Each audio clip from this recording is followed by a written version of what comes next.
Incidents in the Life of a Slave Girl, written by herself, by Harriet Jacobs, written under the pseudonym Linda Brent. Read by Elizabeth Klett. Introduction. Northerners know nothing at all about slavery. They think it is perpetual bondage only. They have no conception of the depth of degradation involved in that word, slavery. If they had, they would never cease their efforts until so horrible a system was overthrown. A Woman of North Carolina. Rise up, ye women that are at ease. Hear my voice, ye careless daughters.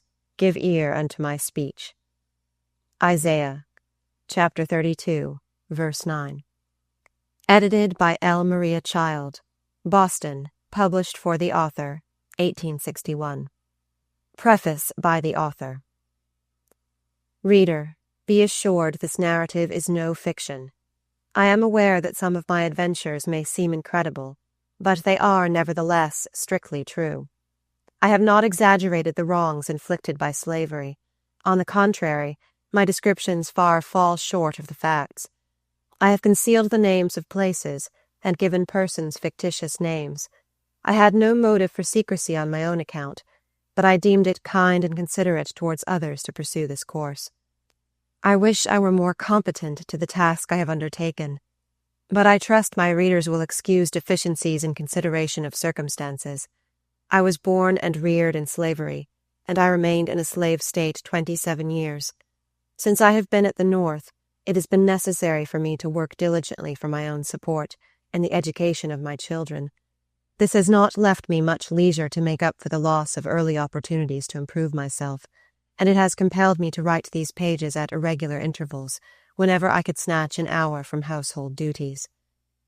When I first arrived in Philadelphia, Bishop Payne advised me to publish a sketch of my life, but I told him I was altogether incompetent to such an undertaking. Though I have improved my mind somewhat since that time, I still remain of the same opinion, but I trust my motives will excuse what might otherwise seem presumptuous. I have not written my experiences in order to attract attention to myself. On the contrary, it would have been more pleasant to me to have been silent about my own history. Neither do I care to excite sympathy for my own sufferings, but I do earnestly desire to arouse the women of the North to a realizing sense of the condition of 2 millions of women at the South, still in bondage, suffering what I suffered, and most of them far worse. I want to add my testimony to that of abler pens to convince the people of the free states what slavery really is. Only by experience can anyone realize how deep and dark and foul is that pit of abominations. May the blessing of God rest on this imperfect effort in behalf of my persecuted people. Linda Brent. Introduction by the editor. The author of the following autobiography is personally known to me, and her conversation and manners inspire me with confidence. During the last 17 years, she has lived the greater part of the time with a distinguished family in New York, and has so deported herself as to be highly esteemed by them. This fact is sufficient, without further credentials of her character. I believe those who know her will not be disposed to doubt her veracity, though some incidents in her story are more romantic than fiction. At her request, I have revised her manuscript, but such changes as I have made have been mainly for purposes of condensation and orderly arrangement. I have not added anything to the incidents, or changed the import of her very pertinent remarks. With trifling exceptions, both the ideas and the language are her own. I pruned excrescences a little, but otherwise I had no reason for changing her lively and dramatic way of telling her own story.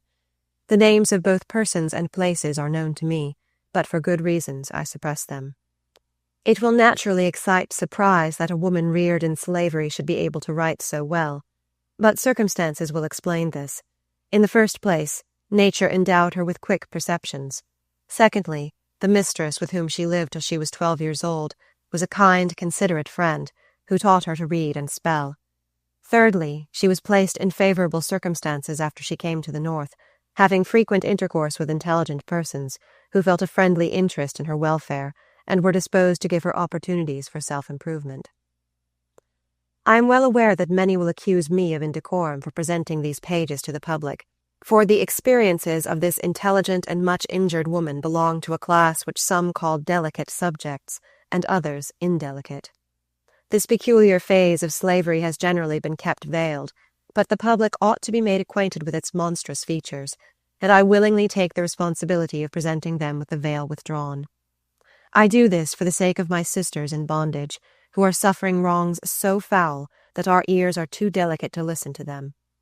I do it with the hope of arousing conscientious and reflecting women at the North to a sense of their duty in the exertion of moral influence on the question of slavery on all possible occasions.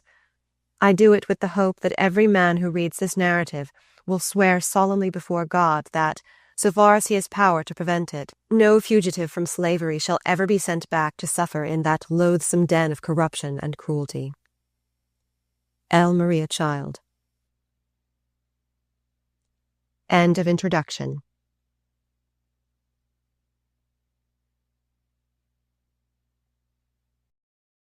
Chapter 1.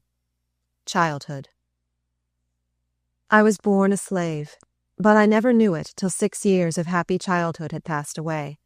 My father was a carpenter, and considered so intelligent and skillful in his trade, that, when buildings out of the common line were to be erected, he was sent for from long distances to be head workman. On condition of paying his mistress $200 a year and supporting himself, he was allowed to work at his trade and manage his own affairs. His strongest wish was to purchase his children, but though he several times offered his hard earnings for that purpose, he never succeeded. In complexion, my parents were a light shade of brownish yellow, and were termed mulattoes. They lived together in a comfortable home, and though we were all slaves, I was so fondly shielded that I never dreamed I was a piece of merchandise, trusted to them for safekeeping, and liable to be demanded of them at any moment. I had one brother, William, who was 2 years younger than myself, a bright, affectionate child. I had also a great treasure in my maternal grandmother, who was a remarkable woman in many respects. She was the daughter of a planter in South Carolina, who, at his death, left her mother and his 3 children free, with money to go to St. Augustine, where they had relatives. It was during the Revolutionary War, and they were captured on their passage, carried back, and sold to different purchasers. Such was the story my grandmother used to tell me, but I do not remember all the particulars. She was a little girl when she was captured and sold to the keeper of a large hotel. I have often heard her tell how hard she fared during childhood. But as she grew older, she evinced so much intelligence and was so faithful that her master and mistress could not help seeing it was for their interest to take care of such a valuable piece of property. She became an indispensable personage in the household, officiating in all capacities, from cook and wet nurse to seamstress. She was much praised for her cooking, and her nice crackers became so famous in the neighborhood that many people were desirous of obtaining them. In consequence of numerous requests of this kind, she asked permission of her mistress to bake crackers at night, after all the household work was done, and she obtained leave to do it, provided she would clothe herself and her children from the profits. Upon these terms, after working hard all day for her mistress, she began her midnight bakings, assisted by her 2 oldest children. The business proved profitable, and each year she laid by a little, which was saved for a fund to purchase her children. Her master died, and the property was divided among his heirs. The widow had her dower in the hotel, which she continued to keep open. My grandmother remained in her service as a slave, but her children were divided among her master's children. As she had 5, Benjamin, the youngest one, was sold, in order that each heir might have an equal portion of dollars and cents. There was so little difference in our ages that he seemed more like my brother than my uncle. He was a bright, handsome lad, nearly white, for he inherited the complexion my grandmother had derived from Anglo-Saxon ancestors. Though only 10 years old, $720 were paid for him. His sale was a terrible blow to my grandmother, but she was naturally hopeful, and she went to work with renewed energy, trusting in time to be able to purchase some of her children.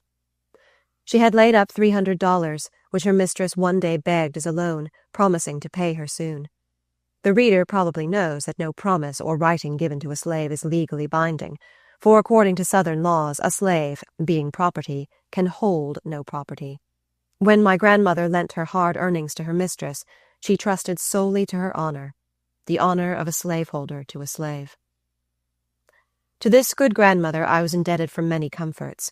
My brother Willie and I often received portions of the crackers, cakes, and preserves she made to sell, and after we ceased to be children, we were indebted to her for many more important services. Such were the unusually fortunate circumstances of my early childhood. When I was 6 years old, my mother died, and then, for the first time, I learned by the talk around me that I was a slave. My mother's mistress was the daughter of my grandmother's mistress. She was the foster sister of my mother. They were both nourished at my grandmother's breast. In fact, my mother had been weaned at 3 months old, that the babe of the mistress might obtain sufficient food. They played together as children, and when they became women, my mother was a most faithful servant to her whiter foster sister. On her deathbed, her mistress promised that her children should never suffer for anything, and during her lifetime she kept her word. They all spoke kindly of my dead mother, who had been a slave merely in name, but in nature was noble and womanly. I grieved for her, and my young mind was troubled with the thought who would now take care of me and my little brother. I was told that my home was now to be with her mistress, and I found it a happy one. No toilsome or disagreeable duties were imposed on me. My mistress was so kind to me that I was always glad to do her bidding, and proud to labor for her as much as my young years would permit. I would sit by her side for hours, sewing diligently, with a heart as free from care as that of any free-born white child. When she thought I was tired, she would send me out to run and jump, and away I bounded to gather berries or flowers to decorate her room. Those were happy days, too happy to last. The slave child had no thought for the morrow, but there came that blight which too surely waits on every human being born to be a chattel. When I was nearly 12 years old, my kind mistress sickened and died. As I saw the cheek grow paler and the eye more glassy, how earnestly I prayed in my heart that she might live. I loved her, for she had been almost like a mother to me. My prayers were not answered. She died, and they buried her in the little churchyard, where day after day my tears fell upon her grave. I was sent to spend a week with my grandmother. I was now old enough to begin to think of the future, and again I asked myself what they would do with me. I felt sure I should never find another mistress so kind as the one who was gone. She had promised my dying mother that her children should never suffer for anything, and when I remembered that, and recalled her many proofs of attachment to me, I could not help having some hopes that she had left me free. My friends were almost certain it would be so. They thought she would be sure to do it, on account of my mother's love and faithful service. But alas, we all know that the memory of a faithful slave does not avail much to save her children from the auction block. After a brief period of suspense, the will of my mistress was read, and we learned that she had bequeathed me to her sister's daughter, a child of 5 years old. So vanished our hopes. My mistress had taught me the precepts of God's word. Thou shalt love thy neighbour as thyself. Whatsoever ye would that men should do unto you, do ye even so unto them. But I was her slave, and I suppose she did not recognize me as her neighbour. I would give much to blot out from my memory that one great wrong. As a child I loved my mistress, and looking back on the happy days I spent with her, I try to think with less bitterness of this act of injustice. While I was with her, she taught me to read and spell, and for this privilege, which so rarely falls to the lot of a slave, I bless her memory. She possessed but few slaves, and at her death those were all distributed among her relatives. 5 of them were my grandmother's children, and had shared the same milk that nourished her mother's children. Notwithstanding my grandmother's long and faithful service to her owners, not one of her children escaped the auction block. These God-breathing machines are no more, in the sight of their masters, than the cotton they plant, or the horses they tend. Chapter 2. The New Master and Mistress. Dr. Flint, a physician in the neighborhood, had married the sister of my mistress, and I was now the property of their little daughter. It was not without murmuring that I prepared for my new home, and what added to my unhappiness was the fact that my brother William was purchased by the same family. My father, by his nature, as well as by the habit of transacting business as a skillful mechanic, had more of the feelings of a free man than is common among slaves. My brother was a spirited boy, and being brought up under such influences, he daily detested the name of master and mistress.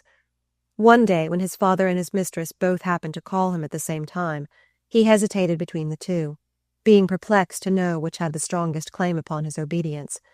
He finally concluded to go to his mistress. When my father reproved him for it, he said, "You both called me, and I didn't know which I ought to go to first." "You are my child," replied our father, "and when I call you, you should come immediately, if you have to pass through fire and water."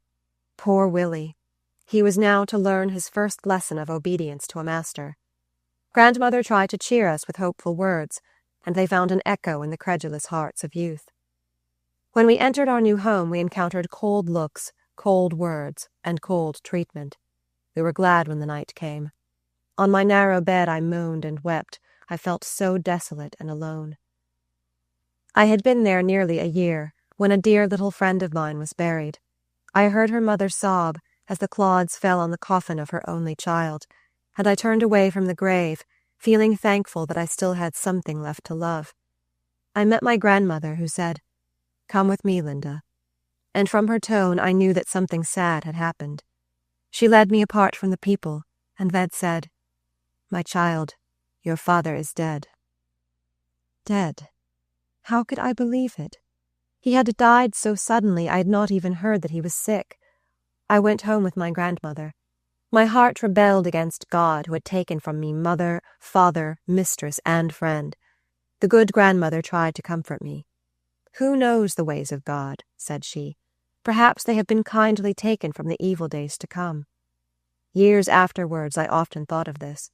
She promised to be a mother to her grandchildren, so far as she might be permitted to do so, and strengthened by her love, I returned to my master's. I thought I should be allowed to go to my father's house the next morning, but I was ordered to go for flowers, that my mistress's house might be decorated for an evening party. I spent the day gathering flowers and weaving them into festoons, while the dead body of my father was lying within a mile of me. What cared my owners for that? He was merely a piece of property. Moreover, they thought he had spoiled his children by teaching them to feel that they were human beings. This was blasphemous doctrine for a slave to teach, presumptuous in him, and dangerous to the masters. The next day I followed his remains to a humble grave beside that of my dear mother. There were those who knew my father's worth and respected his memory. My home now seemed more dreary than ever. The laugh of the little slave children sounded harsh and cruel. It was selfish to feel so about the joy of others. My brother moved about with a very grave face. I tried to comfort him by saying, "Take courage, Willie. Brighter days will come by and by." "You don't know anything about it, Linda," he replied. "We shall have to stay here all our days. We shall never be free."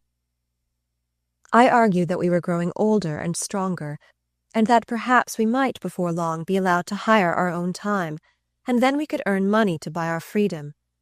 William declared this was much easier to say than to do. Moreover, he did not intend to buy his freedom. We held daily controversies upon this subject. Little attention was paid to the slaves' meals in Dr. Flint's house. If they could catch a bit of food while it was going, well and good. I gave myself no trouble on that score, for on my various errands I passed my grandmother's house, where there was always something to spare for me. I was frequently threatened with punishment if I stopped there, and my grandmother, to avoid detaining me, often stood at the gate with something for my breakfast or dinner. I was indebted to her for all my comforts, spiritual or temporal. It was her labor that supplied my scanty wardrobe. I have a vivid recollection of the linsey-woolsey dress given me every winter by Mrs. Flint. How I hated it! It was one of the badges of slavery. While my grandmother was thus helping to support me from her hard earnings, the $300 she had lent her mistress were never repaid. When her mistress died, her son-in-law, Dr. Flint, was appointed executor. When grandmother applied to him for payment, he said the estate was insolvent and the law prohibited payment. It did not, however, prohibit him from retaining the silver candelabra which had been purchased with that money. I presume they will be handed down in the family, from generation to generation. My grandmother's mistress had always promised her that, at her death, she should be free, and it was said that in her will she made good the promise. But when the estate was settled, Dr. Flint told the faithful old servant that, under existing circumstances, it was necessary she should be sold.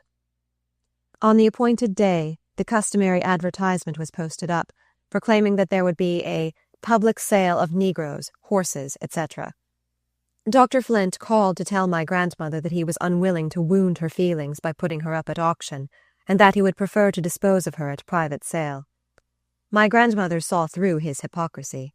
She understood very well that he was ashamed of the job. She was a very spirited woman, and if he was base enough to sell her, when her mistress intended she should be free, she was determined the public should know it. She had for a long time supplied many families with crackers and preserves. Consequently, Aunt Marthy, as she was called, was generally known, and everybody who knew her respected her intelligence and good character. Her long and faithful service in the family was also well known, and the intention of her mistress to leave her free. When the day of sale came, she took her place among the chattels, and at the first call she sprang upon the auction block.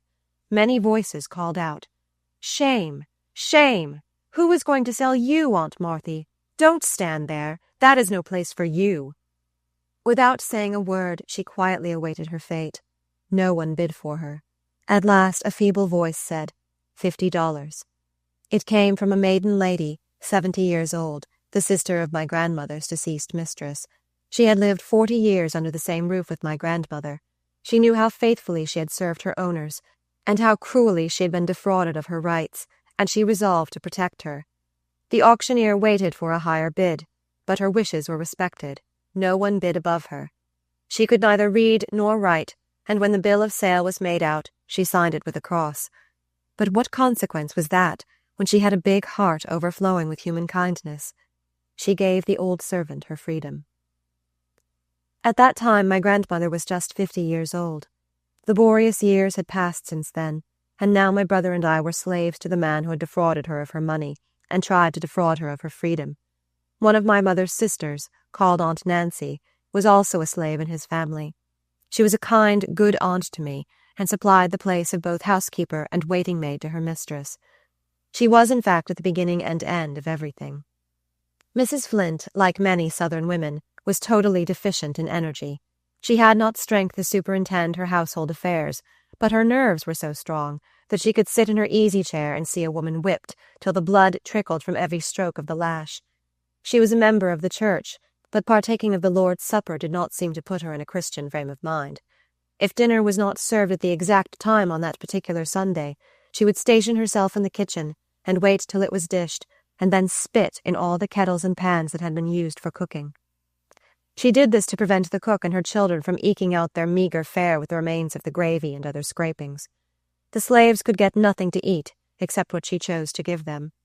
Provisions were weighed out by the pound and ounce, 3 times a day.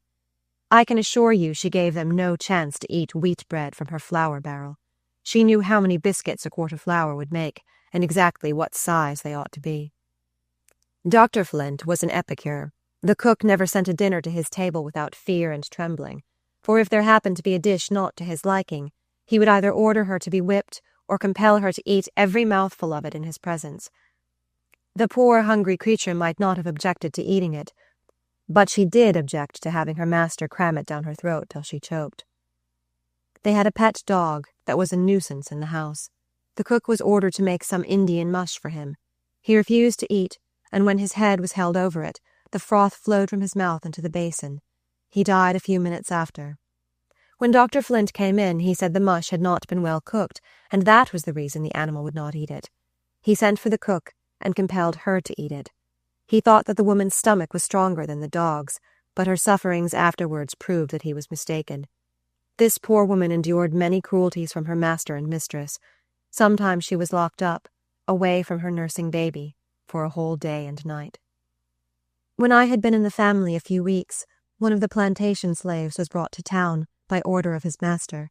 It was near night when he arrived, and Dr. Flint ordered him to be taken to the workhouse and tied up to the joist so that his feet would just escape the ground. In that situation he was to wait till the doctor had taken his tea. I shall never forget that night. Never before in my life had I heard hundreds of blows fall, in succession, on a human being.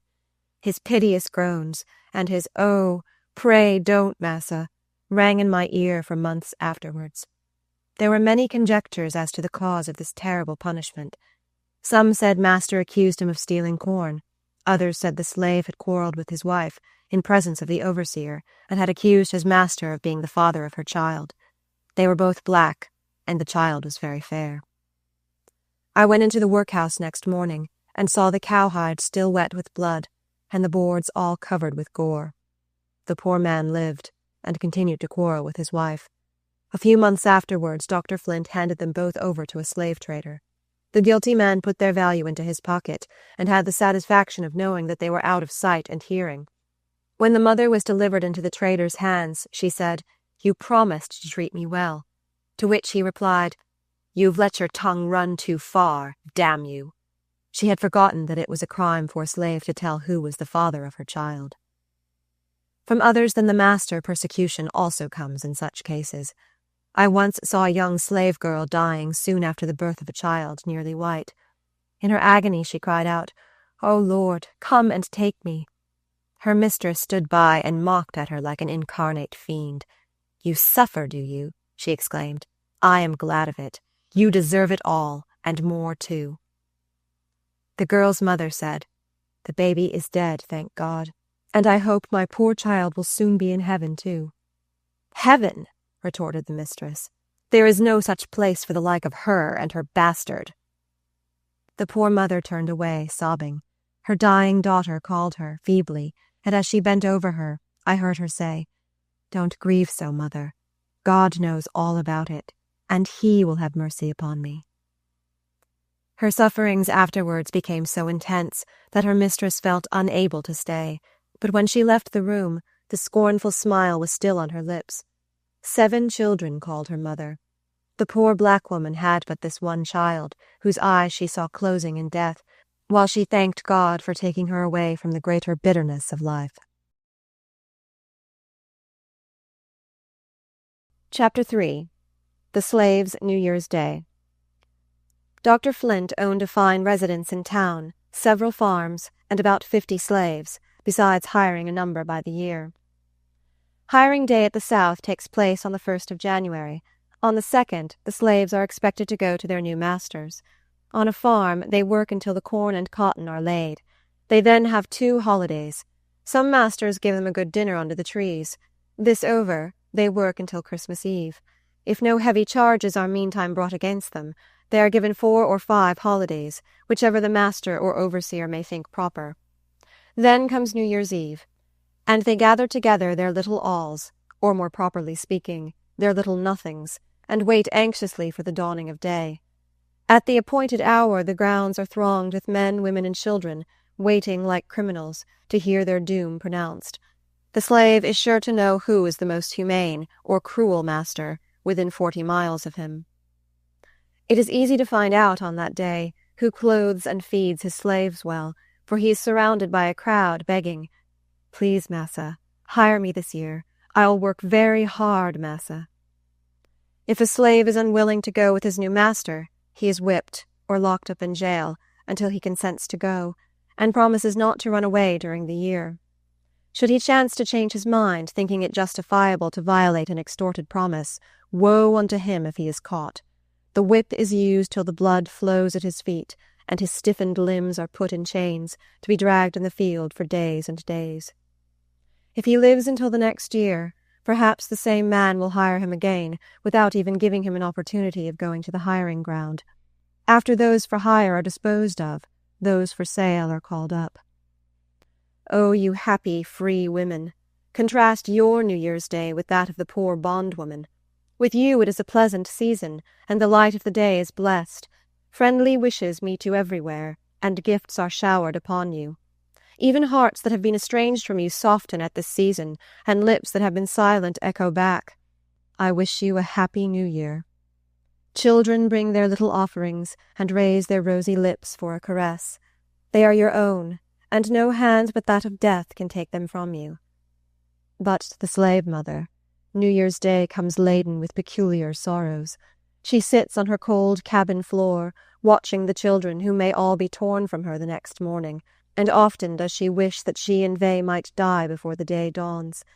She may be an ignorant creature, degraded by the system that has brutalized her from childhood, but she has a mother's instincts, and is capable of feeling a mother's agonies.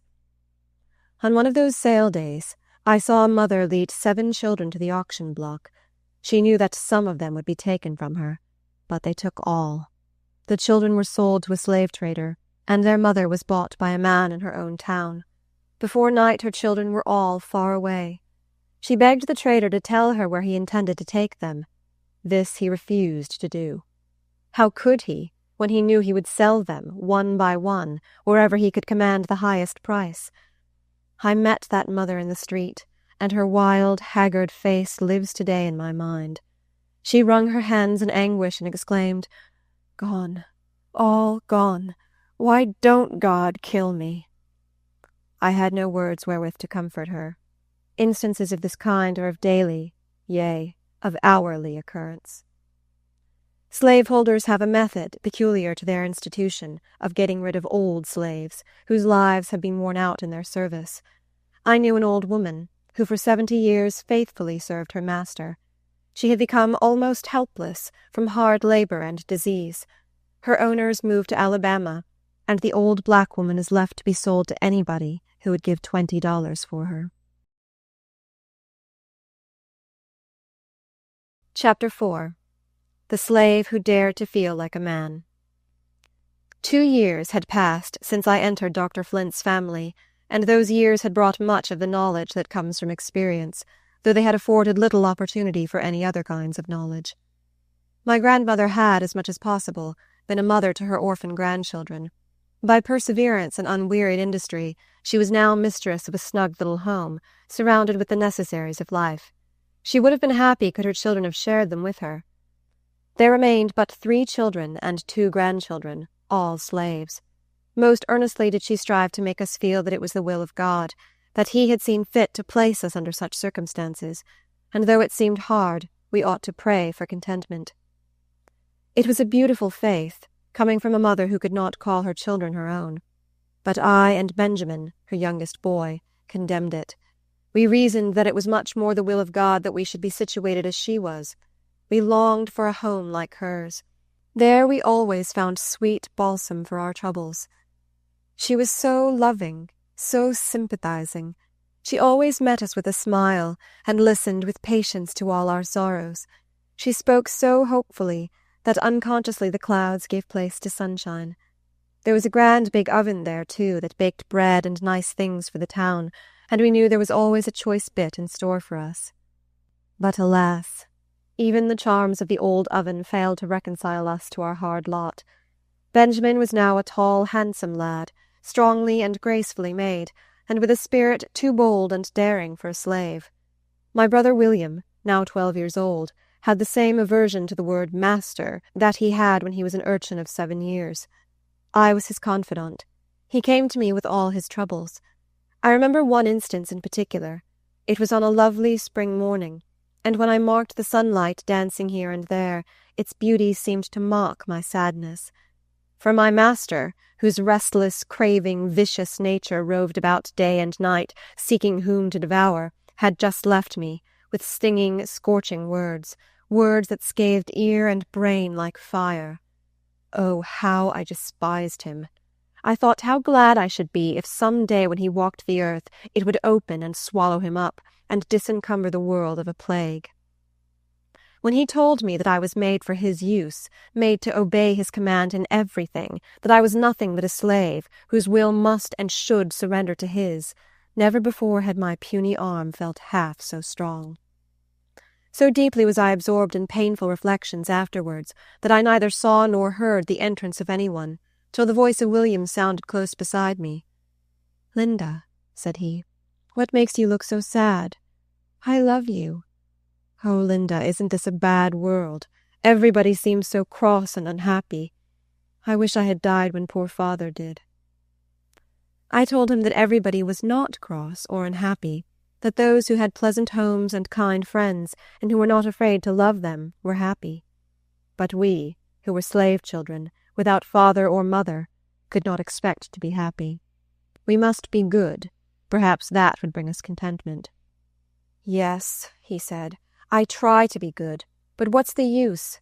They are all the time troubling me." Then he proceeded to relate his afternoon's difficulty with young Master Nicholas. It seemed that the brother of Master Nicholas had pleased himself with making up stories about William.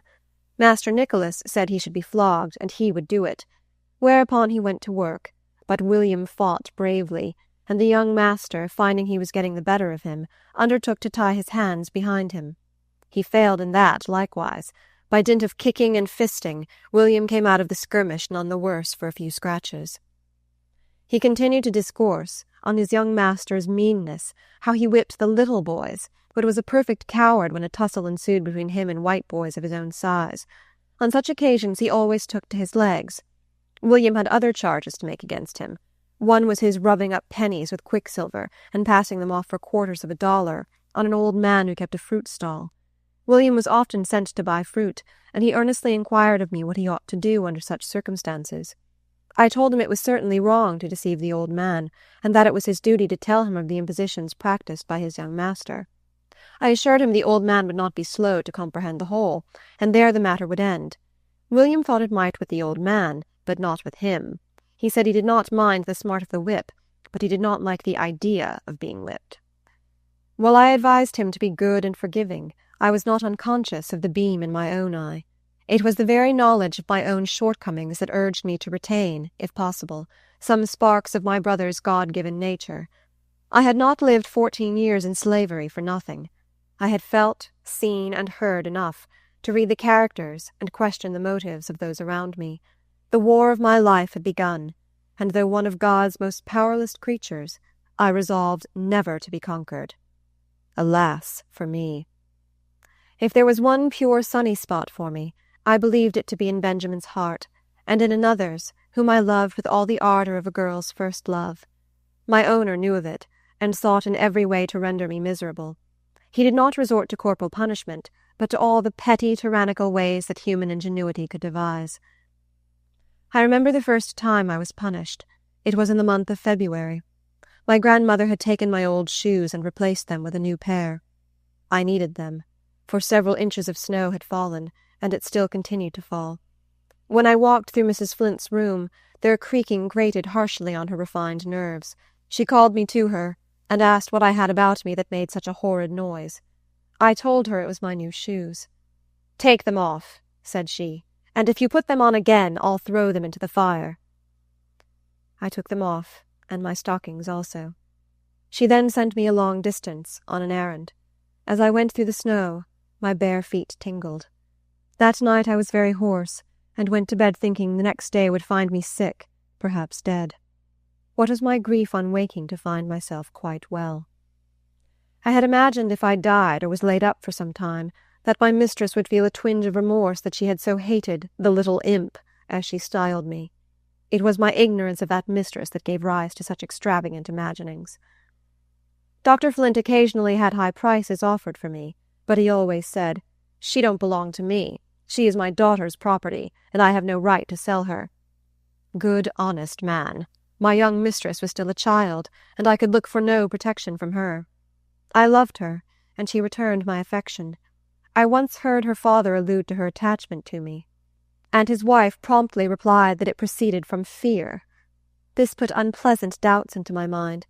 Did the child feign what she did not feel, or was her mother jealous of the mite of love she bestowed on me? I concluded that it must be the latter. I said to myself, surely little children are true. One afternoon I sat at my sewing, feeling unusual depression of spirits. My mistress had been accusing me of an offence, of which I assured her I was perfectly innocent, but I saw by the contemptuous curl of her lip that she believed I was telling a lie. I wondered for what wise purpose God was leading me through such thorny paths, and whether still darker days were in store for me. As I sat musing thus, the door opened softly, and William came in.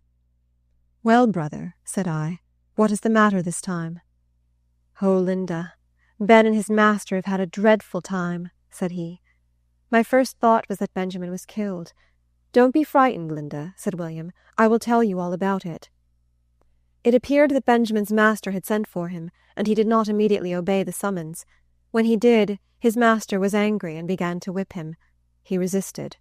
Master and slave fought, and finally the master was thrown. Benjamin had cause to tremble, for he had thrown to the ground his master, one of the richest men in town. I anxiously awaited the result. That night I stole to my grandmother's house, and Benjamin also stole thither from his master's. My grandmother had gone to spend a day or two with an old friend living in the country. "I have come," said Benjamin, "to tell you good-bye. I am going away." I inquired where. "To the north," he replied. I looked at him to see whether he was in earnest. I saw it all in his firm, set mouth. I implored him not to go, but he paid no heed to my words. He said he was no longer a boy, and every day made his yoke more galling. He had raised his hand against his master, and was to be publicly whipped for the offence. I reminded him of the poverty and hardships he must encounter among strangers. I told him he might be caught and brought back, and that was terrible to think of. He grew vexed, and asked if poverty and hardships with freedom were not preferable to our treatment in slavery. "Linda," he continued, "we are dogs here, footballs, cattle, everything that's mean. No, I will not stay. Let them bring me back. We don't die but once." He was right, but it was hard to give him up. "Go," said I, "and break your mother's heart." I repented of my words ere they were out. "Linda," said he, speaking as I had not heard him speak that evening, "how could you say that? Poor mother! Be kind to her, Linda, and you too, Cousin Fanny." Cousin Fanny was a friend who had lived some years with us. Farewells were exchanged, and the bright, kind boy, endeared to us by so many acts of love, vanished from our sight. It is not necessary to state how he made his escape. Suffice it to say, he was on his way to New York when a violent storm overtook the vessel. The captain said he must put into the nearest port. This alarmed Benjamin, who was aware that he would be advertised in every port near his own town. His embarrassment was noticed by the captain. To port they went. There the advertisement met the captain's eye. Benjamin so exactly answered its description that the captain laid hold on him and bound him in chains. The storm passed, and they proceeded to New York.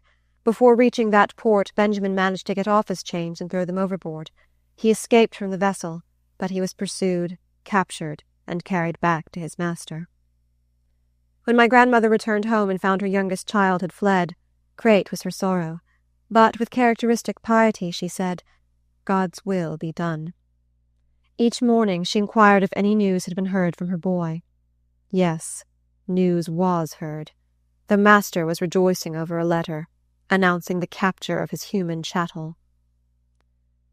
That day seems but as yesterday, so well do I remember it. I saw him led through the streets in chains, to jail. His face was ghastly pale, yet full of determination. He had begged one of the sailors to go to his mother's house and ask her not to meet him. He said the sight of her distress would take from him all self-control. She yearned to see him, and she went, but she screened herself in the crowd, that it might be as her child had said. We were not allowed to visit him, but we had known the jailer for years, and he was a kind-hearted man. At midnight he opened the jail door for my grandmother and myself to enter, in disguise. When we entered the cell, not a sound broke the stillness. "Benjamin! Benjamin!" whispered my grandmother. No answer. "Benjamin!" she again faltered. There was a jingle of chains. The moon had just risen, and cast an uncertain light through the bars of the window. We knelt down and took Benjamin's cold hands in ours. We did not speak. Sobs were heard, and Benjamin's lips were unsealed, for his mother was weeping on his neck. How vividly does memory bring back that sad night. Mother and son talked together. He asked her pardon for the suffering he had caused her. She said she had nothing to forgive. She could not blame his desire for freedom.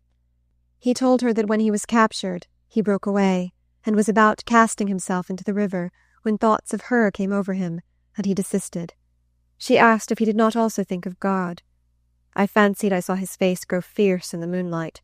He answered, "No, I did not think of him. When a man is hunted like a wild beast, he forgets there is a God, a heaven. He forgets everything in his struggle to get beyond the reach of the bloodhounds." "Don't talk so, Benjamin," said she.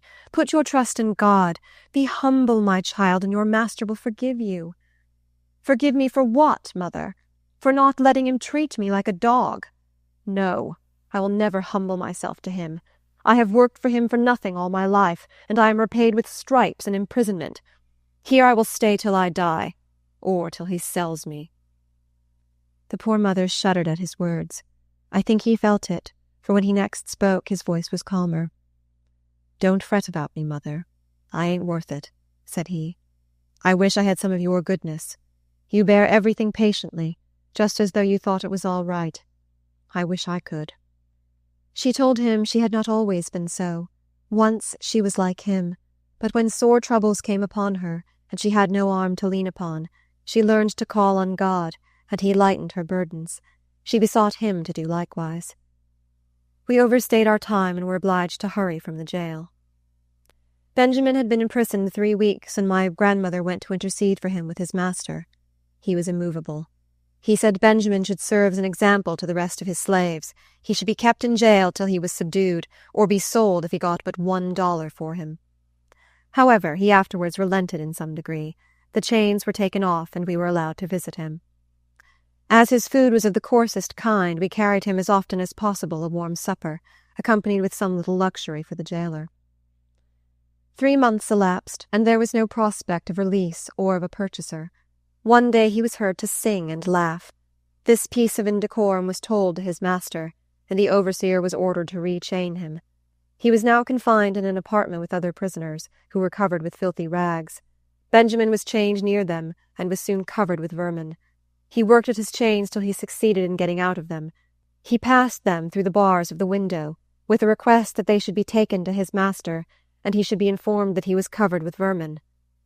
This audacity was punished with heavier chains and prohibition of our visits. My grandmother continued to send him fresh changes of clothes. The old ones were burned up. The last night we saw him in jail, his mother still begged him to send for his master and beg his pardon. Neither persuasion nor argument could turn him from his purpose. He calmly answered, "I am waiting his time." Those chains were mournful to hear.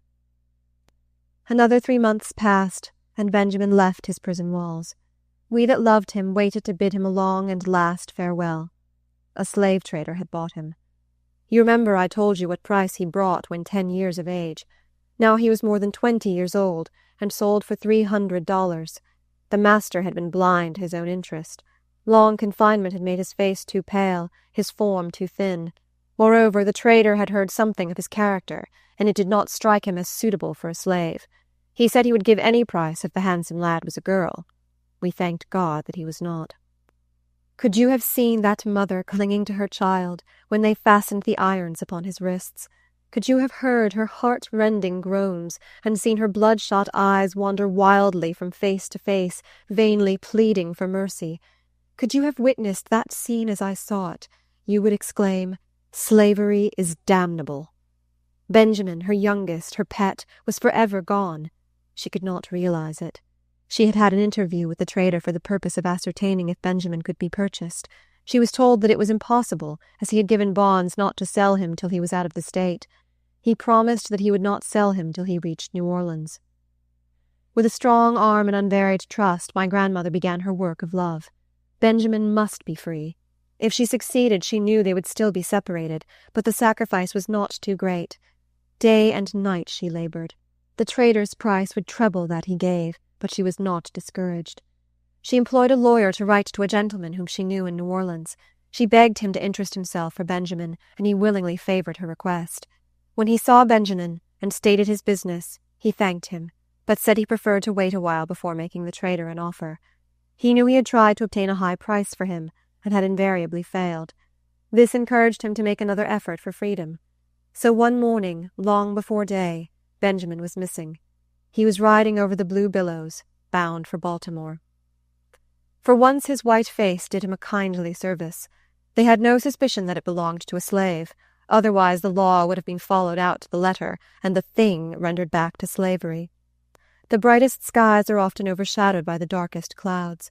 Benjamin was taken sick, and compelled to remain in Baltimore 3 weeks. His strength was slow in returning, and his desire to continue his journey seemed to retard his recovery. How could he get strength without air and exercise? He resolved to venture on a short walk. A by-street was selected, where he thought himself secure of not being met by anyone that knew him, but a voice called out, "Hello, Ben, my boy! What are you doing here?" His first impulse was to run, but his legs trembled so that he could not stir. He turned to confront his antagonist, and behold, there stood his old master's next-door neighbor. He thought it was all over with him now, but it proved otherwise. That man was a miracle. He possessed a goodly number of slaves, and yet was not quite deaf to that mystic clock whose ticking is rarely heard in the slaveholder's breast. "Ben, you are sick," said he. "Why, you look like a ghost. I guess I gave you something of a start. Never mind, Ben, I am not going to touch you. You had a pretty tough time of it, and you may go on your way rejoicing for all me. But I would advise you to get out of this place plaguey quick, for there are several gentlemen here from our town." He described the nearest and safest route to New York, and added, "I shall be glad to tell your mother I have seen you. Goodbye, Ben." Benjamin turned away, filled with gratitude, and surprised that the town he hated contained such a gem worthy of a purer setting. This gentleman was a Northerner by birth, and had married a Southern lady. On his return, he told my grandmother that he had seen her son, and of the service he had rendered him. Benjamin reached New York safely, and concluded to stop there till he had gained strength enough to proceed further. It happened that my grandmother's only remaining son had sailed for the same city on business for his mistress. Through God's providence, the brothers met.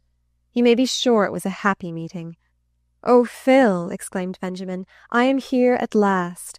Then he told him how near he came to dying, almost in sight of free land, and how he prayed that he might live to get one breath of free air. He said life was worth something now, and it would be hard to die. In the old jail he had not valued it. Once he was tempted to destroy it, but something, he did not know what, had prevented him. Perhaps it was fear. He had heard those who professed to be religious declare there was no heaven for self-murderers, and as his life had been pretty hot here, he did not desire a continuation of the same in another world. "If I die now," he exclaimed, "thank God I shall die a free man." He begged my Uncle Philip not to return south, but stay and work with him till they earned enough to buy those at home. His brother told him it would kill their mother if he deserted her in her trouble. She had pledged her house, and with difficulty had raised money to buy him. Would he be bought? "No, never," he replied. "Do you suppose, Phil, when I have got so far out of their clutches, I will give them 1 red cent? No. And do you suppose I would turn mother out of her home in her old age, that I would let her pay all those hard-earned dollars for me and never to see me? For you know she will stay south as long as her other children are slaves. What a good mother. Tell her to buy you, Phil. You have been a comfort to her, and I have been a trouble. And Linda, poor Linda, what'll become of her? Phil, you don't know what a life they lead her. She has told me something about it, and I wish old Flint was dead, or a better man. When I was in jail, he asked her if she didn't want him to ask my master to forgive me and take me home again. She told him no, that I didn't want to go back. He got mad and said we were all alike. I never despised my own master half as much as I do that man. There is many a worse slaveholder than my master, but for all that I would not be his slave." While Benjamin was sick, he had parted with nearly all his clothes to pay necessary expenses, but he did not part with a little pin I fastened in his bosom when we parted. It was the most valuable thing I owned, and I thought none more worthy to wear it. He had it still. His brother furnished him with clothes and gave him what money he had. They parted with moistened eyes, and as Benjamin turned away he said, "Phil, I part with all my kindred." And so it proved. We never heard from him again. Uncle Philip came home, and the first words he uttered when he entered the house were, "Mother, Ben is free. I have seen him in New York." She stood looking at him with a bewildered air. "Mother, don't you believe it?" he said, laying his hand softly upon her shoulder. She raised her hands and exclaimed, "God be praised. Let us thank him." She dropped on her knees and poured forth her heart in prayer. Then Philip must sit down and repeat to her every word Benjamin had said. He told her all, only he forbore to mention how sick and pale her darling looked. Why should he distress her when she could do him no good? The brave old woman still toiled on, hoping to rescue some of her other children. After a while she succeeded in buying Philip. She paid $800 and came home with the precious document that secured his freedom. The happy mother and son sat together by the old hearthstone that night, telling how proud they were of each other, and how they would prove to the world that they could take care of themselves, as they had long taken care of others. We all concluded by saying, "He that is willing to be a slave, let him be a slave." Chapter 5. The Trials of Girlhood. During the first years of my service in Dr. Flint's family, I was accustomed to share some indulgences with the children of my mistress. Though this seemed to me no more than right, I was grateful for it, and tried to merit the kindness by the faithful discharge of my duties. But I now entered on my 15th year, a sad epoch in the life of a slave girl. My master began to whisper foul words in my ear. Young as I was, I could not remain ignorant of their import. I tried to treat them with indifference or contempt.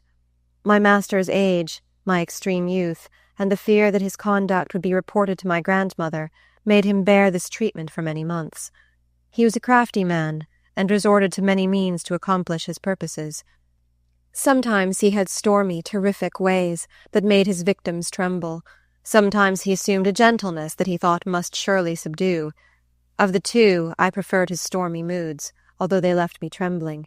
He tried his utmost to corrupt the pure principles my grandmother had instilled. He peopled my young mind with unclean images, such as only a vile monster could think of.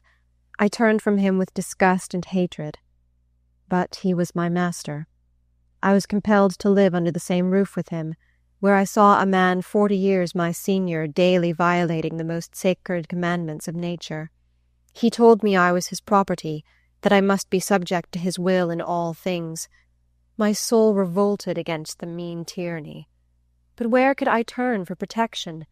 No matter whether the slave girl be as black as ebony or as fair as her mistress.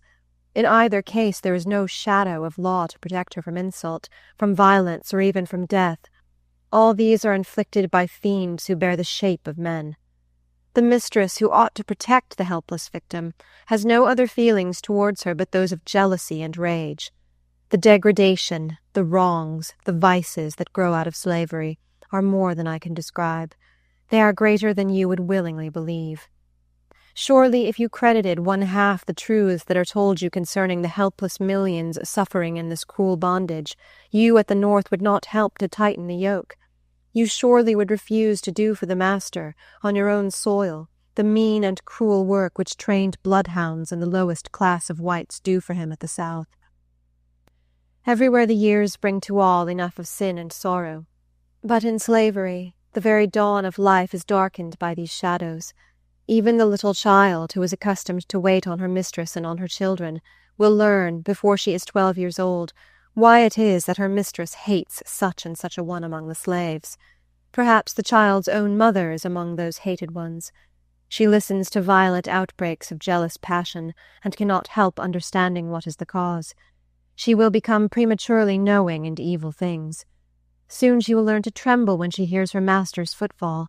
She will be compelled to realize that she is no longer a child. If God has bestowed beauty upon her, it will prove her greatest curse. That which commands admiration in the white woman only hastens the degradation of the female slave. I know that some are too much brutalized by slavery to feel the humiliation of their position, but many slaves feel it most acutely and shrink from the memory of it. I cannot tell how much I suffered in the presence of these wrongs, nor how I am still pained by the retrospect. My master met me at every turn, reminding me that I belonged to him, and swearing by heaven and earth that he would compel me to submit to him. If I went out for a breath of fresh air, after a day of unwearied toil, his footsteps dogged me. If I knelt by my mother's grave, his dark shadow fell on me even there.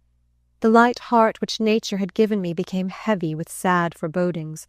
The other slaves in my master's house noticed the change. Many of them pitied me, but none dared to ask the cause. They had no need to inquire. They knew too well the guilty practices under that roof, and they were aware that to speak of them was an offense that never went unpunished. I longed for someone to confide in.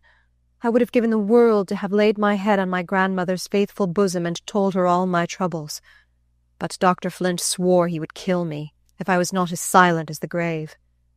Then, although my grandmother was all in all to me, I feared her as well as loved her.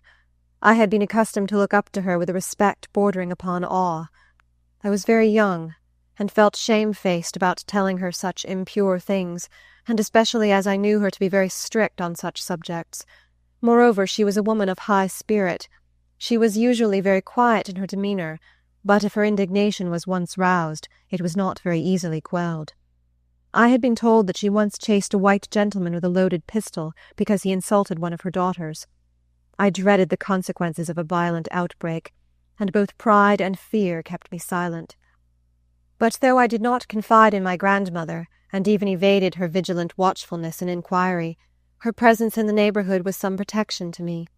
Though she had been a slave, Dr. Flint was afraid of her. He dreaded her scorching rebukes. Moreover, she was known and patronized by many people, and he did not wish to have his villainy made public. It was lucky for me that I did not live on a distant plantation, but in a town not so large that the inhabitants were ignorant of each other's affairs. Bad as are the laws and customs in a slave-holding community, the doctor, as a professional man, deemed it prudent to keep up some outward show of decency. Oh, what days and nights of fear and sorrow that man caused me! Reader, it is not to awaken sympathy for myself that I am telling you truthfully what I suffered in slavery. I do it to kindle a flame of compassion in your hearts for my sisters who are still in bondage, suffering as I once suffered. I once saw two beautiful children playing together. One was a fair white child, the other was her slave, and also her sister. When I saw them embracing each other and heard their joyous laughter, I turned sadly away from the lovely sight. I foresaw the inevitable blight that would fall on the little slave's heart. I knew how soon her laughter would be changed to sighs. The fair child grew up to be a still fairer woman. From childhood to womanhood her pathway was blooming with flowers and overarched by a sunny sky. Scarcely one day of her life had been clouded when the sun rose on her happy bridal morning. How had those years dealt with her slave's sister, the little playmate of her childhood? She also was very beautiful, but the flowers and sunshine of love were not for her. She drank the cup of sin and shame and misery, whereof her persecuted race are compelled to drink. In view of these things, why are ye silent, ye free men and women of the North? Why do your tongues falter in maintenance of the right? Would that I had more ability. But my heart is so full, and my pen is so weak. There are noble men and women who plead for us, striving to help those who cannot help themselves. God bless them. God give them strength and courage to go on.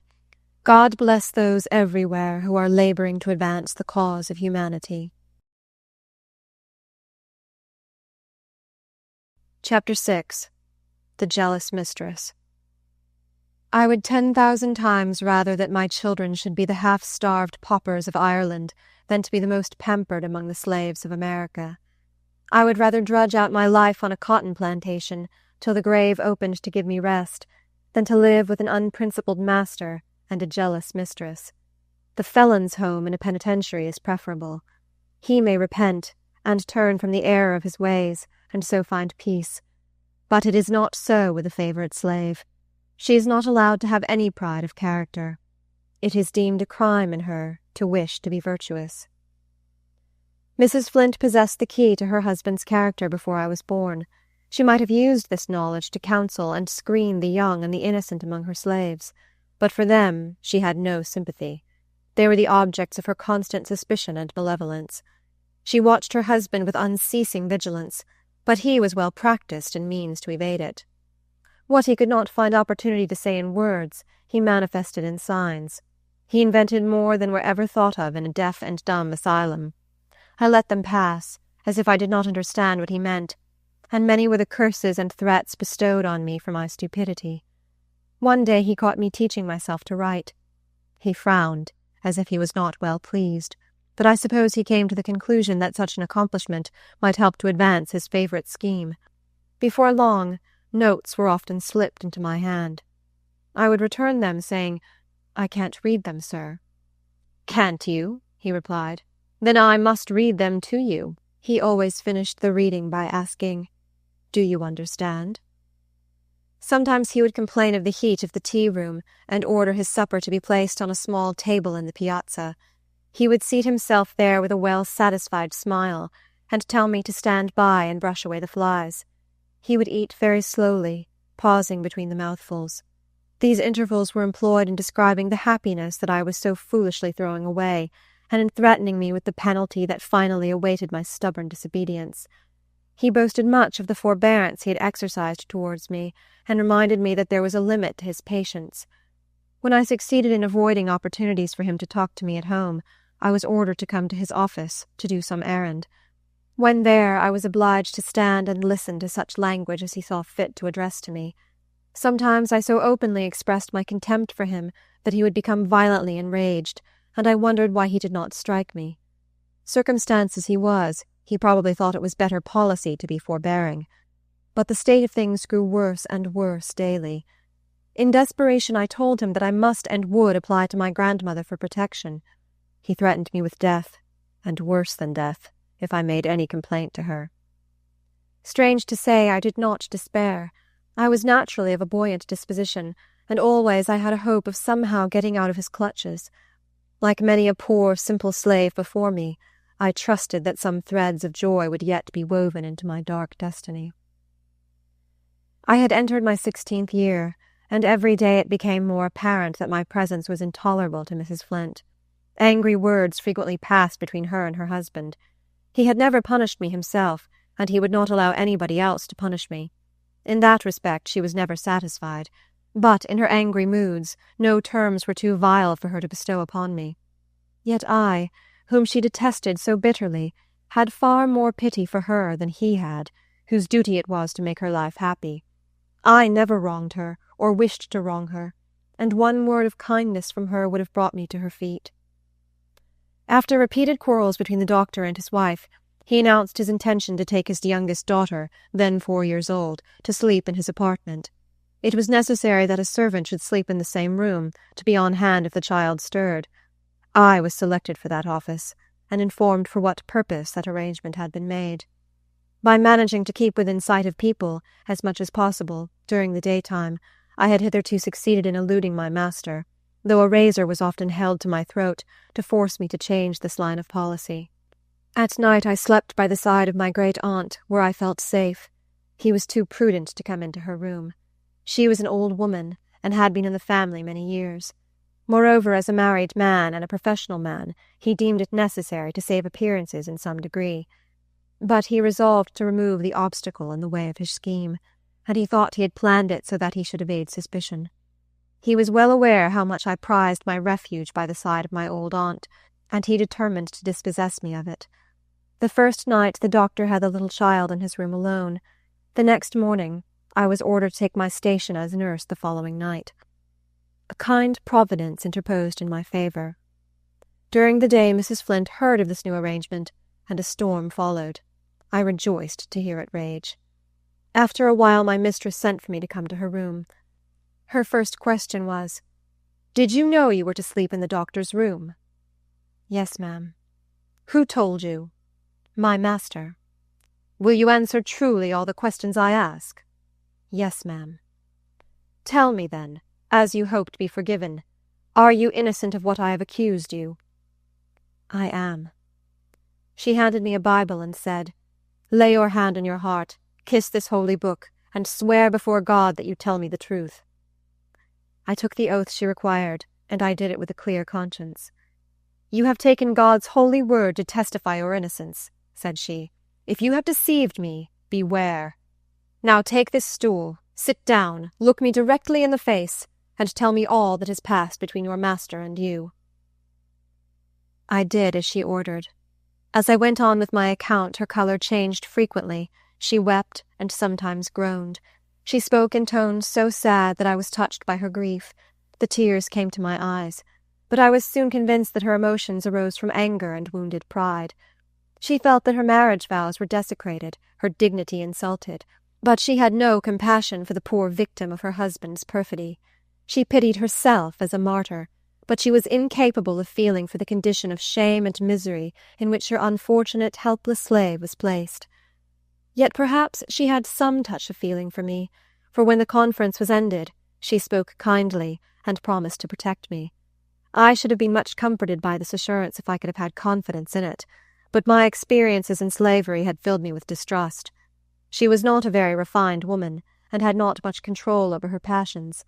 I was an object of her jealousy, and consequently of her hatred, and I knew I could not expect kindness or confidence from her under the circumstances in which I was placed.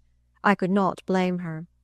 Slaveholders' wives feel as other women would under similar circumstances. The fire of her temper kindled from small sparks, and now the flame became so intense that the doctor was obliged to give up his intended arrangement. I knew I had ignited the torch, and I expected to suffer for it afterwards, but I felt too thankful to my mistress for the timely aid she rendered me to care much about that. She now took me to sleep in a room adjoining her own. There I was an object of her especial care, though not to her especial comfort, for she spent many a sleepless night to watch over me. Sometimes I woke up and found her bending over me. At other times she whispered in my ear, as though it was her husband who was speaking to me, and listened to hear what I would answer. If she startled me on such occasions, she would glide stealthily away, and the next morning she would tell me I had been talking in my sleep, and ask who I was talking to. At last I began to be fearful for my life. It had been often threatened, and you can imagine, better than I can describe, what an unpleasant sensation it must produce to wake up in the dead of night and find a jealous woman bending over you. Terrible as this experience was, I had fears that it would give place to one more terrible. My mistress grew weary of her vigils. They did not prove satisfactory. She changed her tactics. She now tried the trick of accusing my master of crime in my presence, and gave my name as the author of the accusation. To my utter astonishment, he replied, "I don't believe it, but if she did acknowledge it, you tortured her into exposing me." Tortured into exposing him? Truly, Satan had no difficulty in distinguishing the color of his soul. I understood his object in making this false representation.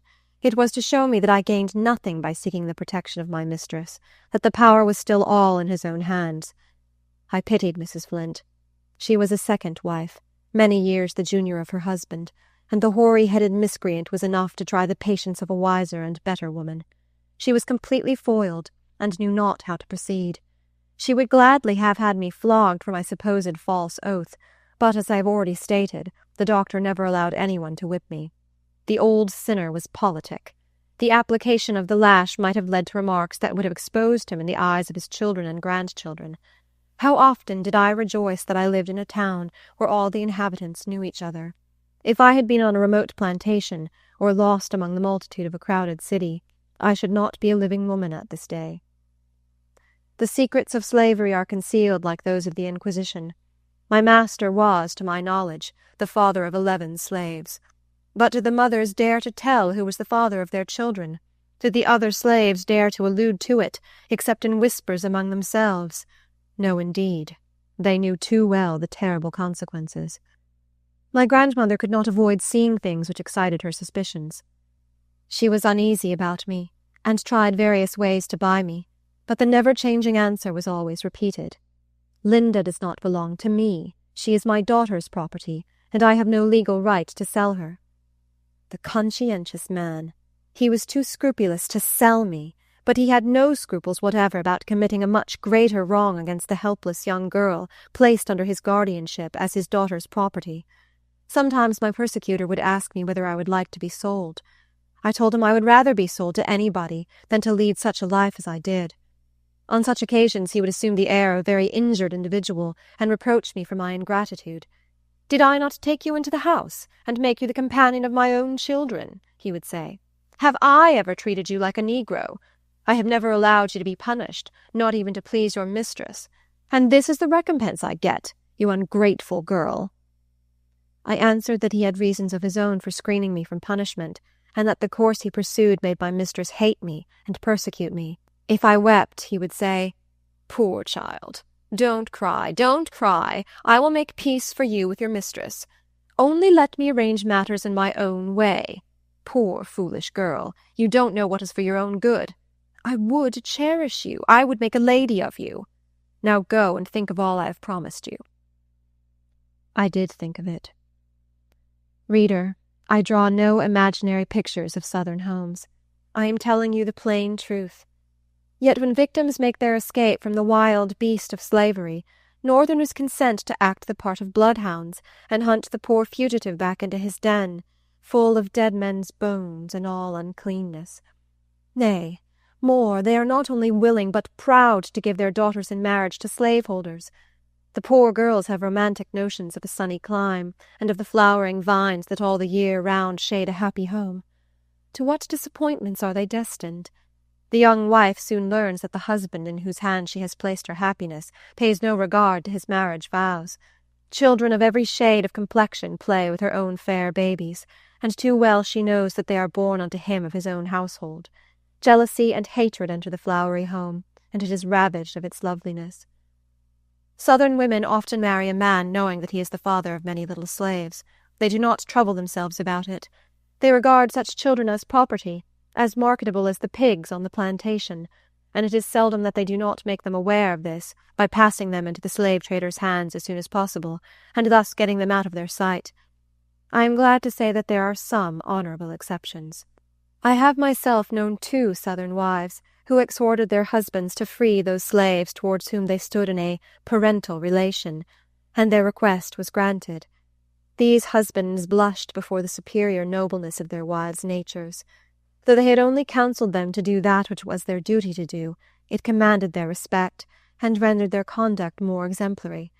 Concealment was at an end, and confidence took the place of distrust. Though this bad institution deadens the moral sense, even in white women, to a fearful extent, it is not altogether extinct. I have heard Southern ladies say of Mr. Such-a-one, "He not only thinks it no disgrace to be the father of those little niggers, but he is not ashamed to call himself their master. I declare, such things ought not to be tolerated in any decent society." Chapter 7. The Lover. Why does the slave ever love? Why allow the tendrils of the heart to twine around objects which may at any moment be wrenched away by the hand of violence? When separations come by the hand of death, the pious soul can vow in resignation, and say, "Not my will, but thine be done, O Lord." But when the ruthless hand of man strikes the blow, regardless of the misery he causes, it is hard to be submissive. I did not reason thus when I was a young girl. Youth will be youth. I loved and I indulged the hope that the dark clouds around me would turn out a bright lining. I forgot that in the land of my birth the shadows are too dense for light to penetrate. A land where laughter is not mirth, nor thought the mind, nor words a language, nor e'en men mankind, where cries reply to curses, shrieks to blows, and each is tortured in his separate hell. There was in the neighborhood a young colored carpenter, a free-born man. We had been well acquainted in childhood, and frequently met together afterwards. We became mutually attached, and he proposed to marry me. I loved him with all the ardor of a young girl's first love. But when I reflected that I was a slave, and that the laws gave no sanction to the marriage of such, my heart sank within me. My lover wanted to buy me, but I knew that Dr. Flint was too willful and arbitrary a man to consent to that arrangement. From him I was sure of experiencing all sort of opposition, and I had nothing to hope from my mistress. She would have been delighted to have got rid of me, but not in that way. It would have relieved her mind of a burden if she could have seen me sold to some distant state. But if I was married near home, I should be just as much in her husband's power as I had previously been, for the husband of a slave has no power to protect her. Moreover, my mistress, like many others, seemed to think that slaves had no right to any family ties of their own, that they were created merely to wait upon the family of the mistress. I once heard her abuse a young slave girl, who told her that a colored man wanted to make her his wife. "I will have you peeled and pickled, my lady," said she, "if I ever hear you mention that subject again. Do you suppose that I will have you tending my children with the children of that nigger?" The girl to whom she said this had a mulatto child, of course not acknowledged by its father. The poor black man who loved her would have been proud to acknowledge his helpless offspring. Many and anxious were the thoughts I revolved in my mind. I was at a loss what to do. Above all things, I was desirous to spare my lover the insults that had cut so deeply into my own soul. I talked with my grandmother about it, and partly told her my fears. I did not dare to tell her the worst. She had long suspected all was not right, and if I confirmed her suspicions, I knew a storm would rise that would prove the overthrow of all my hopes. This love dream had been my support through many trials, and I could not bear to run the risk of having it suddenly dissipated. There was a lady in the neighbourhood, a particular friend of Dr. Flint's, who often visited the house. I had a great respect for her, and she had always manifested a friendly interest in me. Grandmother thought she would have great influence with the doctor. I went to this lady and told her my story. I told her I was aware that my lover's being a free-born man would prove a great objection, but he wanted to buy me, and if Dr. Flint would consent to that arrangement, I felt sure he would be willing to pay any reasonable price. She knew that Mrs. Flint disliked me. Therefore I ventured to suggest that perhaps my mistress would approve of my being sold, as that would rid her of me. The lady listened with kindly sympathy, and promised to do her utmost to promote my wishes. She had an interview with the doctor, and I believe she pleaded my cause earnestly, but it was all to no purpose. How I dreaded my master now! Every minute I expected to be summoned to his presence, but the day passed, and I heard nothing from him. The next morning a message was brought to me. Master wants you in his study. I found the door ajar, and I stood a moment gazing at the hateful man who claimed a right to rule me, body and soul. I entered and tried to appear calm. I did not want him to know how much my heart was bleeding. He looked fixedly at me, with an expression which seemed to say, "I have half a mind to kill you on the spot." At last he broke the silence, and that was a relief to both of us. "So you want to be married, do you?" said he, "and to a free nigger?" "Yes, sir." "Well, I'll soon convince you whether I am your master, or the nigger fellow you honour so highly. If you must have a husband, you may take up with one of my slaves." What a situation I should be in, as the wife of one of his slaves, even if my heart had been interested. I replied, "Don't you suppose, sir, that a slave can have some preference about marrying? Do you suppose that all men are alike to her?" "Do you love this nigger?" said he abruptly. "Yes, sir." "How dare you tell me so?" he exclaimed in great wrath. After a slight pause he added, "I supposed you thought more of yourself, that you felt above the insults of such puppies." I replied, "If he is a puppy, I am a puppy, for we are both of the Negro race. It is right and honourable for us to love each other. The man you call a puppy never insulted me, sir, and he would not love me if he did not believe me to be a virtuous woman." He sprang upon me like a tiger, and gave me a stunning blow. It was the first time he had ever struck me, and fear did not enable me to control my anger. When I had recovered a little from the effects, I exclaimed, "You have struck me for answering you honestly. How I despise you!" There was silence for some minutes. Perhaps he was deciding what should be my punishment, or perhaps he wanted to give me time to reflect on what I had said, and to whom I had said it. Finally he asked, "Do you know what you have said?" "Yes, sir, but your treatment drove me to it." "Do you know that I have a right to do as I like with you, that I can kill you if I please?" "You have tried to kill me, and I wish you had, but you have no right to do as you like with me." "Silence!" he exclaimed in a thundering voice. "By heavens, girl, you forget yourself too far. Are you mad? If you are, I will soon bring you to your senses. Do you think any other master would bear what I have borne from you this morning? Many masters would have killed you on the spot. How would you like to be sent to jail for your insolence?" "I know I have been disrespectful, sir," I replied, "but you drove me to it. I couldn't help it. As for the jail, there would be more peace for me there than there is here." "You deserve to go there," said he, "and to be under such treatment, that you would forget the meaning of the word peace. It would do you good. It would take some of your high notions out of you. But I am not ready to send you there yet, notwithstanding your ingratitude for all my kindness and forbearance. You have been the plague of my life. I have wanted to make you happy, and I have been repaid with the basest ingratitude. But though you have proved yourself incapable of appreciating my kindness, I will be lenient towards you, Linda. I will give you one more chance to redeem your character. If you behave yourself and do as I require, I will forgive you and treat you as I have always done. But if you disobey me, I will punish you as I would the meanest slave on my plantation. Never let me hear that fellow's name mentioned again.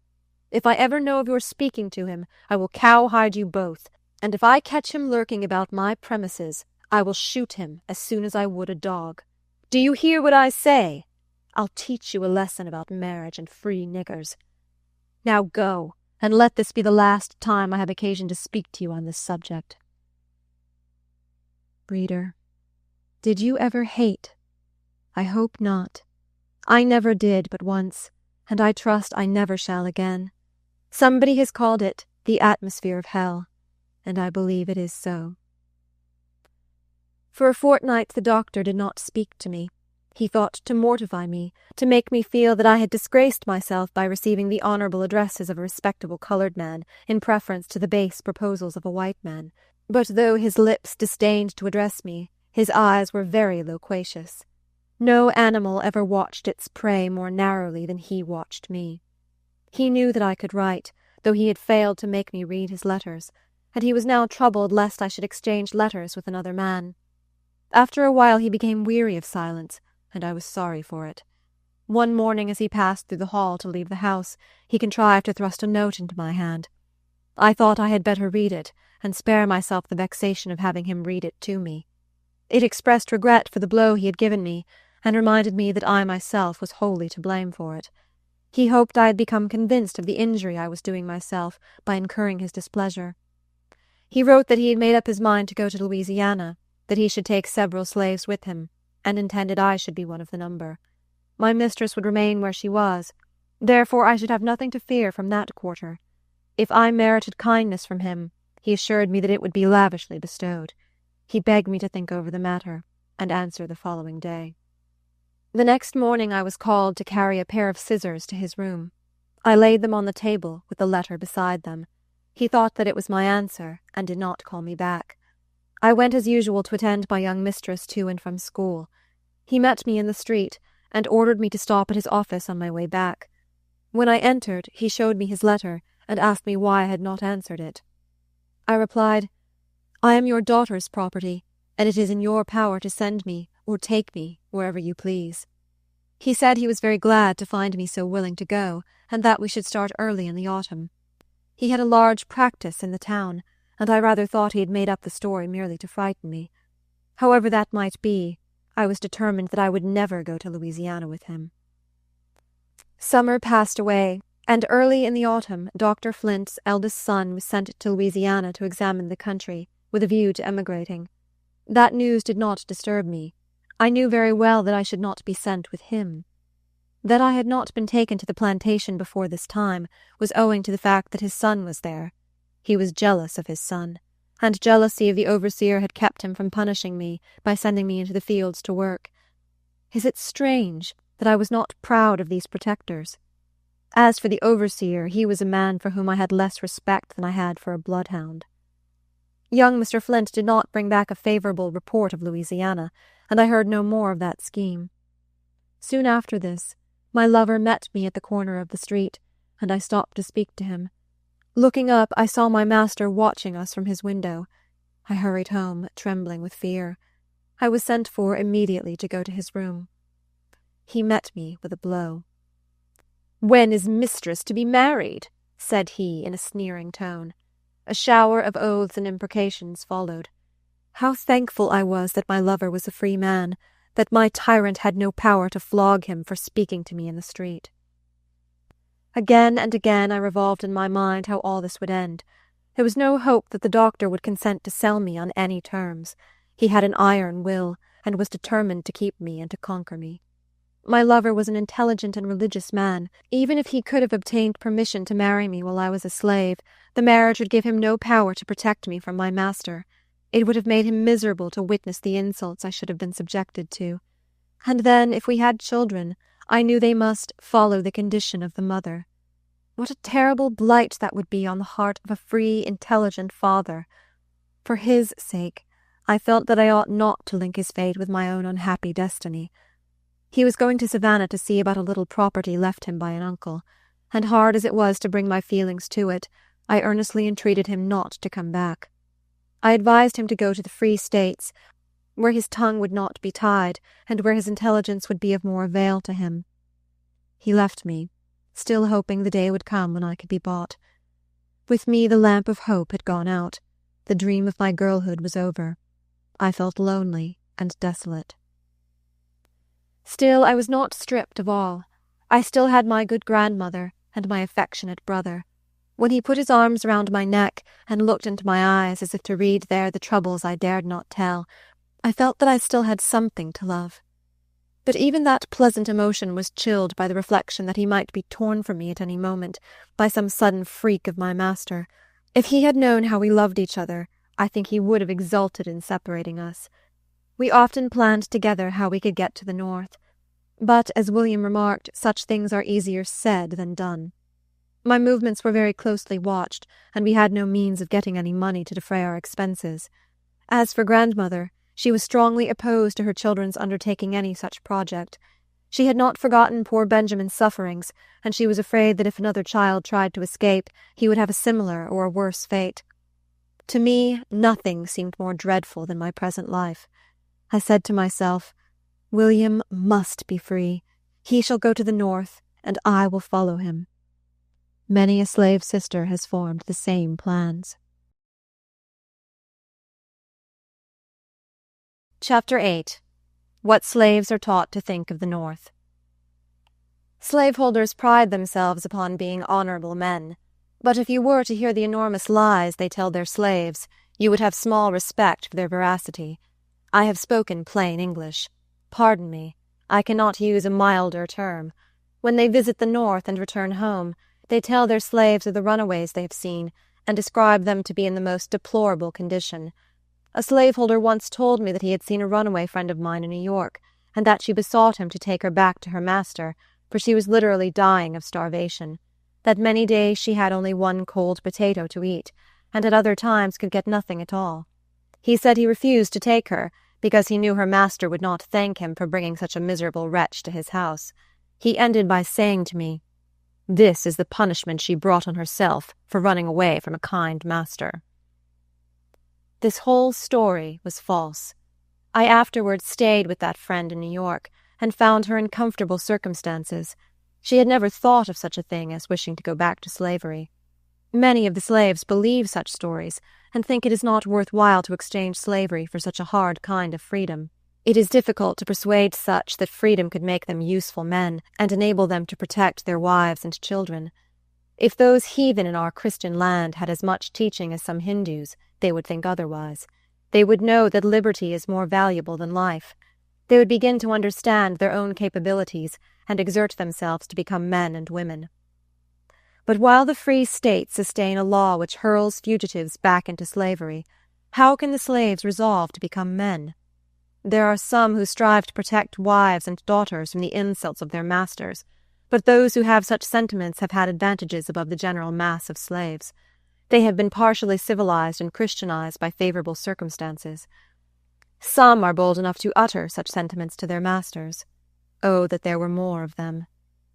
Some poor creatures have been so brutalized by the lash that they will sneak out of the way to give their masters free access to their wives and daughters. Do you think this proves the black man to belong to an inferior order of beings? What would you be if you had been born and brought up a slave, with generations of slaves for ancestors? I admit that the black man is inferior, but what is it that makes him so? It is the ignorance in which white men compel him to live. It is the torturing whip that lashes manhood out of him. It is the fierce bloodhounds of the South, and the scarcely less cruel human bloodhounds of the North, who enforce the fugitive slave law. They do the work. Southern gentlemen indulge in the most contemptuous expressions about the Yankees, while they, on their part, consent to do the vilest work for them, such as the ferocious bloodhounds and the despised Negro hunters are employed to do at home. When Southerners go to the North, they are proud to do them honor, but the Northern man is not welcome south of Mason and Dixon's line, unless he suppresses every thought and feeling at variance with their peculiar institution. Nor is it enough to be silent. The masters are not pleased, unless they obtain a greater degree of subservience than that, and they are generally accommodated. Do they respect the Northerner for this? I trow not. Even the slaves despise a Northern man with Southern principles, and that is the class they generally see. When Northerners go to the South to reside, they prove very apt scholars. They soon imbibe the sentiments and disposition of their neighbors, and generally go beyond their teachers. Of the two, they are proverbially the hardest masters. They seem to satisfy their consciences with the doctrine that God created the Africans to be slaves. What a libel upon the Heavenly Father, who made of one blood all nations of men! And then who are Africans? Who can measure the amount of Anglo-Saxon blood coursing in the veins of American slaves? I have spoken of the pains slaveholders take to give their slaves a bad opinion of the North, but notwithstanding this, intelligent slaves are aware that they have many friends in the Free States. Even the most ignorant have some confused notions about it. They knew that I could read, and I was often asked if I had seen anything in the newspapers about white folks over in the Big North who were trying to get their freedom for them. Some believe that the abolitionists have already made them free, and that it is established by law, but that their masters prevent the law from going into effect. One woman begged me to get a newspaper and read it over. She said her husband told her that the black people had sent word to the Queen of America that they were all slaves, and that she didn't believe it, and went to Washington City to see the president about it. They quarreled. She drew her sword upon him, and swore that he should help her to make them all free. That poor ignorant woman thought that America was governed by a queen, to whom the president was subordinate. I wish the president was subordinate to Queen Justice. Chapter 9. Sketches of Neighboring Slaveholders. There was a planter in the country, not far from us, whom I will call Mr. Litch. He was an ill-bred, uneducated man, but very wealthy. He had 600 slaves, many of whom he did not know by sight. His extensive plantation was managed by well-paid overseers. There was a jail and a whipping-post on his grounds, and whatever cruelties were perpetrated there, they passed without comment. He was so effectually screened by his great wealth that he was called to no account for his crimes, not even for murder. Various were the punishments resorted to. A favorite one was to tie a rope round a man's body and suspend him from the ground. A fire was kindled over him, from which was suspended a piece of fat pork. As this cooked, the scalding drops of fat continually fell on the bare flesh. On his own plantation, he required very strict obedience to the 8th commandment. But depredations on the neighbors were allowable, provided the culprit managed to evade detection or suspicion. If a neighbor brought a charge of theft against any of his slaves, he was browbeaten by the master, who assured him that his slaves had enough of everything at home and had no inducement to steal. No sooner was the neighbor's back turned than the accused was sought out and whipped for his lack of discretion. If a slave stole from him even a pound of meat or a peck of corn, if detection followed, he was put in chains and imprisoned, and so kept till his form was attenuated by hunger and suffering. A freshet once bore his wine-cellar and meat-house miles away from the plantation. Some slaves followed, and secured bits of meat and bottles of wine. 2 were detected, a ham and some liquor being found in their huts. They were summoned by their master. No words were used, but a club felled them to the ground. A rough box was their coffin, and their interment was a dog's burial. Nothing was said. Murder was so common on his plantation that he feared to be alone after nightfall. He might have believed in ghosts. His brother, if not equal in wealth, was at least equal in cruelty. His bloodhounds were well trained.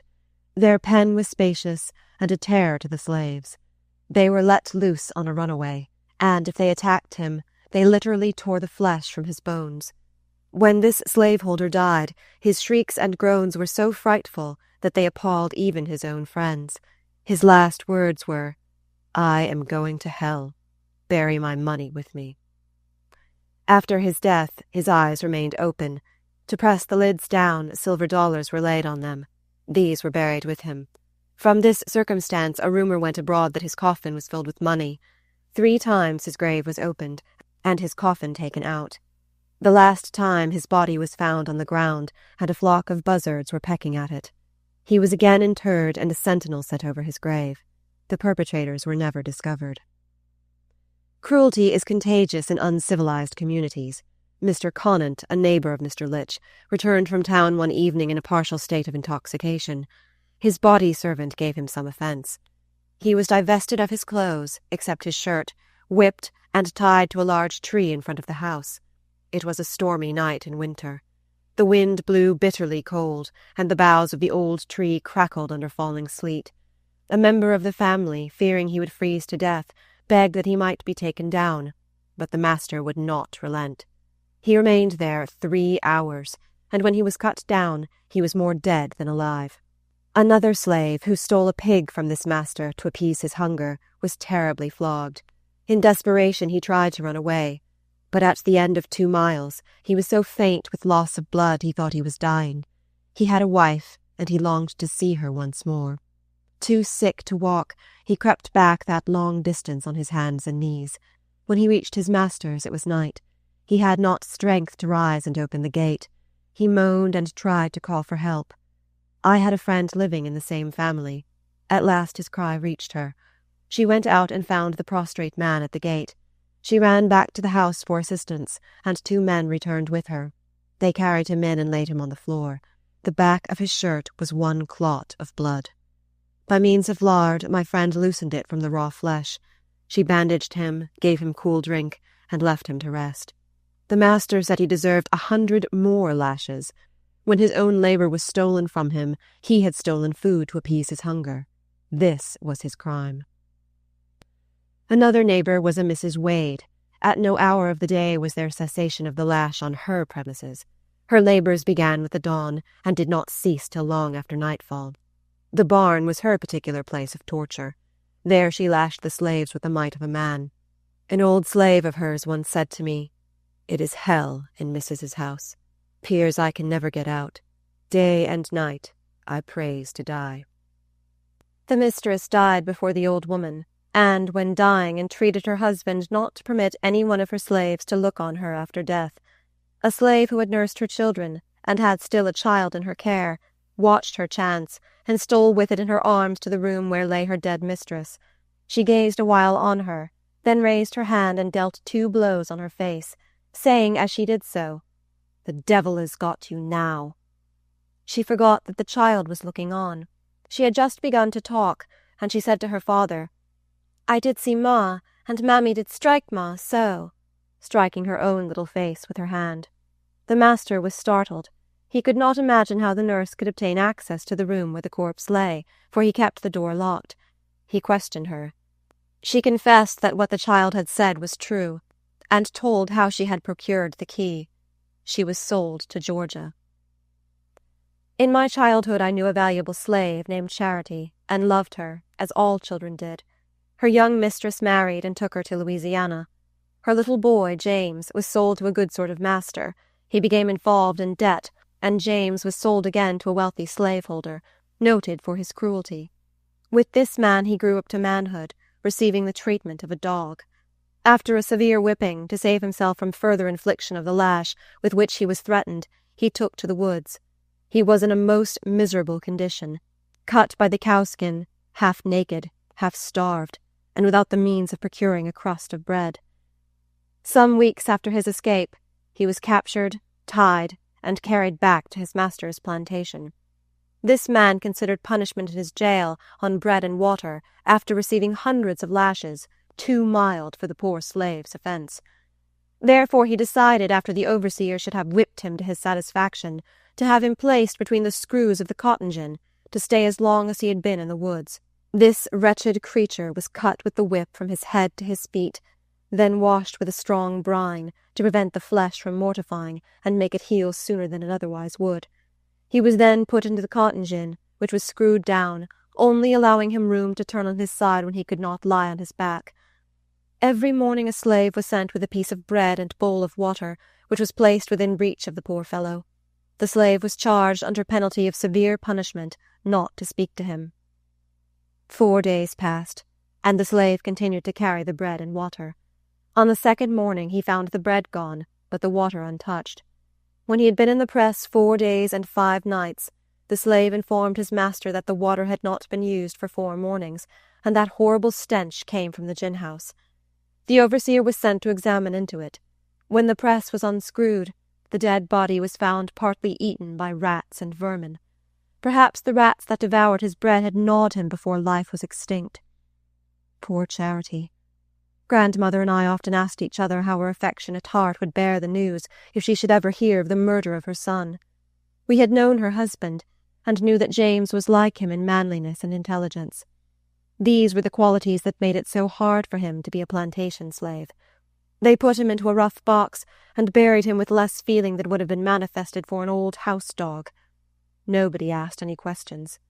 He was a slave, and the feeling was that the master had a right to do what he pleased with his own property. And what did he care for the value of a slave?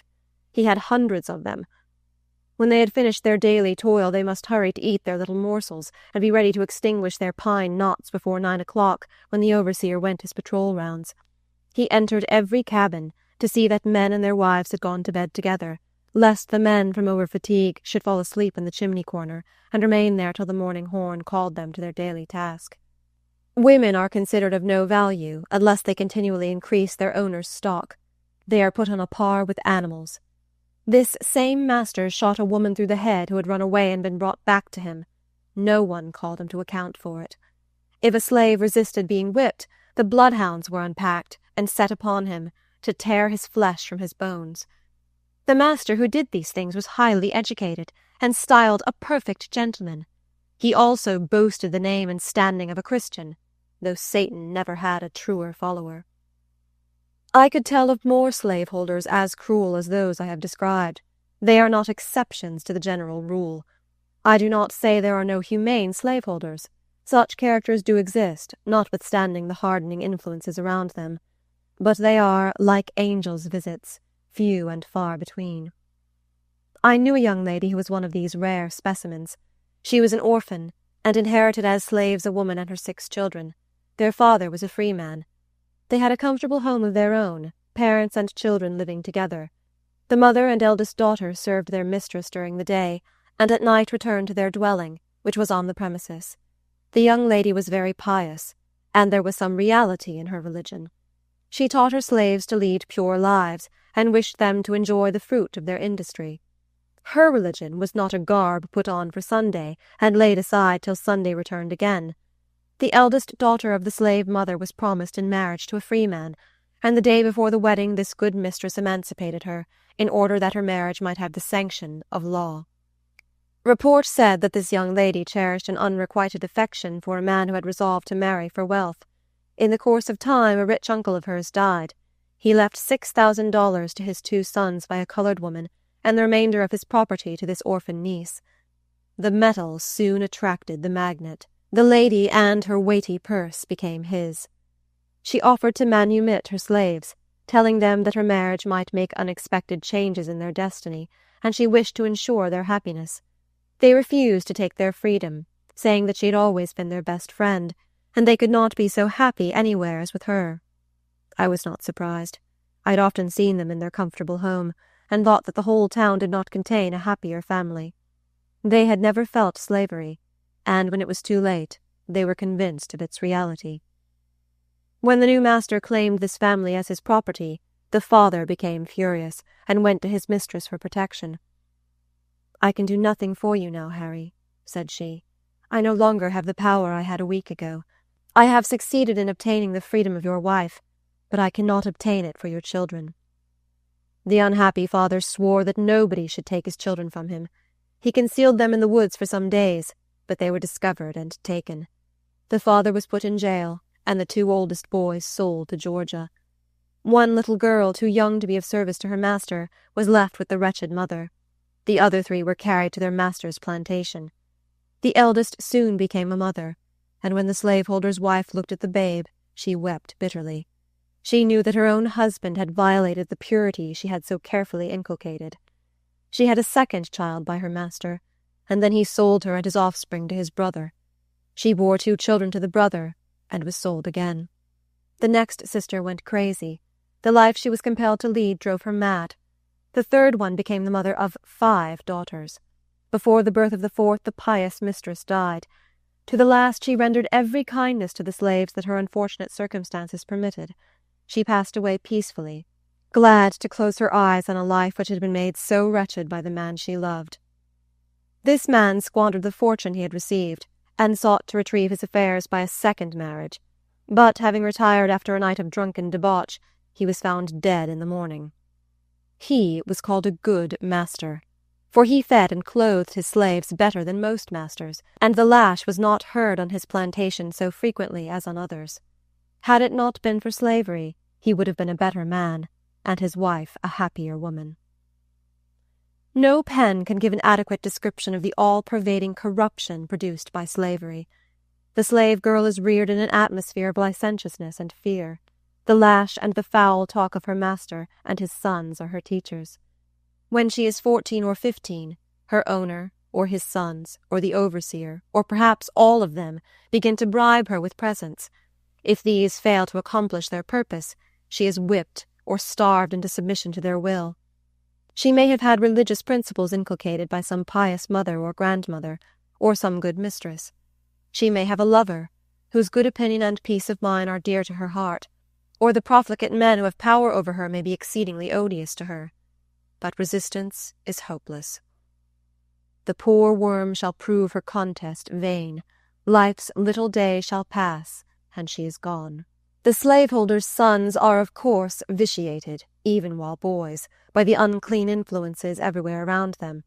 Nor do the master's daughters always escape. Severe retributions sometimes come upon him for the wrongs he does to the daughters of the slaves. The white daughters early hear their parents quarreling about some female slave. Their curiosity is excited, and they soon learn the cause. They are attended by the young slave girls whom their father has corrupted, and they hear such talk as should never meet youthful ears, or any other ears. They know that the woman slaves are subject to their father's authority in all things, and in some cases they exercise the same authority over the men slaves. I have myself seen the master of such a household, whose head was bowed down in shame, for it was known in the neighborhood that his daughter had selected one of the meanest slaves on his plantation to be the father of his first grandchild. She did not make her advances to her equals, nor even to her father's more intelligent servants. She selected the most brutalized, over whom her authority could be exercised with less fear of exposure. Her father, half frantic with rage, sought to revenge himself on the offending black man. But his daughter, foreseeing the storm that would arise, had given him free papers and sent him out of the state. In such cases the infant is smothered, or sent where it is never seen by any who know its history. But if the white parent is the father instead of the mother, the offspring are unblushingly reared for the market. If they are girls, I have indicated plainly enough what will be their inevitable destiny. You may believe what I say, for I write only that whereof I know. I was 21 years in that cage of obscene birds. I can testify, from my own experience and observation, that slavery is a curse to the whites as well as to the blacks. It makes white fathers cruel and sensual, the sons violent and licentious. It contaminates the daughters, and makes the wives wretched. And as for the colored race, it needs an abler pen than mine to describe the extremity of their sufferings, the depth of their degradation. Yet few slaveholders seem to be aware of the widespread moral ruin occasioned by this wicked system. Their talk is of blighted cotton crops, not of the blight on their children's souls. If you want to be fully convinced of the abominations of slavery, go on a southern plantation, and call yourself a Negro trader. Then there will be no concealment. You will see and hear things that will seem to you impossible among human beings with immortal souls. Chapter 10. A Perilous Passage in the Slave Girl's Life. After my lover went away, Dr. Flint contrived a new plan. He seemed to have an idea that my fear of my mistress was his greatest obstacle.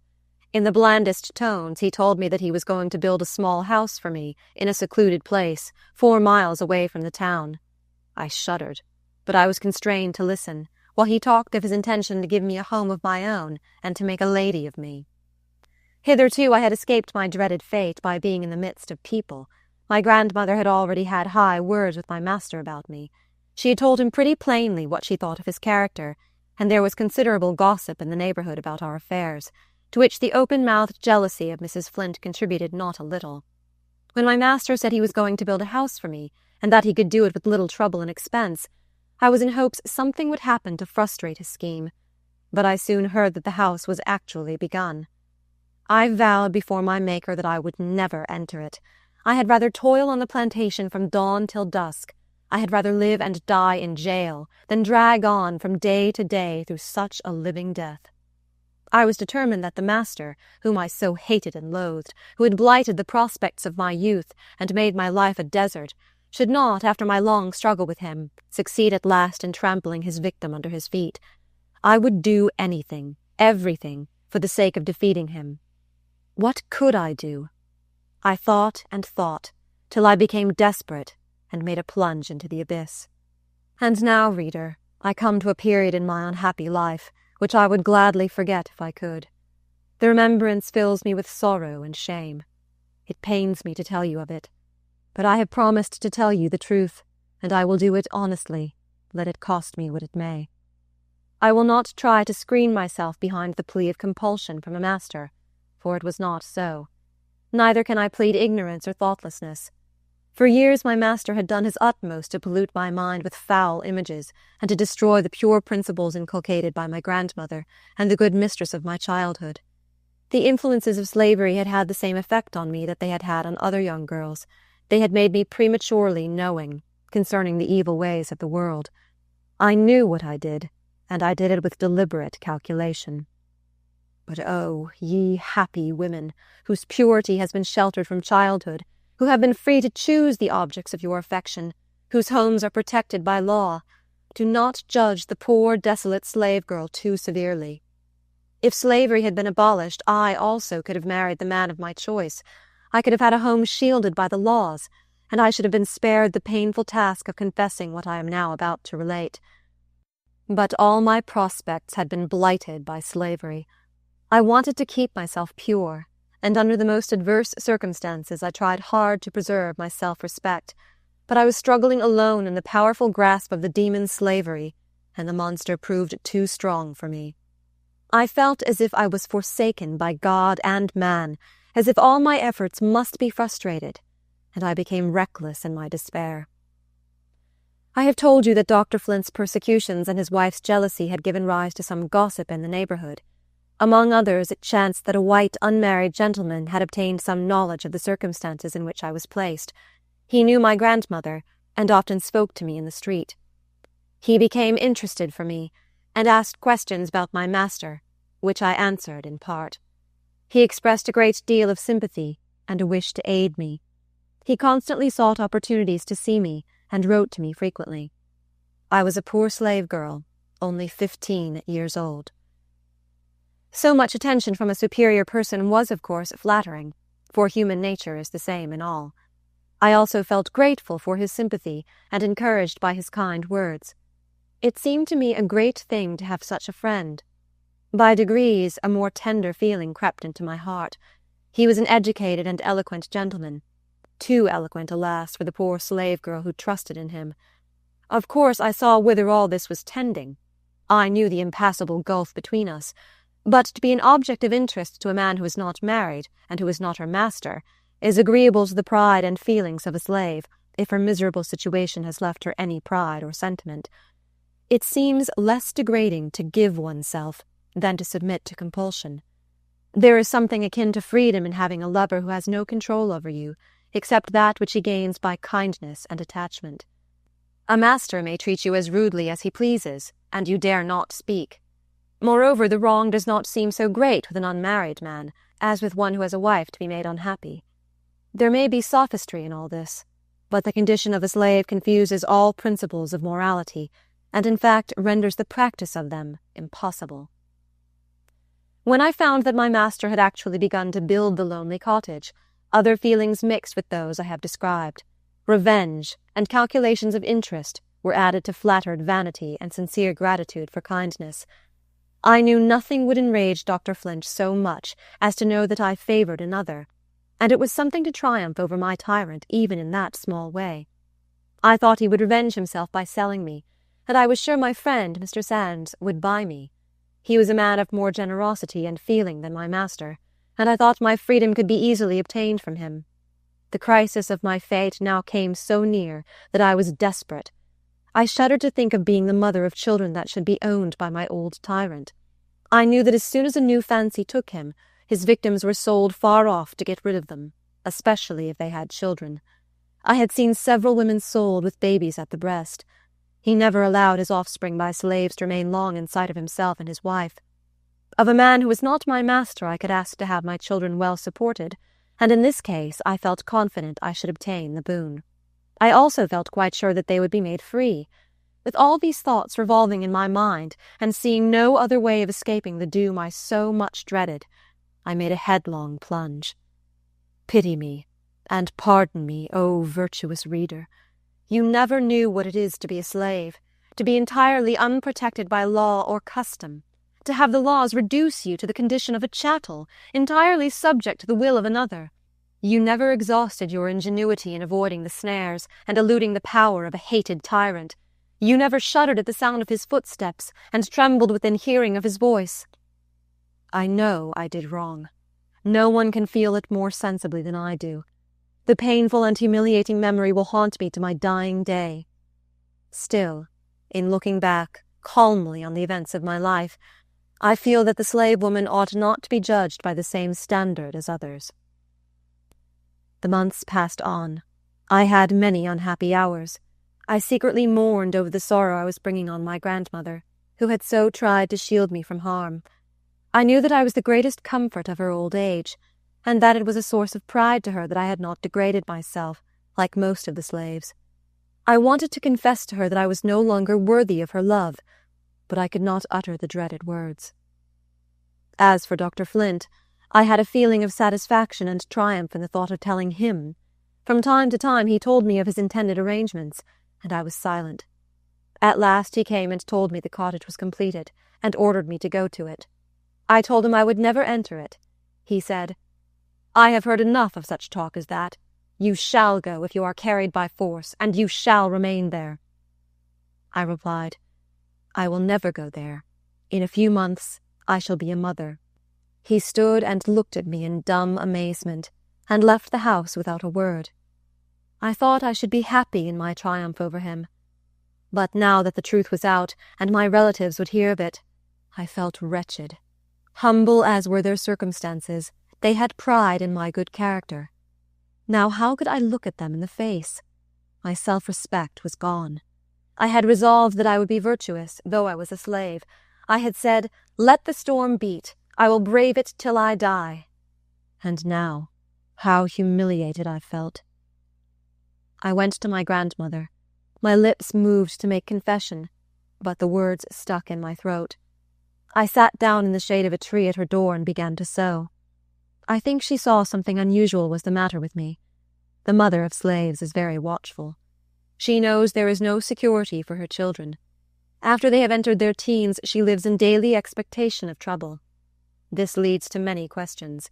If the girl is of a sensitive nature, timidity keeps her from answering truthfully, and this well-meant course has a tendency to drive her from maternal counsels. Presently in came my mistress, like a madwoman, and accused me concerning her husband. My grandmother, whose suspicions had been previously awakened, believed what she said. She exclaimed, "Oh, Linda, has it come to this? I had rather see you dead than to see you as you are now. You are a disgrace to your dead mother." She tore from my fingers my mother's wedding ring and her silver thimble.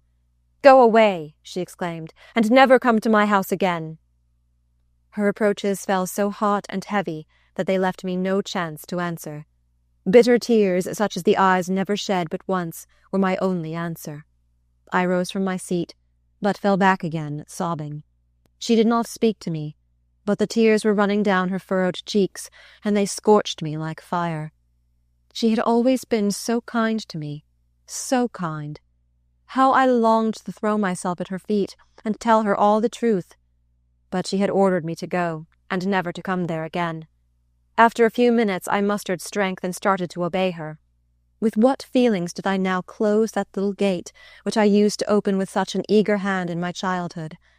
It closed upon me with a sound I never heard before. Where could I go? I was afraid to return to my masters. I walked on recklessly, not caring where I went or what would become of me. When I had gone 4 or 5 miles, fatigue compelled me to stop. I sat down on the stump of an old tree. The stars were shining through the boughs above me. How they mocked me, with their bright, calm light.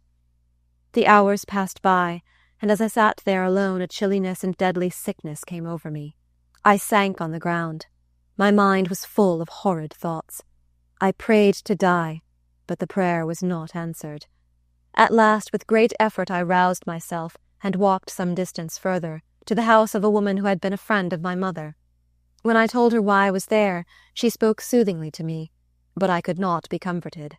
I thought I could bear my shame if I could only be reconciled to my grandmother.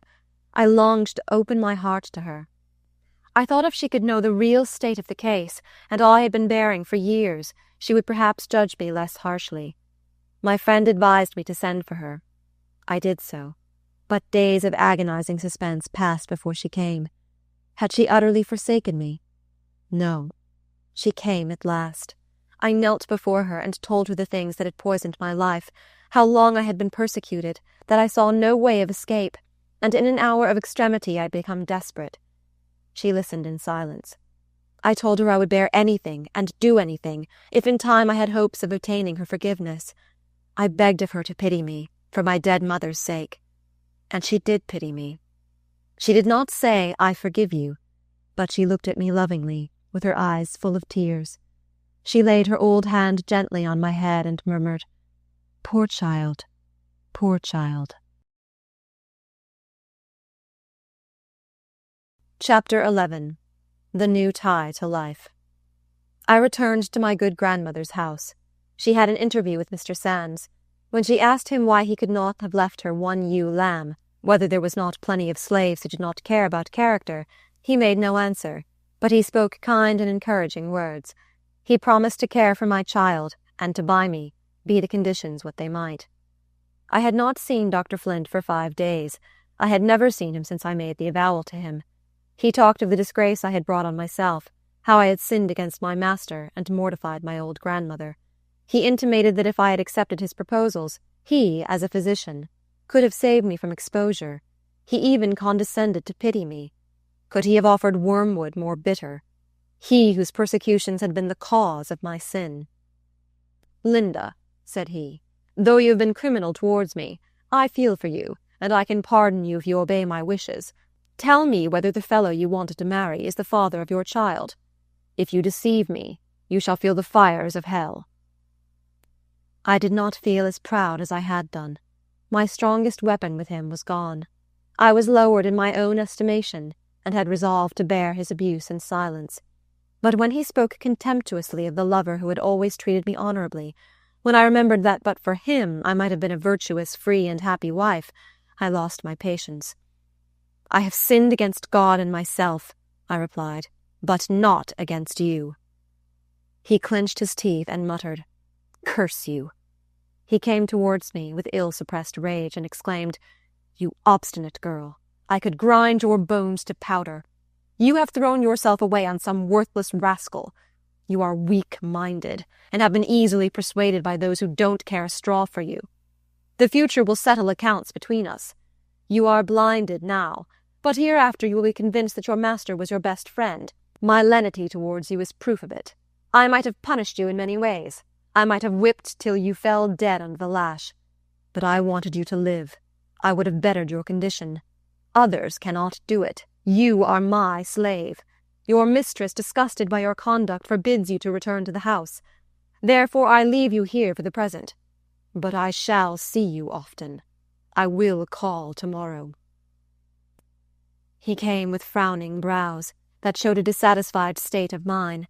After asking about my health, he inquired whether my board was paid, and who visited me. He then went on to say that he had neglected his duty, that as a physician there were certain things that he ought to have explained to me. Then followed talk such as would have made the most shameless blush. He ordered me to stand up before him. I obeyed. "I command you," said he, "to tell me whether the father of your child is white or black." I hesitated.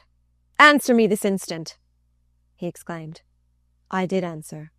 He sprang upon me like a wolf and grabbed my arm as if he would have broken it. "Do you love him?" he said in a hissing tone. "I am thankful that I do not despise him," I replied. He raised his hand to strike me, but it fell again. I don't know what arrested the blow. He sat down with lips tightly compressed. At last he spoke. "I came here," said he, "to make you a friendly proposition, but your ingratitude chafes me beyond endurance. You turn aside all my good intentions towards you. I don't know what it is that keeps me from killing you." Again he rose, as if he had a mind to strike me. But he resumed. "On one condition I will forgive your insolence and crime. You must henceforth have no communication of any kind with the father of your child. You must not ask anything from him, or receive anything from him. I will take care of you and your child. You had better promise this at once, and not wait till you are deserted by him. This is the last act of mercy I shall show towards you." I said something about being unwilling to have my child supported by a man who had cursed it, and me also. He rejoined that a woman who had sunk to my level had no right to expect anything else. He asked for the last time, would I accept his kindness? I answered that I would not. "Very well," said he.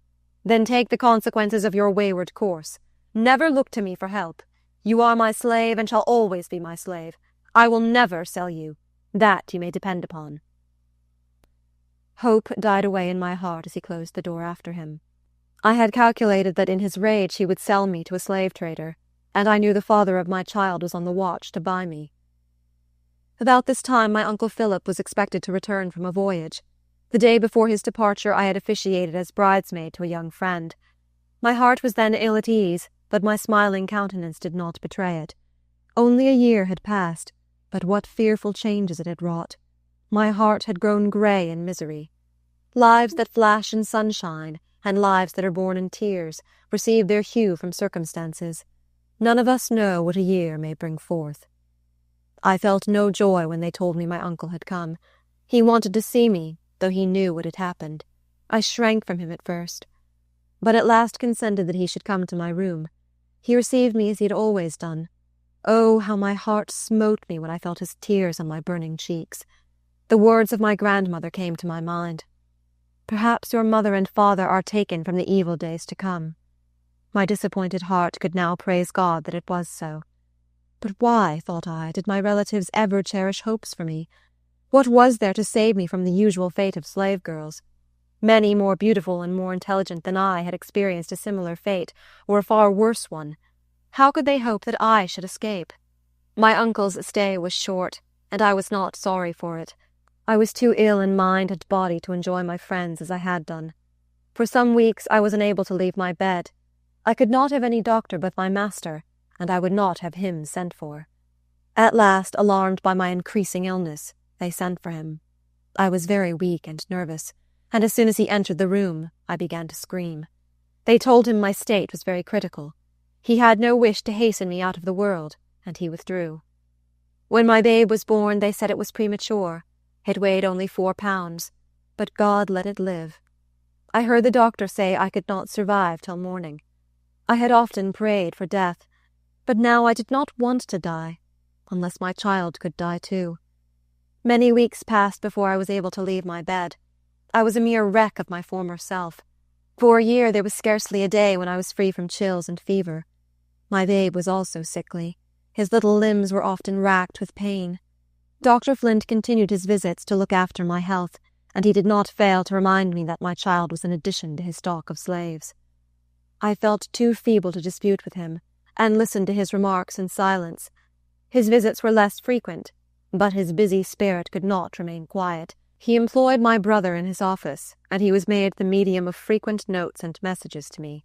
William was a bright lad, and of much use to the doctor. He had learned to put up medicines, to leech, cup, and bleed. He had taught himself to read and spell. I was proud of my brother, and the old doctor suspected as much. One day, when I had not seen him for several weeks, I heard his steps approaching the door. I dreaded the encounter, and hid myself. He inquired for me, of course, but I was nowhere to be found. He went to his office and dispatched William with a note. The colour mounted to my brother's face when he gave it to me, and he said, "Don't you hate me, Linda, for bringing you these things?" I told him I could not blame him. He was a slave, and obliged to obey his master's will. The note ordered me to come to his office. I went. He demanded to know where I was when he called. I told him I was at home. He flew into a passion and said he knew better. Then he launched out upon his usual themes, my crimes against him and my ingratitude for his forbearance. The laws were laid down to me anew, and I was dismissed. I felt humiliated that my brother should stand by and listen to such language as would be addressed only to a slave. Poor boy, he was powerless to defend me, but I saw the tears which he vainly strove to keep back. The manifestation of feeling irritated the doctor. William could do nothing to please him. One morning he did not arrive at the office so early as usual, and that circumstance afforded his master an opportunity to vent his spleen. He was put in jail. The next day my brother sent a trader to the doctor with a request to be sold. His master was greatly incensed at what he called his insolence. He said he had put him there to reflect upon his bad conduct, and he certainly was not giving any evidence of repentance. For 2 days he harassed himself to find somebody to do his office work, but everything went wrong without William.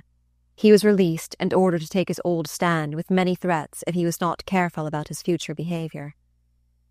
As the months passed on, my boy improved in health. When he was a year old, they called him Beautiful. The little vine was taking deep root in my existence, though its clinging fondness excited a mixture of love and pain.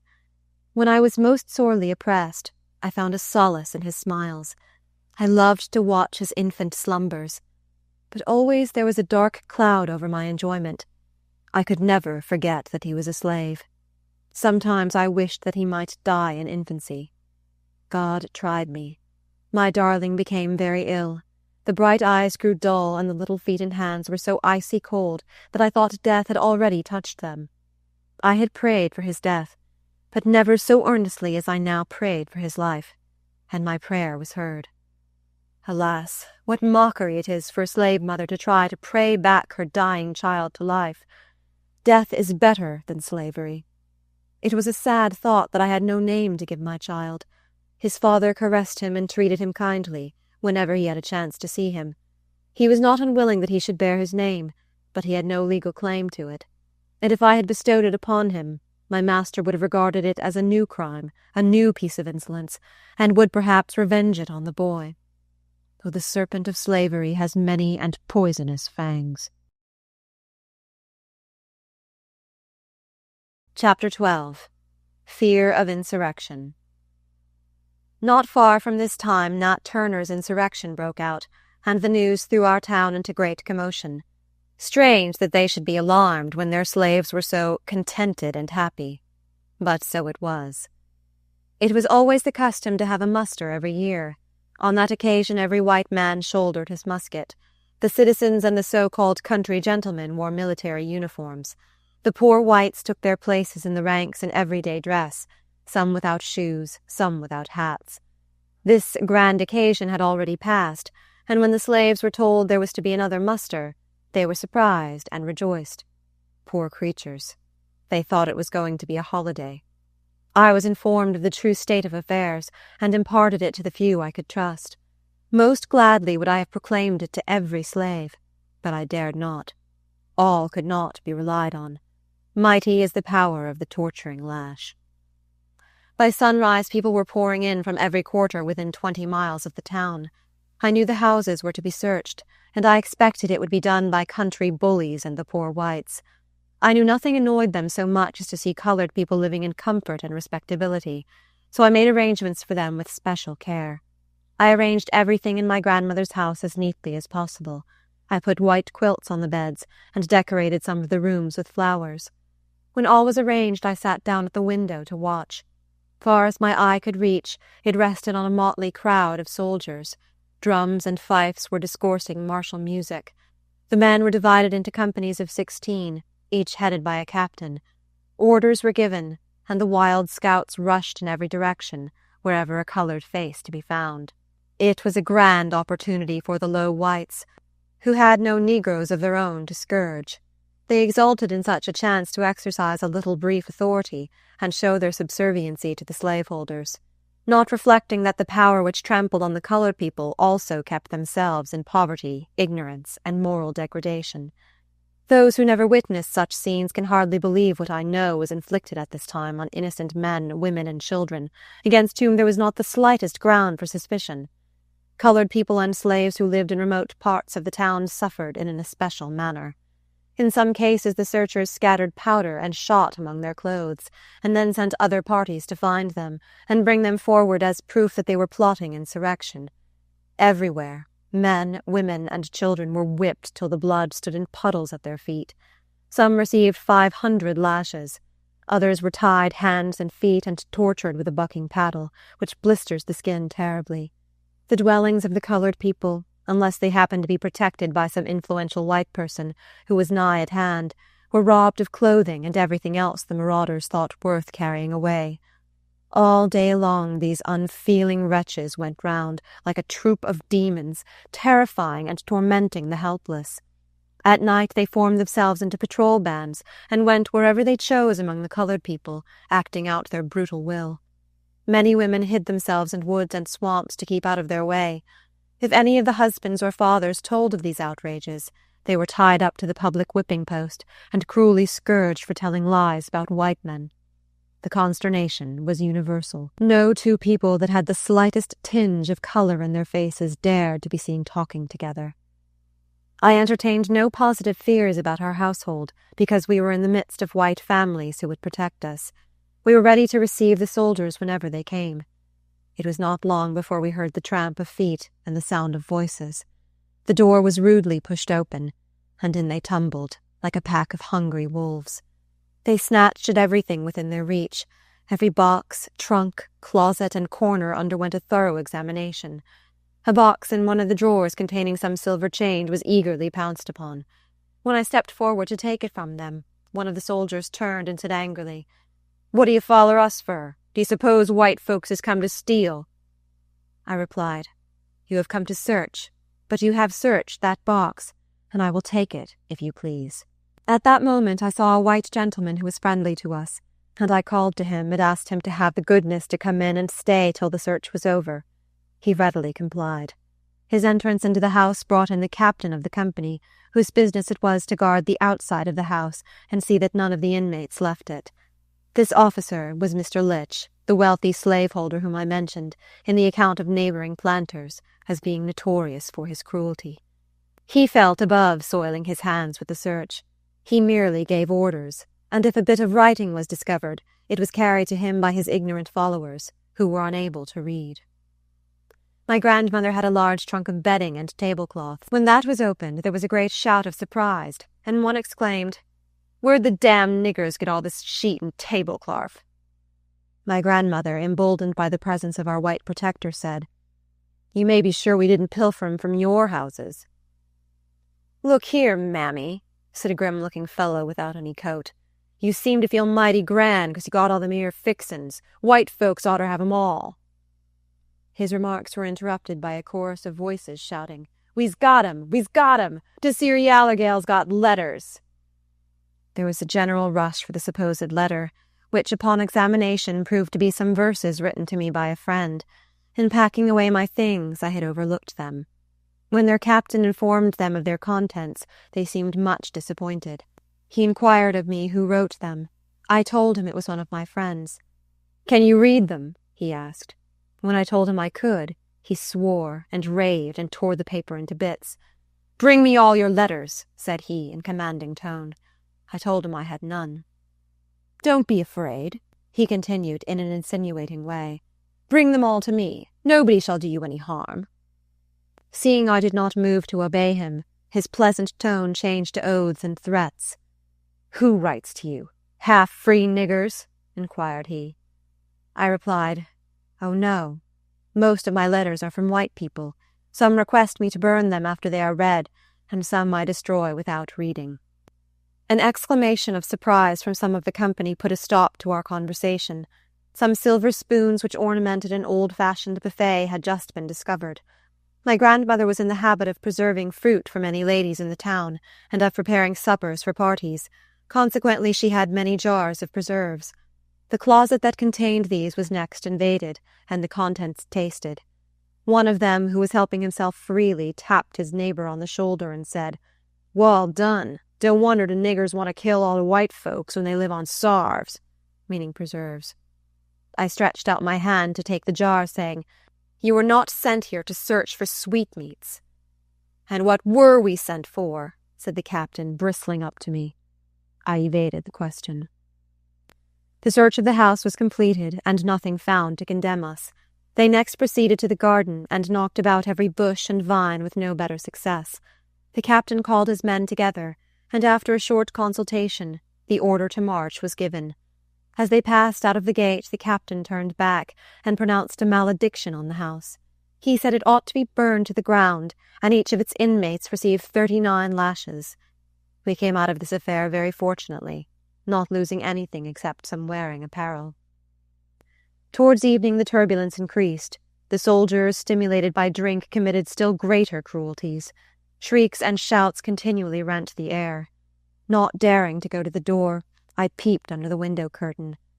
I saw a mob dragging along a number of colored people, each white man with his musket upraised, threatening instant death if they did not stop their shrieks.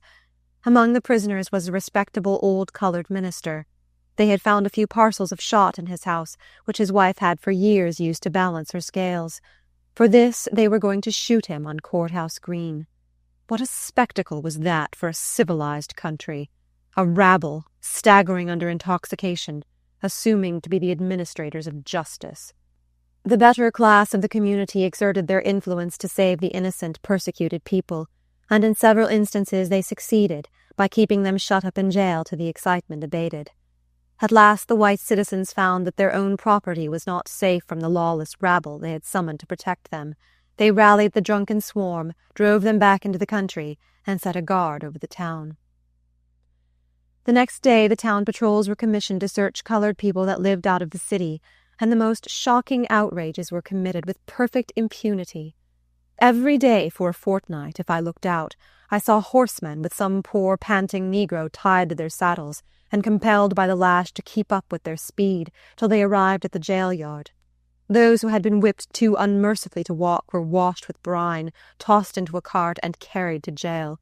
One black man who had not fortitude to endure scourging promised to give information about the conspiracy, but it turned out that he knew nothing at all. He had not even heard the name of Nat Turner. The poor fellow had, however, made up a story which augmented his own sufferings and those of the colored people. The day patrol continued for some weeks, and at sundown a night guard was substituted. Nothing at all was proved against the colored people, bond or free. The wrath of the slaveholders was somewhat appeased by the capture of Nat Turner.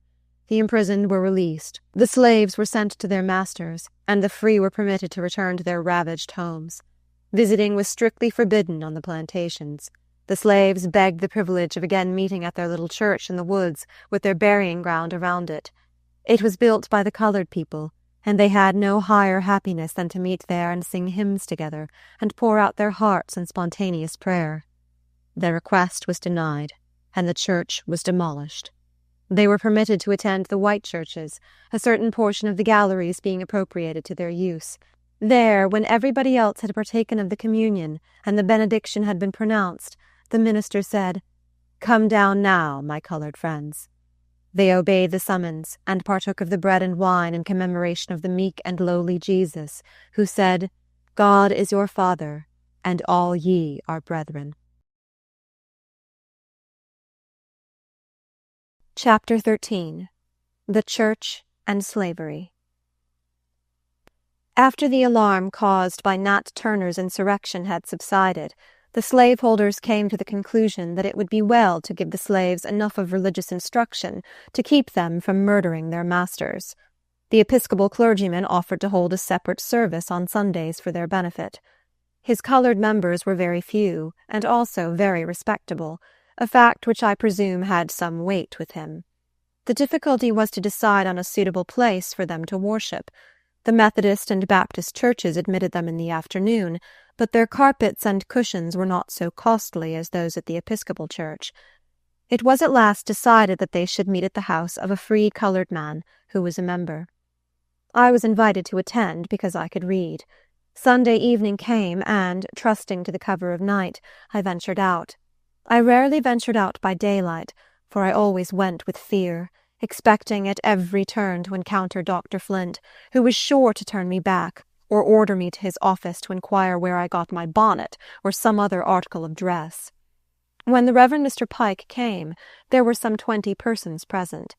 The reverend gentleman knelt in prayer, then seated himself, and requested all present who could read to open their books, while he gave out the portions he wished them to repeat or respond to. His text was, "Servants, be obedient to them that are your masters according to the flesh, with fear and trembling in singleness of your heart, as unto Christ." Pious Mr. Pike brushed up his hair till it stood upright, and in deep, solemn tones began, "Hearken, ye servants, give strict heed unto my words. You are rebellious sinners. Your hearts are filled with all manner of evil. 'Tis the devil who tempts you. God is angry with you, and will surely punish you if you don't forsake your wicked ways. You that live in town are eye-servants behind your master's back. Instead of serving your masters faithfully, which is pleasing in the sight of your heavenly master, you are idle and shirk your work. God sees you. You tell lies. God hears you. Instead of being engaged in worshipping him, you are hidden away somewhere, feasting on your master's substance, tossing coffee grounds with some wicked fortune-teller, or cutting cards with another old hag. Your masters may not find you out, but God sees you and will punish you. Oh, the depravity of your hearts! When your master's work is done, are you quietly together, thinking of the goodness of God to such sinful creatures? No, you are quarrelling, and tying up little bags of roots to bury under the doorsteps to poison each other with. God sees you. You men steal away to every grog shop to sell your master's corn, that you may buy rum to drink. God sees you. You sneak into the back streets or among the bushes to pitch coppers. Although your masters may not find you out, God sees you, and he will punish you. You must forsake your sinful ways and be faithful servants. Obey your old master and your young master, your old mistress and your young mistress. If you disobey your earthly master, you offend your heavenly master. You must obey God's commandments. When you go from here, don't stop at the corners of the streets to talk, but go directly home, and let your master and mistress see that you have come." The benediction was pronounced. We went home, highly amused at Brother Pike's gospel teaching, and we determined to hear him again. I went the next Sabbath evening, and heard pretty much a repetition of the last discourse. At the close of the meeting, Mr. Pike informed us that he found it very inconvenient to meet at the friend's house, and he should be glad to see us every Sunday evening at his own kitchen. I went home with the feeling that I had heard the Reverend Mr. Pike for the last time. Some of his members repaired to his house, and found that the kitchen sported 2 tallow candles, the first time, I am sure, since its present occupant owned it, for the servants never had anything but pine knots. It was so long before the reverend gentleman descended from his comfortable parlour that the slaves left, then went away to enjoy a Methodist shout. They never seem so happy as when shouting and singing at religious meetings. Many of them are sincere and nearer to the gate of heaven than sanctimonious Mr. Pike and other long-faced Christians who see wounded Samaritans and pass by on the other side. The slaves generally compose their own songs and hymns, and they do not trouble their heads much about the measure. They often sing the following verses. "Old Satan is one busy old man. He rolls dem blocks all in my way. But Jesus is my bosom friend. He rolls dem blocks away. If I had died when I was young, then how my stammering tongue would have sung. But I am old, and now I stand a narrow chance for to tread that heavenly land." I well remember one occasion when I attended a Methodist class meeting. I went with a burdened spirit, and happened to sit next a poor bereaved mother, whose heart was still heavier than mine. The class leader was the town constable, a man who bought and sold slaves, who whipped his brethren and sisters of the church at the public whipping post, in jail or out of jail. He was ready to perform that Christian office anywhere for 50 cents. This white-faced, black-hearted brother came near us, and said to this stricken woman, "Sister, can't you tell us how the Lord deals with your soul? Do you love him as you did formerly?" She rose to her feet, and said in piteous tones, "My Lord and Master, help me. My load is more than I can bear. God has hid himself from me, and I am left in darkness and misery." Then, striking her breast, she continued, "I can't tell you what is in here. They've got all my children. Last week they took the last one. God only knows where they've sold her. They let me have her 16 years, and then, oh, pray for her brothers and sisters. I've got nothing to live for now. God make my time short." She sat down, quivering in every limb. I saw that constable class leader become crimson in the face with suppressed laughter while he held up his handkerchief, that those who were weeping for the poor woman's calamity might not see his merriment. Then, with assumed gravity, he said to the bereaved mother, "Sister, pray to the Lord that every dispensation of his divine will may be sanctified to the good of your poor needy soul." The congregation struck up a hymn, and sung as though they were as free as the birds that warbled round us. Old Satan thought he had a mighty aim. He missed my soul and caught my sins. Cry amen, cry amen, cry amen to God. He took my sins upon his back, went muttering and grumbling down to hell. Cry amen, cry amen, cry amen to God. Old Satan's church is here below. Up to God's free church I hope to go. Cry amen, cry amen, cry amen to God. Precious are such moments to the poor slaves. If you were to hear them at such times, you might think they were happy. But can that hour of singing and shouting sustain them through the dreary week, toiling without wages, under constant dread of the lash? The Episcopal clergyman, who ever since my earliest recollection had been a sort of god among the slaveholders, concluded, as his family was large, that he must go where money was more abundant. A very different clergyman took his place. The change was very agreeable to the colored people, who said, "God has sent us a good man this time." They loved him, and their children followed him for a smile or kind word. Even the slaveholders felt his influence. He brought to the rectory 5 slaves. His wife taught them to read and write and to be useful to her and themselves. As soon as he was settled, he turned his attention to the needy slaves around him. He urged upon his parishioners the duty of having a meeting expressly for them every Sunday, with a sermon adapted to their comprehension. After much argument and importunity, it was finally agreed that they might occupy the gallery of the church on Sunday evenings.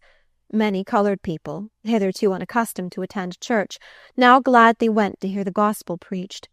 The sermons were simple, and they understood them. Moreover, it was the first time they had ever been addressed as human beings. It was not long before his white parishioners began to be dissatisfied. He was accused of preaching better sermons to the Negroes than he did to them. He honestly confessed that he bestowed more pains upon those sermons than upon any others, for the slaves were reared in such ignorance that it was a difficult task to adapt himself to their comprehension. Dissensions arose in the parish. Some wanted he should preach to them in the evening, and to the slaves in the afternoon. In the midst of these disputings his wife died after a very short illness. Her slaves gathered round her dying bed in great sorrow. She said, "I have tried to do you good and promote your happiness, and if I have failed, it has not been for want of interest in your welfare. Do not weep for me, but prepare for the new duties that lie before you. I leave you all free. May we meet in a better world." Her liberated slaves were sent away with funds to establish them comfortably. The colored people will long bless the memory of that truly Christian woman. Soon after her death, her husband preached his farewell sermon, and many tears were shed at his departure. Several years after, he passed through our town and preached to his former congregation. In his afternoon sermon he addressed the colored people. "My friends," said he, "it affords me great happiness to have an opportunity of speaking to you again. For 2 years I have been striving to do something for the colored people of my own parish, but nothing is yet accomplished. I have not even preached a sermon to them. Try to live according to the word of God, my friends. Your skin is darker than mine, but God judges men by their hearts, not by the color of their skins." This was strange doctrine from a southern pulpit. It was very offensive to slaveholders. They said he and his wife had made fools of their slaves, and that he preached like a fool to the Negroes. I knew an old black man, whose piety and childlike trust in God were beautiful to witness. At 53 years old he joined the Baptist Church.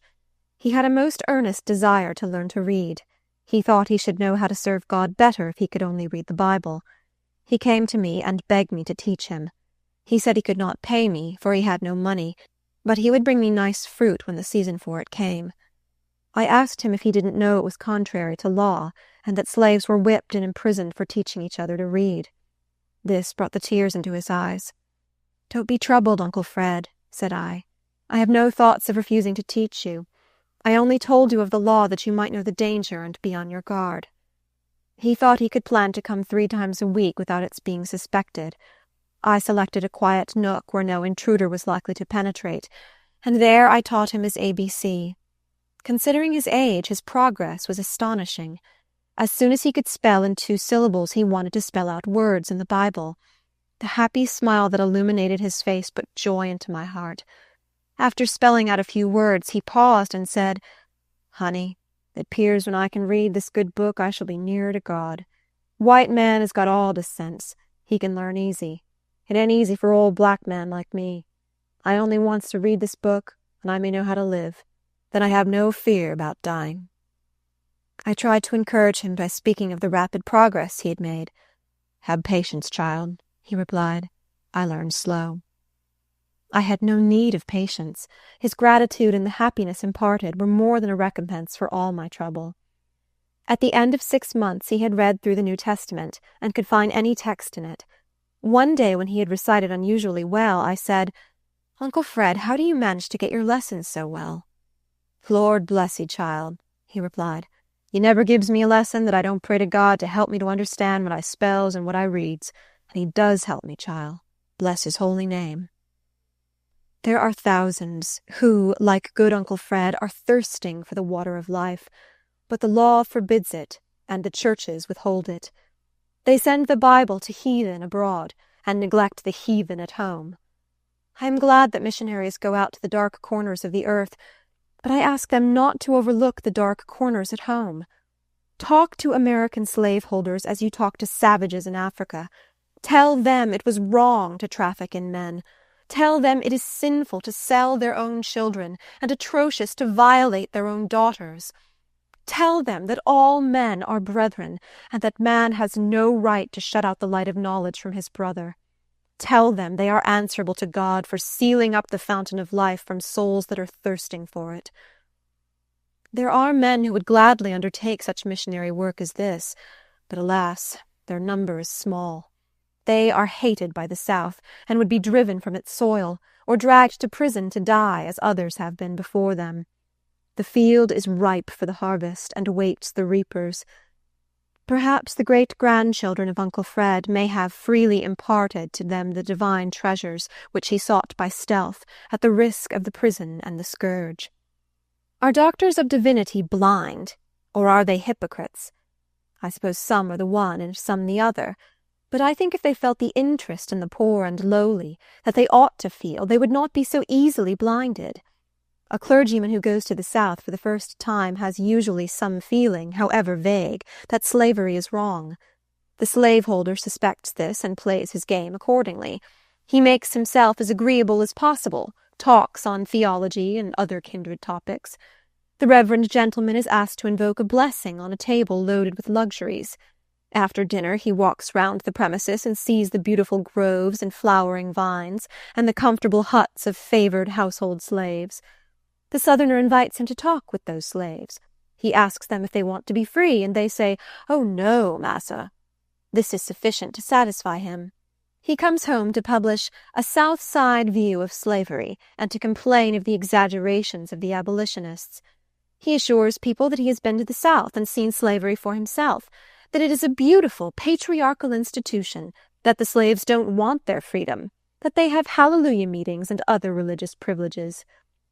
What does he know of the half-starved wretches toiling from dawn till dark on the plantations, of mothers shrieking for their children, torn from their arms by slave-traders, of young girls dragged down into moral filth, of pools of blood around the whipping-post, of hounds trained to tear human flesh, of men screwed into cotton gins to die? The slaveholder showed him none of these things, and the slaves dared not tell them if he had asked them. There is a great difference between Christianity and religion at the South. If a man goes to the communion table and pays money into the treasury of the church, no matter if it be the price of blood, he is called religious. If a pastor has offspring by a woman not his wife, the church dismisses him if she is a white woman, but if she is colored, it does not hinder his continuing to be their good shepherd. When I was told that Dr. Flint had joined the Episcopal Church, I was much surprised. I supposed that religion had a purifying effect on the character of men, but the worst persecutions I endured from him were after he was a communicant. The conversation of the doctor the day after he had been confirmed certainly gave me no indication that he had renounced the devil and all his works. In answer to some of his usual talk, I reminded him that he had just joined the church. "Yes, Linda," said he, "it was proper for me to do so. I am getting on in years, and my position in society requires it, and it puts an end to all the damned slang. You would do well to join the church too, Linda." "There are sinners enough in it already," rejoined I. "If I could be allowed to live like a Christian, I should be glad." "You can do what I require, and if you are faithful to me, you will be as virtuous as my wife," he replied. I answered that the Bible didn't say so. His voice became hoarse with rage. "How dare you preach to me about your infernal Bible?" he exclaimed. "What right have you, who are my Negro, to talk to me about what you would like and what you wouldn't like? I am your master, and you shall obey me." No wonder the slaves sing, "All Satan's church is here below. Up to God's free church I hope to go." Chapter 14. Another Link to Life. I had not returned to my master's house since the birth of my child. The old man raved to have me thus removed from his immediate power, but his wife vowed, by all that was good and great, she would kill me if I came back, and he did not doubt her word. Sometimes he would stay away for a season. Then he would come and renew the old threadbare discourse about his forbearance and my ingratitude. He labored most unnecessarily to convince me that I had lowered myself. The venomous old reprobate had no need of descanting on that theme. I felt humiliated enough. My unconscious babe was the ever-present witness of my shame. I listened with silent contempt when he talked about my having forfeited his good opinion, but I shed bitter tears that I was no longer worthy of being respected by the good and pure. Alas, slavery still held me in its poisonous grasp. There was no chance for me to be respectable. There was no prospect of being able to lead a better life. Sometimes when my master found that I still refused to accept what he called his kind offers, he would threaten to sell my child. "Perhaps that will humble you," said he. Humble me? Was I not already in the dust? But his threat lacerated my heart. I knew the law gave him power to fulfill it, for slaveholders have been cunning enough to enact that the child shall follow the condition of the mother, not of the father, thus taking care that licentiousness shall not interfere with avarice. This reflection made me clasp my innocent babe all the more firmly to my heart. Horrid visions passed through my mind when I thought of his liability to fall into the slave-trader's hands. I wept over him and said, "Oh, my child, perhaps they will leave you in some cold cabin to die, and then throw you into a hole as if you were a dog." When Dr. Flint learned that I was again to be a mother, he was exasperated beyond measure. He rushed from the house and returned with a pair of shears. I had a fine head of hair, and he often railed about my pride of arranging it nicely. He cut every hair close to my head, storming and swearing all the time. I replied to some of his abuse, and he struck me. Some months before he had pitched me downstairs in a fit of passion, and the injury I received was so serious that I was unable to turn myself in bed for many days. He then said, "Linda, I swear by God I will never raise my hand against you again." But I knew that he would forget his promise. After he discovered my situation, he was like a restless spirit from the pit. He came every day, and I was subjected to such insults as no pen can describe. I would not describe them if I could. They were too low, too revolting. I tried to keep them from my grandmother's knowledge as much as I could.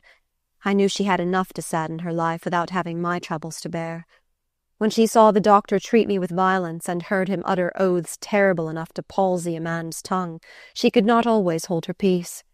It was natural and mother-like that she should try to defend me, but it only made matters worse. When they told me my newborn babe was a girl, my heart was heavier than it had ever been before.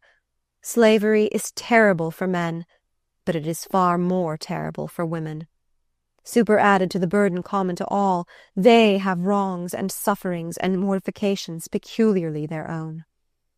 Dr. Flint had sworn that he would make me suffer to my last day for this new crime against him, as he called it, and as long as he had me in his power, he kept his word. On the 4th day after the birth of my babe, he entered my room suddenly and commanded me to rise and bring my baby to him. The nurse who took care of me had gone out of the room to prepare some nourishment, and I was alone. There was no alternative. I rose, took up my babe, and crossed the room to where he sat. "Now stand there," said he, "till I tell you to go back." My child bore a strong resemblance to her father, and to the deceased Mrs. Sands, her grandmother. He noticed this, and while I stood before him, trembling with weakness, he heaped upon me and my little one every vile epithet he could think of. Even the grandmother in her grave did not escape his curses.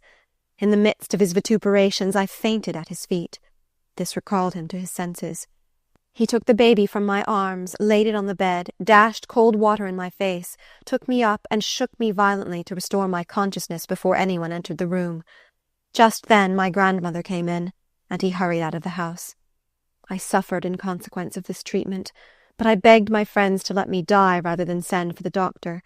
There was nothing I dreaded so much as his presence. My life was spared, and I was glad for the sake of my little ones. Had it not been for these ties to life, I should have been glad to be released by death, though I had lived only 19 years. Always it gave me a pang that my children had no lawful claim to a name. Their father offered his, but if I had wished to accept the offer, I dared not while my master lived. Moreover, I knew it would not be accepted at their baptism. A Christian name they were at least entitled to, and we resolved to call my boy for our dear, good Benjamin, who had gone far away from us. My grandmother belonged to the church, and she was very desirous of having the children christened. I knew Dr. Flint would forbid it, and I did not venture to attempt it. But chance favoured me. He was called to visit a patient out of town, and was obliged to be absent during Sunday. "Now is the time," said my grandmother. "We will take the children to church, and have them christened." When I entered the church, recollections of my mother came over me, and I felt subdued in spirit. There she had presented me for baptism, without any reason to feel ashamed. She had been married, and had such legal rights as slavery allows to a slave. The vows had at least been sacred to her, and she had never violated them. I was glad she was not alive to know under what different circumstances her grandchildren were presented for baptism. Why had my lot been so different from my mother's? Her master had died when she was a child, and she remained with her mistress till she married. She was never in the power of any master, and thus she escaped one class of the evils that generally fall upon slaves. When my baby was about to be christened, the former mistress of my father stepped up to me and proposed to give it her Christian name. To this I added the surname of my father, who had himself no legal right to it, for my grandfather on the paternal side was a white gentleman. What tangled skeins are the genealogies of slavery! I loved my father, but it mortified me to be obliged to bestow his name on my children. When we left the church, my father's old mistress invited me to go home with her. She clasped a gold chain round my baby's neck. I thanked her for this kindness, but I did not like the emblem. I wanted no chain to be fastened on my daughter, not even if its links were of gold. How earnestly I prayed that she might never feel the weight of slavery's chain, whose iron entereth into the soul. Chapter 15. Continued Persecutions. My children grew finely, and Dr. Flint would often say to me with an exulting smile, "These brats will bring me a handsome sum of money one of these days." I thought to myself that, God being my helper, they should never pass into his hands. It seemed to me I would rather see them killed than have them given up to his power. The money for the freedom of myself and my children could be obtained, but I derived no advantage from that circumstance. Dr. Flint loved money, but he loved power more. After much discussion, my friends resolved on making another trial. There was a slaveholder about to leave for Texas, and he was commissioned to buy me. He was to begin with $900 and go up to $12. My master refused his offers. "Sir," said he, "she don't belong to me. She is my daughter's property, and I have no right to sell her. I mistrust that you come from her paramour. If so, you may tell him that he cannot buy her for any money, neither can he buy her children." The doctor came to see me the next day, and my heart beat quicker as he entered. I had never seen the old man tread with so majestic a step. He seated himself and looked at me with withering scorn. My children had learned to be afraid of him.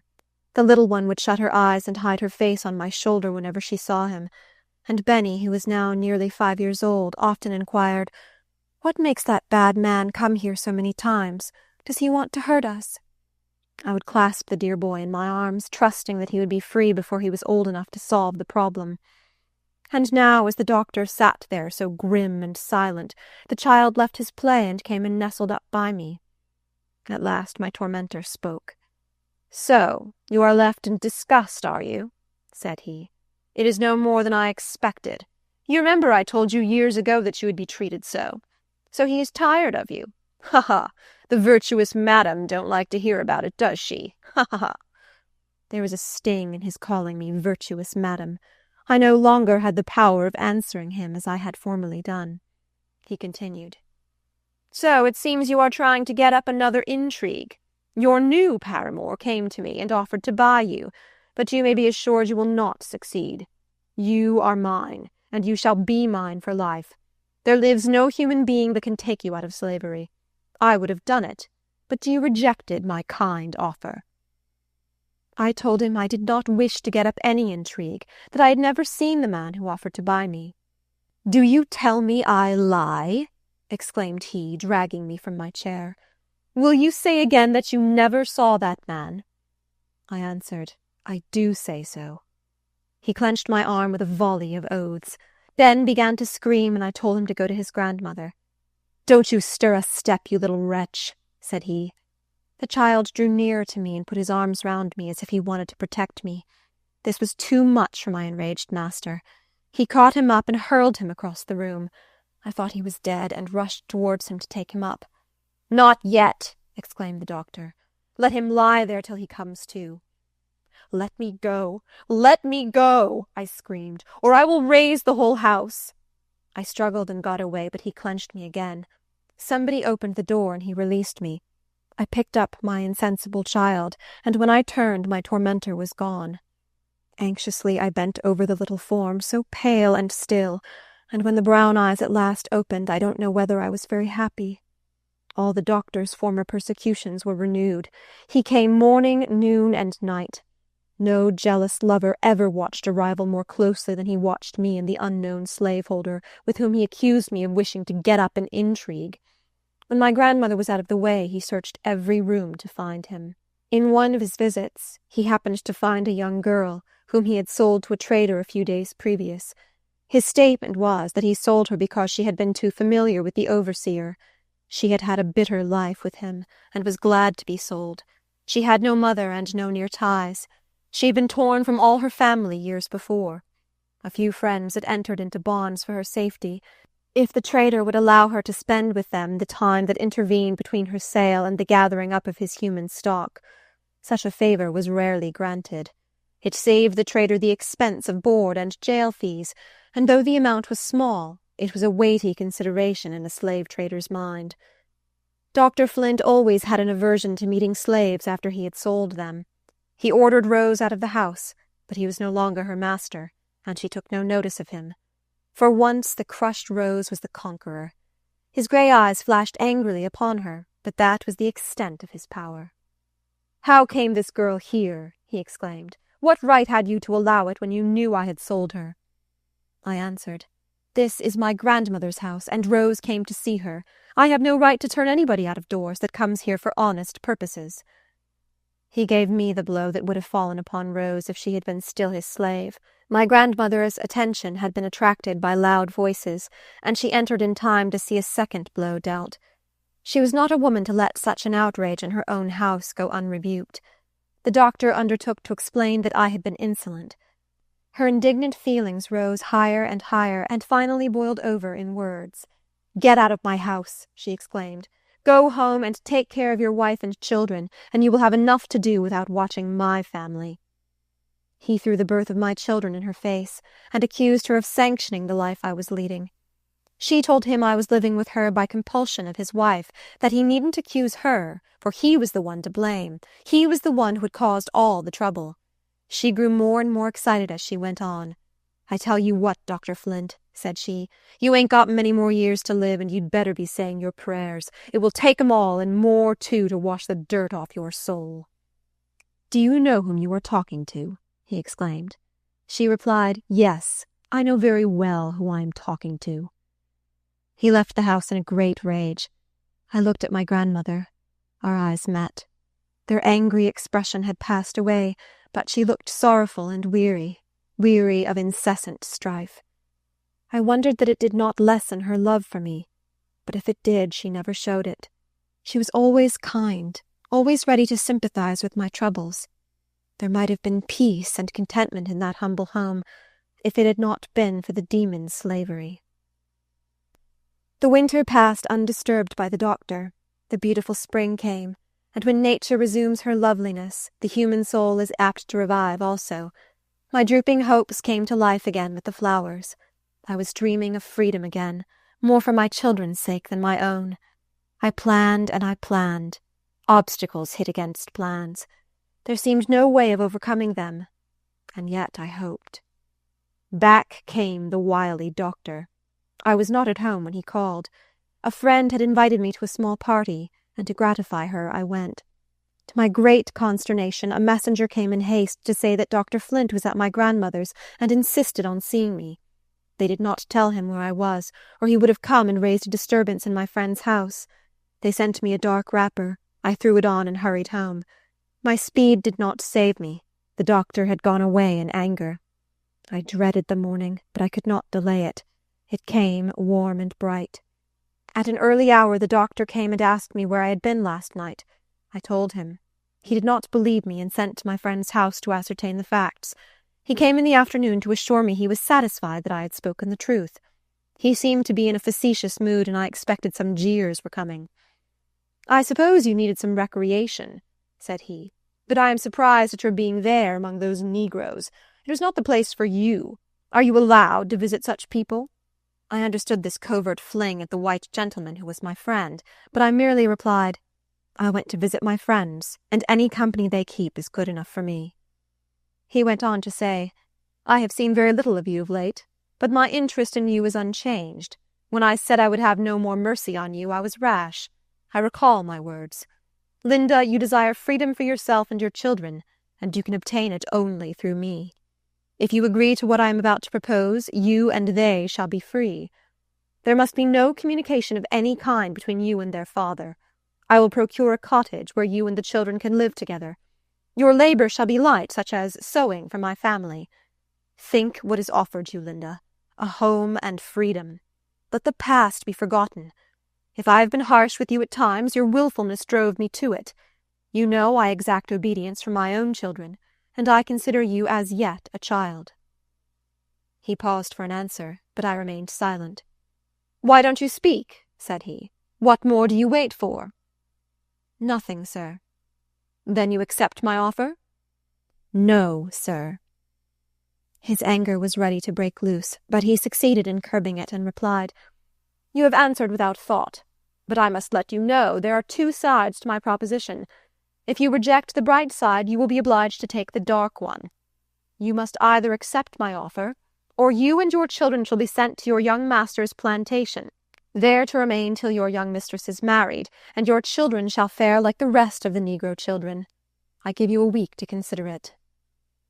He was shrewd, but I knew he was not to be trusted. I told him I was ready to give my answer now. "I will not receive it now," he replied. "You act too much from impulse. Remember that you and your children can be free a week from today if you choose." On what a monstrous chance hung the destiny of my children. I knew that my master's offer was a snare, and that if I entered it, escape would be impossible. As for his promise, I knew him so well that I was sure if he gave me free papers, they would be so managed as to have no legal value. The alternative was inevitable. I resolved to go to the plantation.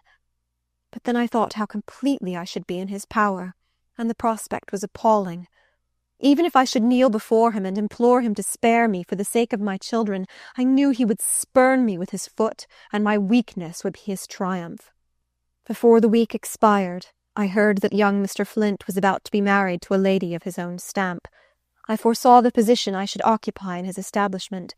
I had once been sent to the plantation for punishment, and fear of the son had induced the father to recall me very soon. My mind was made up. I was resolved that I would foil my master and save my children, or I would perish in the attempt. I kept my plans to myself. I knew that friends would try to dissuade me from them, and I would not wound their feelings by rejecting their advice. On the decisive day the doctor came and said he hoped I had made a wise choice. "I am ready to go to the plantation, sir," I replied. "Have you thought how important your decision is to your children?" said he. I told him I had. "Very well. Go to the plantation, and my curse go with you," he replied. "Your boy shall be put to work, and he shall soon be sold, and your girl shall be raised for the purpose of selling well. Go your own ways." He left the room with curses, not to be repeated. As I stood rooted to the spot, my grandmother came and said, "Linda, child, what did you tell him?" I answered that I was going to the plantation. "Must you go?" said she. "Can't something be done to stop it?" I told her it was useless to try, but she begged me not to give up. She said she would go to the doctor and remind him how long and how faithfully she had served in the family, and how she had taken her own baby from her breast to nourish his wife.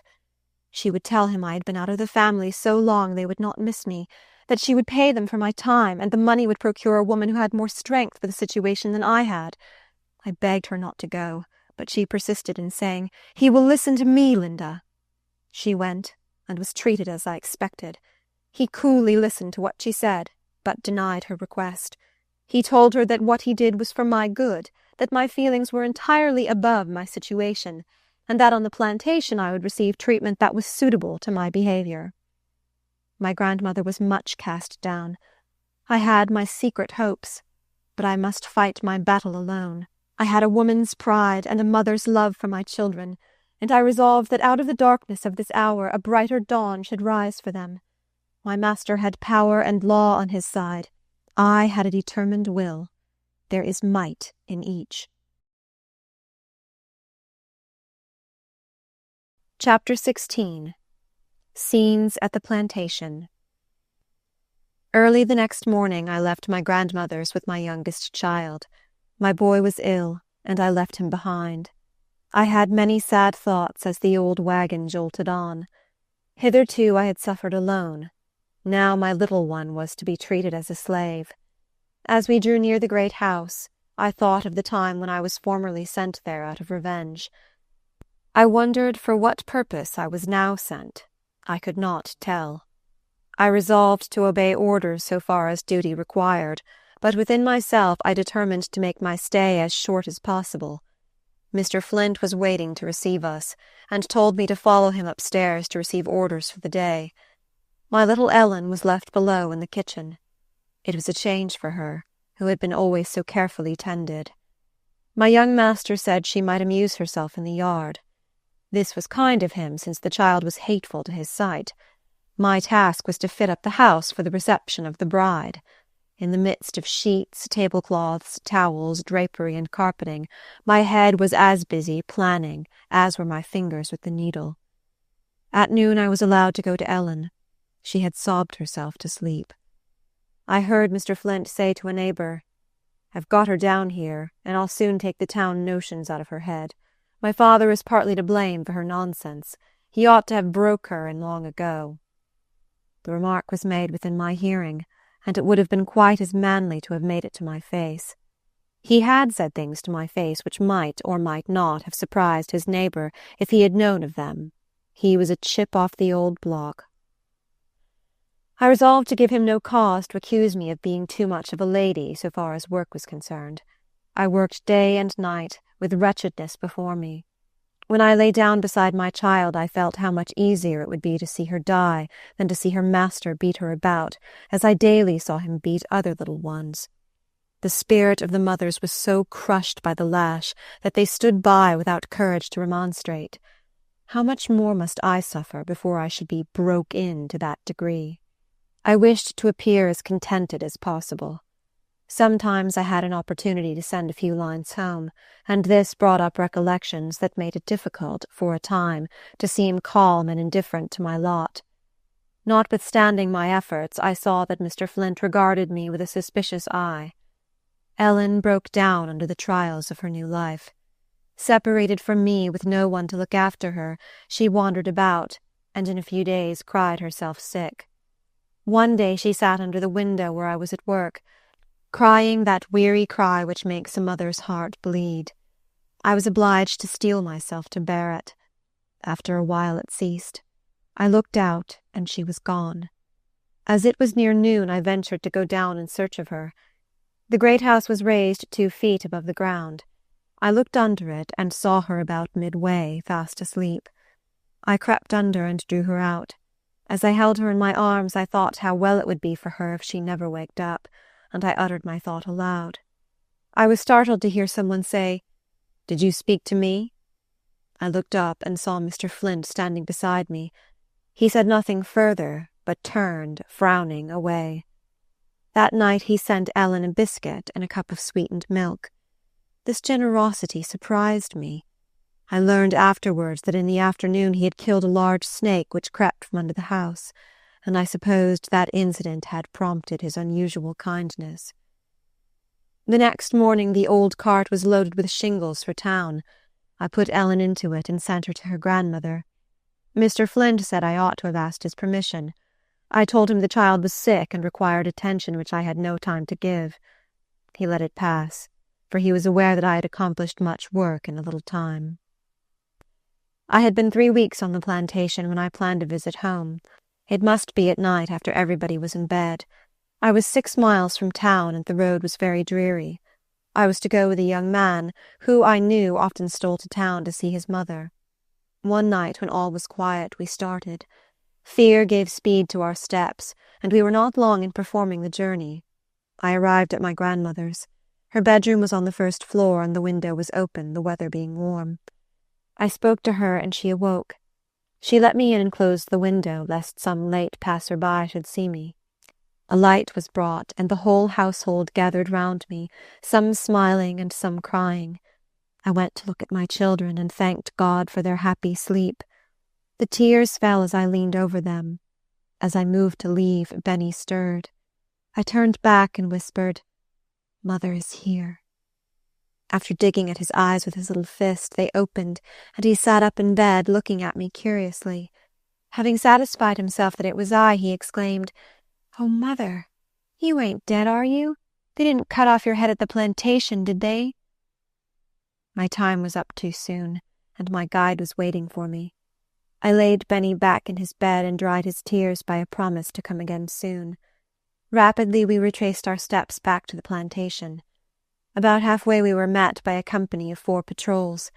Luckily we heard their horses' hoofs before they came in sight, and we had time to hide behind a large tree. They passed, hallooing and shouting in a manner that indicated a recent carousal. How thankful we were that they had not their dogs with them. We hastened our footsteps, and when we arrived on the plantation, we heard the sound of the hand-mill. The slaves were grinding their corn. We were safely in the house before the horn summoned them to their labor. I divided my little parcel of food with my guide, knowing that he had lost the chance of grinding his corn, and must toil all day in the field. Mr. Flint often took an inspection of the house to see that no one was idle. The entire management of the work was trusted to me, because he knew nothing about it, and rather than hire a superintendent, he contented himself with my arrangements. He had often urged upon his father the necessity of having me at the plantation to take charge of his affairs and make clothes for the slaves, but the old man knew him too well to consent to that arrangement. When I had been working a month at the plantation, the great-aunt of Mr. Flint came to make him a visit. This was the good old lady who paid $50 for my grandmother for the purpose of making her free when she stood on the auction block. My grandmother loved this old lady, whom we all called Miss Fanny. She often came to take tea with us.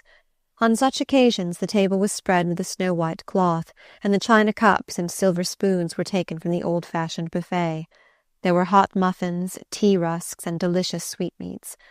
My grandmother kept 2 cows, and the fresh cream was Miss Fanny's delight. She invariably declared that it was the best in town. The old ladies had cosy times together. They would work and chat, and sometimes, while talking over old times, their spectacles would get dim with tears, and would have to be taken off and wiped. When Miss Fanny bade us good-bye, her bag was filled with grandmother's best cakes, and she was urged to come again soon.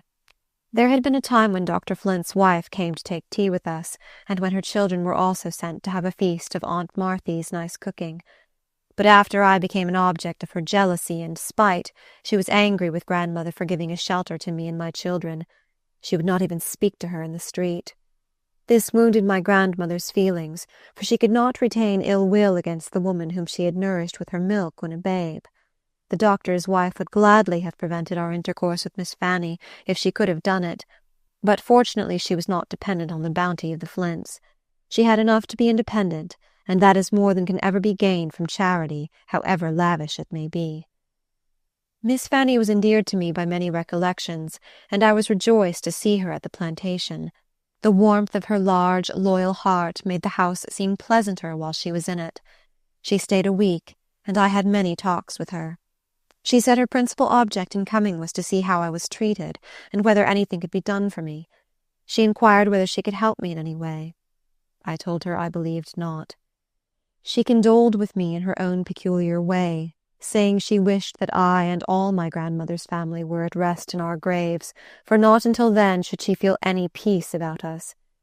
The good old soul did not dream that I was planning to bestow peace upon her with regard to myself and my children, not by death, but by securing our freedom. Again and again I had traversed those dreary 12 miles to and from the town, and all the way I was meditating upon some means of escape for myself and my children. My friends had made every effort that ingenuity could devise to effect our purchase, but all their plans had proved abortive. Dr. Flint was suspicious and determined not to loosen his grasp upon us. I could have made my escape alone, but it was more for my helpless children than for myself that I longed for freedom. Though the boon would have been precious to me above all price, I would not have taken it at the expense of leaving them in slavery. Every trial I endured, every sacrifice I made for their sakes drew them closer to my heart, and gave me fresh courage to beat back the dark waves that rolled and rolled over me in a seemingly endless night of storms. The 6 weeks were nearly completed when Mr. Flint's bride was expected to take possession of her new home. The arrangements were all completed, and Mr. Flint said I had done well. He expected to leave home on Saturday and return with his bride the following Wednesday. After receiving various orders from him, I ventured to ask permission to spend Sunday in town. It was granted, for which favor I was thankful. It was the first I had ever asked of him, and I intended it should be the last. I needed more than one night to accomplish the project I had in view, but the whole of Sunday would give me an opportunity. I spent the Sabbath with my grandmother. A calmer, more beautiful day never came down out of heaven. To me it was a day of conflicting emotions. Perhaps it was the last day I should ever spend under that dear old sheltering roof. Perhaps these were the last talks I should ever have with the faithful old friend of my whole life. Perhaps it was the last time I and my children should be together. Well, better so, I thought, than that they should be slaves. I knew the doom that awaited my fair baby in slavery, and I determined to save her from it, or perish in the attempt. I went to make this vow at the graves of my poor parents in the burying ground of the slaves. There the wicked cease from troubling, and there the weary be at rest. There the prisoners rest together. They hear not the voices of the oppressor. The servant is free from his master. I knelt by the graves of my parents and thanked God, as I had often done before, that they had not lived to witness my trials or to mourn over my sins. I had received my mother's blessing when she died, and in many an hour of tribulation I had seemed to hear her voice, sometimes chiding me, sometimes whispering loving words into my wounded heart. I have shed many and bitter tears to think that when I am gone from my children they cannot remember me with such entire satisfaction as I remembered my mother. The graveyard was in the woods, and twilight was coming on. Nothing broke the death-like stillness except the occasional twitter of a bird. My spirit was overawed by the solemnity of the scene. For more than 10 years I had frequented this spot, but never had it seemed to me so sacred as now. A black stump at the head of my mother's grave was all that remained of a tree my father had planted. His grave was marked by a small wooden board bearing his name, the letters of which were nearly all obliterated. I knelt down and kissed them, and poured forth a prayer to God for guidance and support in the perilous step I was about to take. As I passed the wreck of the old meeting-house, where, before Nat Turner's time, the slaves had been allowed to meet for worship, I seemed to hear my father's voice come from it, bidding me not to tarry till I reached freedom or the grave. I rushed on with renovated hopes. My trust in God had been strengthened by that prayer among the graves. My plan was to conceal myself at the house of a friend and remain there a few weeks till the search was over. My hope was that the doctor would get discouraged, and for fear of losing my value, and also of subsequently finding my children among the missing, he would consent to sell us, and I knew somebody would buy us. I had done all in my power to make my children comfortable during the time I expected to be separated from them. I was packing my things when grandmother came into the room and asked what I was doing. "I am putting my things in order," I replied. I tried to look and speak cheerfully, but her watchful eye detected something beneath the surface. She drew me towards her and asked me to sit down. She looked earnestly at me and said, "Linda, do you want to kill your old grandmother? Do you mean to leave your little helpless children? I am old now and cannot do for your babies as I once did for you." I replied that if I went away, perhaps their father would be able to secure their freedom. "Oh, my child," said she, "don't trust too much to him. Stand by your own children and suffer with them till death.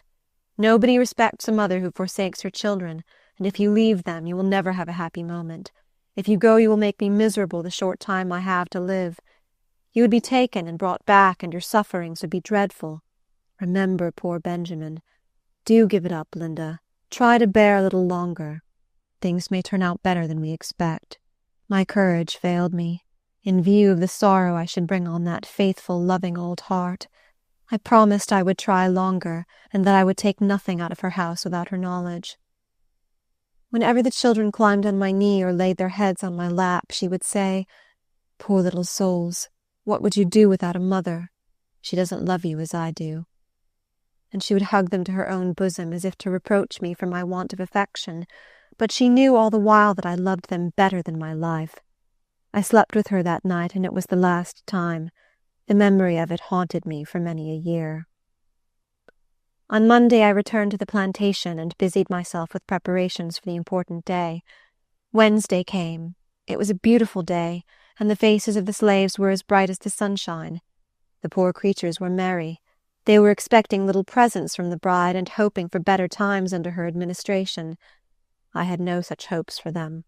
I knew that the young wives of slaveholders often thought their authority and importance would be best established and maintained by cruelty, and what I had heard of young Mrs. Flint gave me no reason to expect that her rule over them would be less severe than that of the master and overseer. Truly the colored race are the most cheerful and forgiving people on the face of the earth. That their masters sleep in safety is owing to their superabundance of heart, and yet they look upon their sufferings with less pity than they would bestow on those of a horse or a dog. I stood at the door with others to receive the bridegroom and bride. She was a handsome, delicate-looking girl, and her face flushed with emotion at sight of her new home. I thought it likely that visions of a happy future were rising before her. It made me sad, for I knew how soon clouds would come over her sunshine. She examined every part of the house and told me she was delighted with the arrangements I had made. I was afraid old Mrs. Flint had tried to prejudice her against me, and I did my best to please her. All passed off smoothly for me until dinner-time arrived. I did not mind the embarrassment of waiting on a dinner party for the first time in my life, half so much as I did the meeting with Dr. Flint and his wife, who would be among the guests. It was a mystery to me why Mrs. Flint had not made her appearance at the plantation during all the time I was putting the house in order. I had not met her face to face for 5 years, and I had no wish to see her now. She was a praying woman, and doubtless considered my present position a special answer to her prayers. Nothing could please her better than to see me humbled and trampled upon. I was just where she would have me, in the power of a hard, unprincipled master. She did not speak to me when she took her seat at table, but her satisfied, triumphant smile when I handed her plate was more eloquent than words. The old doctor was not so quiet in his demonstrations. He ordered me here and there, and spoke with peculiar emphasis when he said, "Your mistress." I was drilled like a disgraced soldier. When all was over and the last key turned, I sought my pillow, thankful that God had appointed a season of rest for the weary. The next day my new mistress began her housekeeping. I was not exactly appointed maid of all work, but I was to do whatever I was told. Monday evening came. It was always a busy time. On that night the slaves received their weekly allowance of food. 3 pounds of meat, a peck of corn, and perhaps a dozen herring were allowed to each man. Women received 1.5 pounds of meat, a peck of corn, and the same number of herring. Children over 12 years old had half the allowance of the women. The meat was cut and weighed by the foreman of the field hands, and piled on planks before the meat-house. Then the second foreman went behind the building, and when the first foreman called out, "Who takes this piece of meat?" he answered by calling somebody's name. This method was resorted to as a means of preventing partiality in distributing the meat. The young mistress came out to see how things were done in her plantation, and she soon gave a specimen of her character. Among those in waiting for their allowance was a very old slave, who had faithfully served the Flint family through 3 generations. When he hobbled up to get his bit of meat, the mistress said he was too old to have any allowance, that when niggers were too old to work, they ought to be fed on grass. Poor old man. He suffered much before he found rest in the grave. My mistress and I got along very well together. At the end of a week, old Mrs. Flint made us another visit, and was closeted a long time with her daughter-in-law. I had my suspicion what was the subject of the conference. The old doctor's wife had been informed that I could leave the plantation on one condition, and she was very desirous to keep me there. If she had trusted me, as I deserved to be trusted by her, she would have had no fears of my accepting that condition. When she entered her carriage to return home, she said to young Mrs. Flint, "Don't neglect to send for them as quick as possible." My heart was on the watch all the time, and I at once concluded that she spoke of my children. The doctor came the next day, and as I entered the room to spread the tea-table, I heard him say, "Don't wait any longer. Send for them tomorrow." I saw through the plan. They thought my children's being there would fetter me to the spot, and that it was a good place to break us all in to abject submission to our lot as slaves. After the doctor left, a gentleman called, who had always manifested friendly feelings towards my grandmother and her family. Mr. Flint carried him over the plantation to show him the results of labor performed by men and women who were unpaid, miserably clothed, and half-famished. The cotton crop was all they thought of. It was duly admired, and the gentleman returned with specimens to show his friend. I was ordered to carry water to wash his hands. As I did so, he said, "Linda, how do you like your new home?" I told him I liked it as well as I expected. He replied, "They don't think you are contented, and tomorrow they are going to bring your children to be with you. I am sorry for you, Linda. I hope they will treat you kindly." I hurried from the room, unable to thank him. My suspicions were correct. My children were to be brought to the plantation to be broke in. To this day I feel grateful to the gentleman who gave me this timely information. It nerved me to immediate action. Chapter 17. The Flight. Mr. Flint was hard pushed for house servants, and rather than lose me he had restrained his malice. I did my work faithfully, though not, of course, with a willing mind. They were evidently afraid I should leave them. Mr. Flint wished that I should sleep in the great house instead of the servants' quarters. His wife agreed to the proposition, but said I mustn't bring my bed into the house, because it would scatter feathers on her carpet. I knew when I went there that they would never think of such a thing as furnishing a bed of any kind for me and my little ones. I therefore carried my own bed, and now I was forbidden to use it. I did as I was ordered, but now that I was certain my children were to be put in their power, in order to give them a stronger hold on me, I resolved to leave them that night. I remembered the grief this step would bring upon my dear old grandmother, and nothing less than the freedom of my children would have induced me to disregard her advice. I went about my evening work with trembling steps. Mr. Flint twice called from his chamber door to inquire why the house was not locked up. I replied that I had not done my work. "You have had enough time to do it," said he. "Take care how you answer me." I shut all the windows, locked all the doors, and went up to the 3rd story to wait till midnight. How long those hours seemed, and how fervently I prayed that God would not forsake me in this hour of utmost need. I was about to risk everything on the throw of a die, and if I failed, oh, what would become of me and my poor children? They would be made to suffer for my fault. At 12:30 I stole softly down the stairs. I stopped on the 2nd floor, thinking I heard a noise. I felt my way down into the parlor and looked out of the window. The night was so intensely dark that I could see nothing. I raised the window very softly and jumped out. Large drops of rain were falling, and the darkness bewildered me. I dropped on my knees and breathed a short prayer to God for guidance and protection. I groped my way to the road and rushed towards the town with almost lightning speed. I arrived at my grandmother's house, but dared not see her. She would say, "Linda, you are killing me," and I knew that would unnerve me. I tapped softly at the window of a room occupied by a woman who had lived in the house several years. I knew she was a faithful friend and could be trusted with my secret. I tapped several times before she heard me. At last she raised the window, and I whispered, "Sally, I have run away. Let me in quickly." She opened the door softly and said in low tones, "For God's sake, don't. Your grandmother is trying to buy you and the children. Mr. Sands was here last week. He told her he was going away on business, but he wanted her to go ahead about buying you and the children, and he would help her all he could. Don't run away, Linda. Your grandmother is all bound down with trouble now." I replied, "Sally, they are going to carry my children to the plantation tomorrow, and they will never sell them to anybody so long as they have me in their power. Now, would you advise me to go back?" "No, child, no," answered she. "When they finds you's gone, they won't want to plague the children. But where's you going to hide? They knows every inch of this house." I told her I had a hiding place, and that was all it was best for her to know. I asked her to go into my room as soon as it was light and take all my clothes out of my trunk and pack them in hers, for I knew Mr. Flint and the constable would be there early to search my room. I feared the sight of the children would be too much for my full heart, but I could not go into the uncertain future without one last look. I bent over the bed where lay my little Benny and baby Ellen.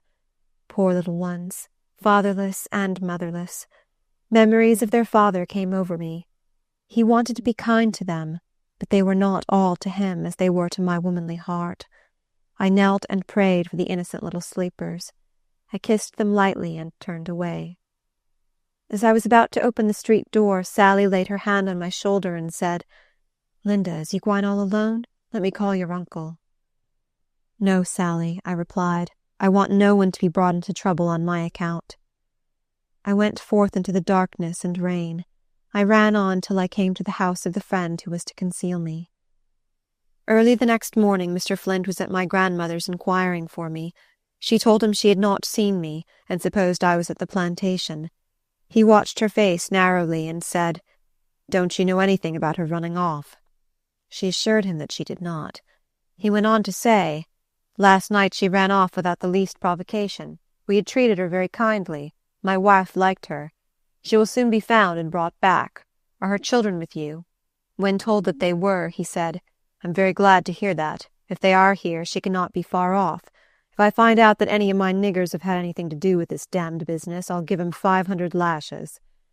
As he started to go to his father's, he turned round and added persuasively, "Let her be brought back, and she shall have her children to live with her." The tidings made the old doctor rave and storm at a furious rate. It was a busy day for them. My grandmother's house was searched from top to bottom. As my trunk was empty, they concluded I had taken my clothes with me. Before 10 o'clock, every vessel northward bound was thoroughly examined, and the law against harboring fugitives was read to all on board.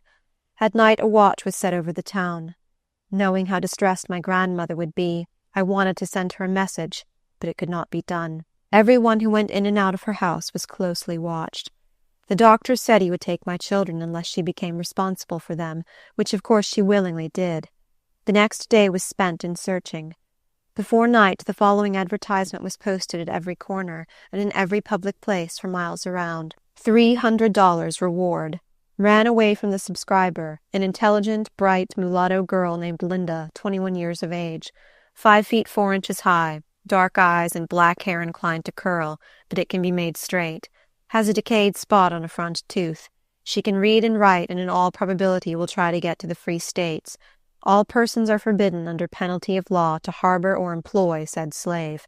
$150 will be given to whoever takes her in the state, and $300 if taken out of the state and delivered to me, or lodged in jail. Dr. Flint. Chapter 18. Months of Peril. The search for me was kept up with more perseverance than I had anticipated. I began to think that escape was impossible. I was in great anxiety lest I should implicate the friend who harbored me. I knew the consequences would be frightful, and much as I dreaded being caught, even that seemed better than causing an innocent person to suffer for kindness to me. A week had passed in terrible suspense, when my pursuers came into such close vicinity that I concluded they had tracked me to my hiding place. I flew out of the house and concealed myself in a thicket of bushes. There I remained in an agony of fear for 2 hours. Suddenly, a reptile of some kind seized my leg. In my fright, I struck a blow which loosened its hold, but I could not tell whether I had killed it. It was so dark I could not see what it was. I only knew it was something cold and slimy. The pain I felt soon indicated that the bite was poisonous. I was compelled to leave my place of concealment, and I groped my way back into the house. The pain had become intense, and my friend was startled by my look of anguish. I asked her to prepare a poultice of warm ashes and vinegar, and I applied it to my leg, which was already much swollen. The application gave me some relief, but the swelling did not abate. The dread of being disabled was greater than the physical pain I endured. My friend asked an old woman, who doctored among the slaves, what was good for the bite of a snake or lizard. She told her to steep 12 coppers in vinegar overnight, and apply the cankered vinegar to the inflamed part. Footnote 1. The poison of a snake is a powerful acid, and is counteracted by powerful alkalis, such as potash, ammonia, etc. The Indians are accustomed to apply wet ashes, or plunge the limb into strong lye. White men employed to lay out railroads in snaky places often carry ammonia with them as an antidote. Editor. I had succeeded in cautiously conveying some messages to my relatives. They were harshly threatened, and despairing of my having a chance to escape, they advised me to return to my master, ask his forgiveness, and let him make an example of me. But such counsel had no influence with me. When I started upon this hazardous undertaking, I had resolved that, come what would, there should be no turning back. Give me liberty or give me death was my motto. When my friend contrived to make known to my relatives the painful situation I had been in for 24 hours, they said no more about my going back to my master. Something must be done, and that speedily, but where to return for help they knew not. God in his mercy raised up a friend in need. Among the ladies who were acquainted with my grandmother was one who had known her from childhood, and always been very friendly to her. She had also known my mother and her children, and felt interested for them. At this crisis of affairs she called to see my grandmother, as she not infrequently did. She observed the sad and troubled expression of her face, and asked if she knew where Linda was, and whether she was safe. My grandmother shook her head without answering. "Come, Aunt Martha," said the kind lady. "Tell me all about it. Perhaps I can do something to help you." The husband of this lady held many slaves, and bought and sold slaves. She also held a number in her own name, but she treated them kindly and would never allow any of them to be sold. She was unlike the majority of slaveholders' wives. My grandmother looked earnestly at her. Something in the expression of her face said, "Trust me," and she did trust her. She listened attentively to the details of my story and sat thinking for a while. At last she said, "Aunt Martha, I pity you both. If you think there is any chance of Linda's getting to the Free States, I will conceal her for a time. But first you must solemnly promise that my name shall never be mentioned. If such a thing should become known, it would ruin me and my family. No one in my house must know of it except the cook. She is so faithful that I would trust my own life with her, and I know she likes Linda. It is a great risk. but I trust no harm will come of it. Get word to Linda to be ready as soon as it is dark, before the patrols are out. I will send the housemaids on errands, and Betty shall go to meet Linda." The place where we were to meet was designated and agreed on. My grandmother was unable to thank the lady for this noble deed, and overcome by her emotions, she sank on her knees and sobbed like a child. I received a message to leave my friend's house at such an hour, and go to a certain place where a friend would be waiting for me. As a matter of prudence, no names were mentioned. I had no means of conjecturing who I was to meet or where I was going. I did not like to move thus blindfolded, but I had no choice. It would not do for me to remain where I was. I disguised myself, summoned up courage to meet the worst, and went to the appointed place. My friend Betty was there. She was the last person I expected to see. We hurried along in silence. The pain in my leg was so intense that it seemed as if I should drop, but fear gave me strength. We reached the house and entered unobserved. Her first words were, "Honey, now you is safe. Dem devils ain't comin' to search dis house. When I get you into Mrs. Safe place, I'll bring some nice hot supper. I specs you need it after all the skeering." Betty's vocation led her to think eating the most important thing in life. She did not realize that my heart was too full for me to care much about supper. The mistress came to meet us, and led me upstairs to a small room over her own sleeping apartment. "You will be safe here, Linda," said she. "I keep this room to store away things that are out of use. The girls are not accustomed to be sent to it, and they will not suspect anything unless they hear some noise. I always keep it locked, and Betty shall take care of the key. But you must be very careful, for my sake as well as your own, and you must never tell my secret, for it would ruin me and my family. I will keep the girls busy in the morning, that Betty may have a chance to bring your breakfast, but it will not do for her to come again to you until night. I will come to see you sometimes. Keep up your courage. I hope this state of things will not last long." Betty came with the nice hot supper, and the mistress hastened downstairs to keep things straight till she returned. How my heart overflowed with gratitude. Words choked in my throat, but I could have kissed the feet of my benefactress. For that deed of Christian womanhood, may God forever bless her. I went to sleep that night with the feeling that I was for the present the most fortunate slave in town. Morning came and filled my little cell with light. I thanked the Heavenly Father for this safe retreat. Opposite my window was a pile of feather beds. On top of these I could lie perfectly concealed and command a view of the street through which Dr. Flint passed to his office. Anxious as I was, I felt a gleam of satisfaction when I saw him. Thus far I had outwitted him, and I triumphed over it. Who can blame slaves for being cunning? They are constantly compelled to resort to it. It is the only weapon of the weak and oppressed against the strength of their tyrants. I was daily hoping to hear that my master had sold my children, for I knew who was on the watch to buy them. But Dr. Flint cared even more for revenge than he did for money. My brother William and the good aunt who had served in his family 20 years, and my little Benny and Ellen, who was a little over 2 years old, were thrust into jail as a means of compelling my relatives to give some information about me. He swore my grandmother should never see one of them again till I was brought back. They kept these facts from me for several days. When I heard that my little ones were in a loathsome jail, my first impulse was to go to them. I was encountering dangers for the sake of freeing them, and must I be the cause of their death? The thought was agonizing. My benefactress tried to soothe me by telling me that my aunt would take good care of the children while they remained in jail. But it added to my pain to think that the good old aunt, who had always been so kind to her sister's orphan children, should be shut up in prison for no other crime than loving them. I suppose my friends feared a reckless movement on my part, knowing as they did that my life was bound up in my children. I received a note from my brother William. It was scarcely legible, and ran thus: "Wherever you are, dear sister, I beg of you not to come here. We are all much better off than you are. If you come, you will ruin us all. They would force you to tell where you had been, or they would kill you. Take the advice of your friends. If not for the sake of me and your children, at least for the sake of those you would ruin." Poor William. He also must suffer for being my brother. I took his advice and kept quiet. My aunt was taken out of jail at the end of the month because Mrs. Flint could not spare her any longer. She was tired of being her own housekeeper. It was quite too fatiguing to order her dinner and eat it too. My children remained in jail, where brother William did all he could for their comfort. Betty went to see them sometimes and brought me tidings. She was not permitted to enter the jail, but William would hold them up to the grated window while she chatted with them.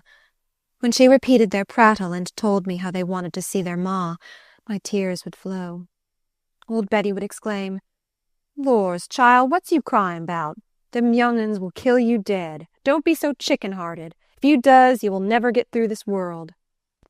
Good old soul. She had gone through the world childless. She had never had little ones to clasp their arms round her neck. She had never seen their soft eyes looking into hers. No sweet little voices had called her mother, and she had never pressed her own infants to her heart with the feeling that even in fetters there was something to live for. How could she realize my feelings? Betty's husband loved children dearly and wondered why God had denied them to him. He expressed great sorrow when he came to Betty with the tidings that Ellen had been taken out of jail and carried to Dr. Flint's.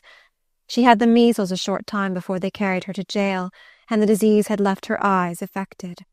The doctor had taken her home to attend to them. My children had always been afraid of the doctor and his wife. They had never been inside of their house. Poor little Ellen cried all day to be carried back to prison. The instincts of childhood are true. She knew she was loved in the jail. Her screams and sobs annoyed Mrs. Flint. Before night she called one of the slaves and said, "Here, Bill, carry this brat back to the jail. I can't stand her noise.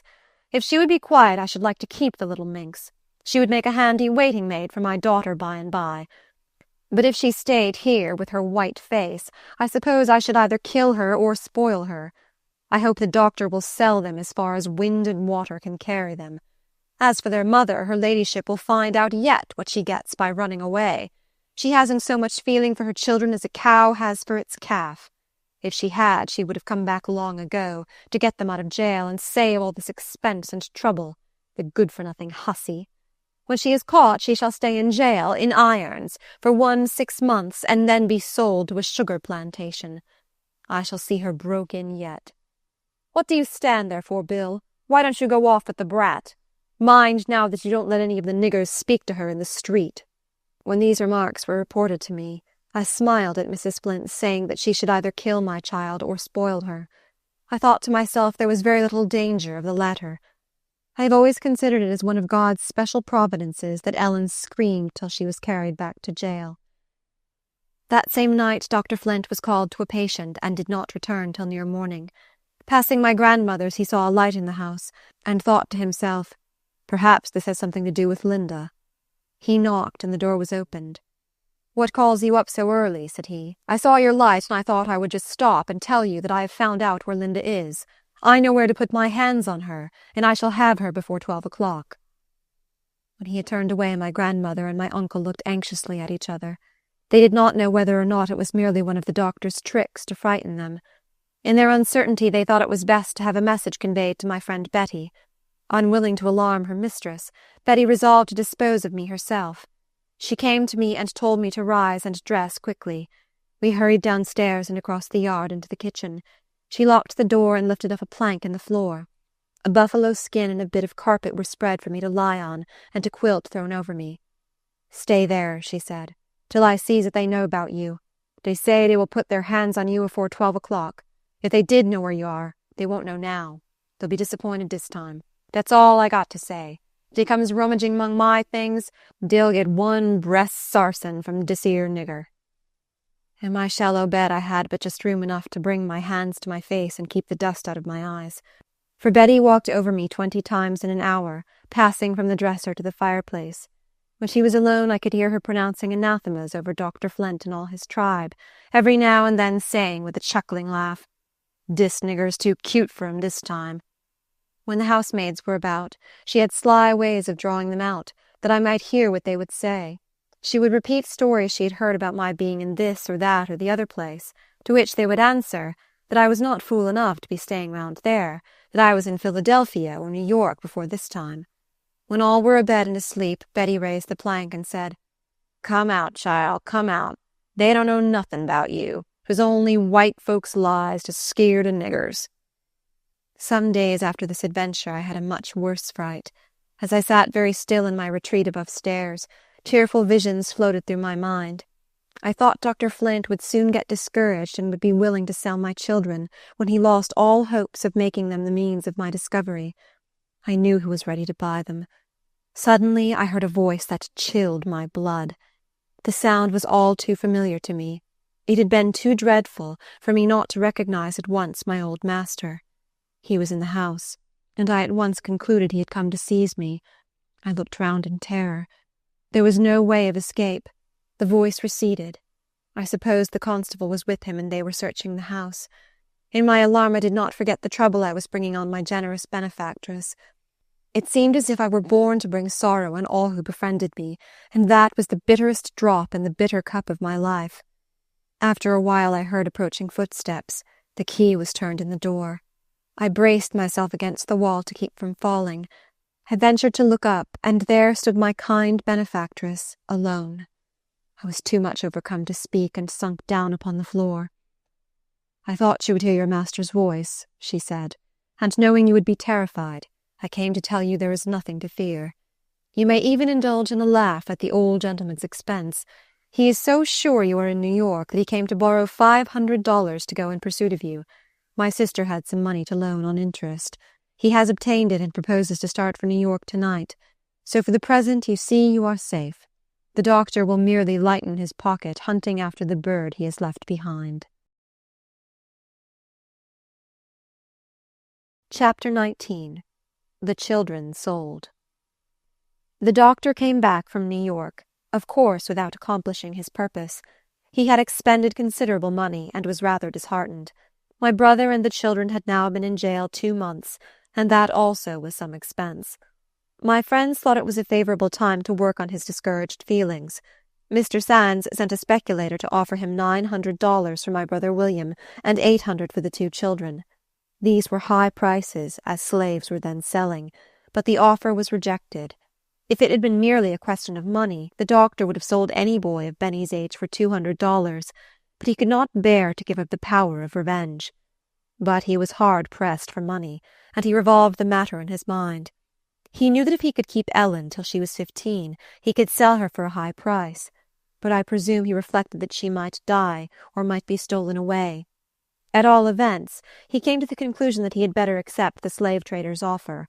Meeting him in the street, he inquired when he would leave town. "Today at 10 o'clock," he replied. "Ah, do you go so soon?" said the doctor. "I have been reflecting upon your proposition, and I have concluded to let you have the 3 negroes if you will pay $1,900. After some parley, the trader agreed to his terms. He wanted the bill of sale drawn up and signed immediately, as he had a great deal to attend to during the short time he remained in town. The doctor went to the jail and told William he would take him back into his service if he would promise to behave himself, but he replied that he would rather be sold. "And you shall be sold, you ungrateful rascal," exclaimed the doctor. In less than an hour the money was paid, the papers were signed, sealed, and delivered, and my brother and children were in the hands of the trader. It was a hurried transaction, and after it was over the doctor's characteristic caution returned. He went back to the speculator and said, "Sir, I have come to lay you under obligations of $1,000 not to sell any of those negroes in this state." "You come too late," replied the trader. "Our bargain is closed." He had, in fact, already sold them to Mr. Sands, but he did not mention it. The doctor required him to put irons on "that rascal Bill," and to pass through the back streets when he took his gang out of town. The trader was privately instructed to concede to his wishes. My good old aunt went to the jail to bid the children good-bye, supposing them to be the speculator's property, and that she should never see them again. As she held Benny in her lap, he said, "Aunt Nancy, I want to show you something." He led her to the door and showed her a long row of marks, saying, "Uncle Will taught me to count. I have made a mark for every day I have been in here, and it is 60 days. It is a long time, and the speculator is going to take me and Ellen away. He's a bad man. It's wrong for him to take grandmother's children. I want to go to my mother." My grandmother was told that the children would be restored to her, but she was requested to act as if they were really to be sent away. Accordingly, she made up a bundle of clothes and went to the jail. When she arrived, she found William handcuffed among the gang, and the children in the trader's cart. The scene seemed too much like reality. She was afraid there might have been some deception or mistake. She fainted and was carried home. When the wagon stopped at the hotel, several gentlemen came out and proposed to purchase William, but the trader refused their offers, without stating that he was already sold. And now came the trying hour for that drove of human beings, driven away like cattle, to be sold they knew not where. Husbands were torn from wives, parents from children, never to look upon each other again this side the grave. There was wringing of hands and cries of despair. Dr. Flint had the supreme satisfaction of seeing the wagon leave town, and Mrs. Flint had the gratification of supposing that my children were going as far as wind and water would carry them. According to an agreement, my uncle followed the wagon some miles, till they came to an old farmhouse. There the trader took the irons from William, and as he did so, he said, "You are a damned clever fellow. I should like to own you myself. Them gentlemen that wanted to buy you said you was a bright, honest chap, and I must get you a good home. I guess your old master will swear tomorrow and call himself an old fool for selling the children. I reckon he'll never get their mammy back again. I expect she's made tracks for the north. Goodbye, old boy. Remember, I have done you a good turn. You must thank me by coaxing all the pretty gals to go with me next fall. That's going to be my last trip. This trading in niggers is a bad business for a fellow that's got any heart. Move on, you fellows." And the gang went on, God alone knows where. Much as I despise and detest the class of slave traders, whom I regard as the vilest wretches on earth, I must do this man the justice to say that he seemed to have some feeling. He took a fancy to William in the jail, and wanted to buy him. When he heard the story of my children, he was willing to aid them in getting out of Dr. Flint's power, even without charging the customary fee. My uncle procured a wagon and carried William and the children back to town. Great was the joy in my grandmother's house. The curtains were closed and the candles lighted. The happy grandmother cuddled the little ones to her bosom. They hugged her and kissed her, and clapped their hands and shouted. She knelt down and poured forth one of her heartfelt prayers of thanksgiving to God. The father was present for a while, and though such a parental relation as existed between him and my children takes slight hold on the hearts or consciences of slaveholders, it must be that he experienced some moments of pure joy in witnessing the happiness he had imparted. I had no share in the rejoicings of that evening. The events of the day had not come to my knowledge. And now I will tell you something that happened to me, though you will perhaps think it illustrates the superstition of slaves. I sat in my usual place on the floor near the window, where I could hear much that was said in the street without being seen. The family had retired for the night, and all was still. I sat there thinking of my children, when I heard a low strain of music. A band of serenaders were under the window playing Home, Sweet Home. I listened till the sounds did not seem like music, but like the moaning of children. It seemed as if my heart would burst. I rose from my sitting posture and knelt. A streak of moonlight was on the floor before me, and in the midst of it appeared the forms of my 2 children. They vanished, but I had seen them distinctly. Some will call it a dream, others a vision. I know not how to account for it, but it made a strong impression on my mind, and I felt certain something had happened to my little ones. I had not seen Betty since morning. Now I heard her softly turning the key. As soon as she entered, I clung to her and begged her to let me know whether my children were dead or whether they were sold, for I had seen their spirits in my room, and I was sure something had happened to them. "Lord, child," said she, putting her arms round me, "you's got the hysterics.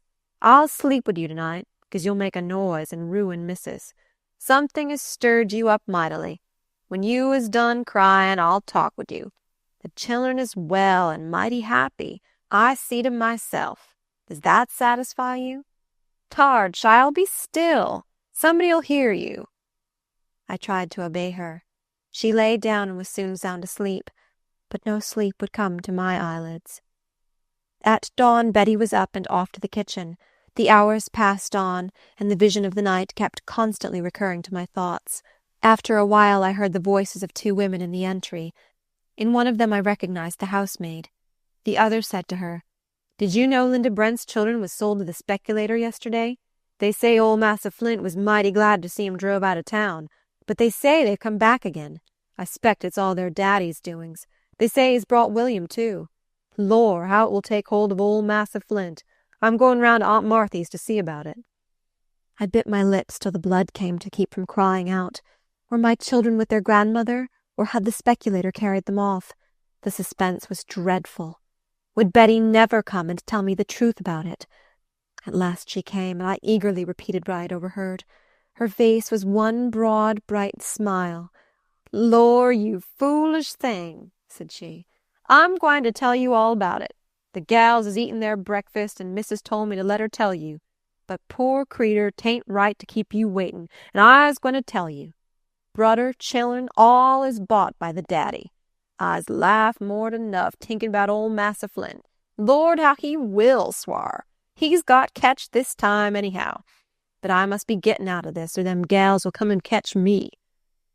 Betty went off laughing, and I said to myself, "Can it be true that my children are free?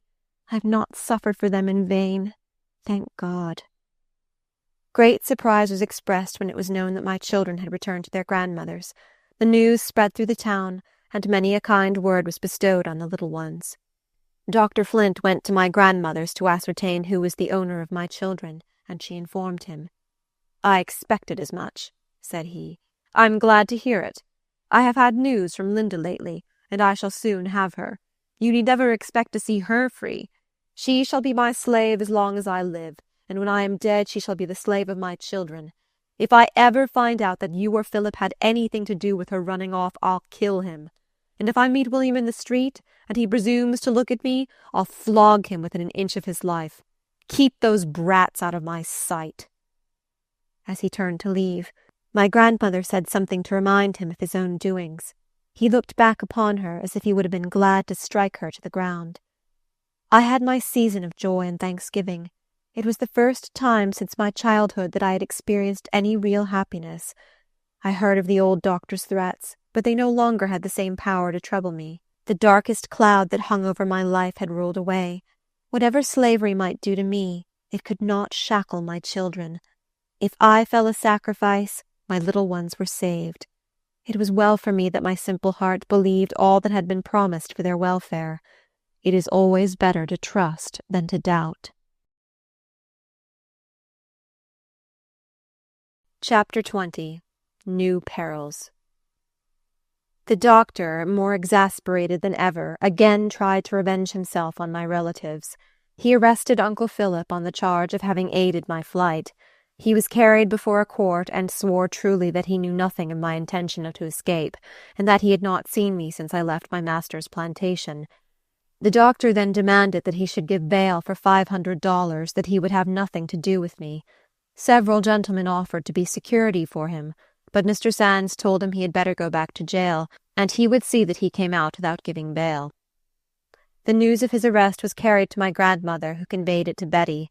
In the kindness of her heart, she again stowed me away under the floor, and as she walked back and forth in the performance of her culinary duties, she talked apparently to herself, but with the intention that I should hear what was going on.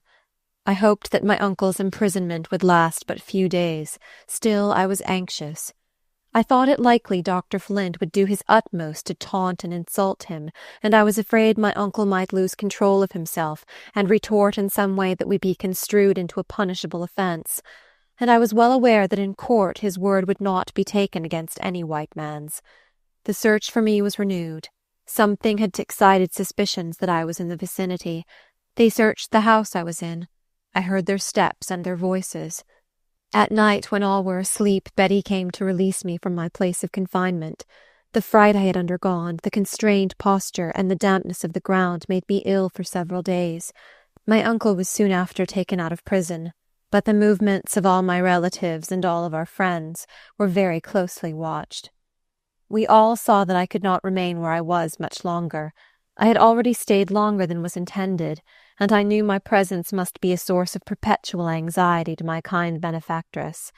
During this time my friends had laid many plans for my escape, but the extreme vigilance of my persecutors made it impossible to carry them into effect.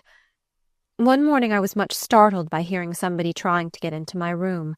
Several keys were tried, but none fitted. I instantly conjectured it was one of the housemaids, and I concluded she must either have heard some noise in the room or have noticed the entrance of Betty. When my friend came at her usual time, I told her what had happened. "I knows who it was," said she. "Tend upon it 'twas that Jenny. That nigger always got the devil in her." I suggested that she might have seen or heard something that excited her curiosity. "Tut, tut, child," exclaimed Betty. "She ain't seen nothin', nor heard nothin'. She only spects something, that's all. She wants to find out who cut and make my gown. But she won't never know, that's certain. I'll get Missus to fix her." I reflected a moment and said, "Betty, I must leave here tonight." "Do as you think best, poor child," she replied. "I's mighty afraid that there nigger will pop on you sometime." She reported the incident to her mistress and received orders to keep Jenny busy in the kitchen till she could see my Uncle Philip. He told her he would send a friend for me that very evening. She told him she hoped I was going to the north, where it was very dangerous for me to remain anywhere in the vicinity. Alas, it was not an easy thing for one in my situation to go to the north. In order to leave the coast quite clear for me, she went into the country to spend the day with her brother and took Jenny with her. She was afraid to come and bid me good-bye, but she left a kind message with Betty. I heard her carriage roll from the door, and I never again saw her who had so generously befriended the poor, trembling fugitive. Though she was a slaveholder, to this day my heart blesses her. I had not the slightest idea where I was going. Betty brought me a suit of sailor's clothes, jacket, trousers, and tarpaulin hat. She gave me a small bundle, saying I might need it where I was going. In cheery tones she exclaimed, "I's so glad you was gwine to free parts. Don't forget old Betty. P'raps I'll come 'long by and by." I tried to tell her how grateful I felt for all her kindness, but she interrupted me. "I don't want no thanks, honey. I's glad I could help you, and I hope the good Lord will open the path for you. I's gwine wid you to the lower gate. Put your hands in your pockets and walk rickety like the sailors." I performed to her satisfaction. At the gate I found Peter, a young colored man, waiting for me. I had known him for years. He had been an apprentice to my father and had always borne a good character. I was not afraid to trust to him. Betty bade me a hurried goodbye, and we walked off. "Take courage, Linda," said my friend Peter. "I've got a dagger, and no man shall take you from me unless he passes over my dead body." It was a long time since I had taken a walk out of doors, and the fresh air revived me. It was also pleasant to hear a human voice speaking to me above a whisper. I passed several people whom I knew, but they did not recognize me in my disguise.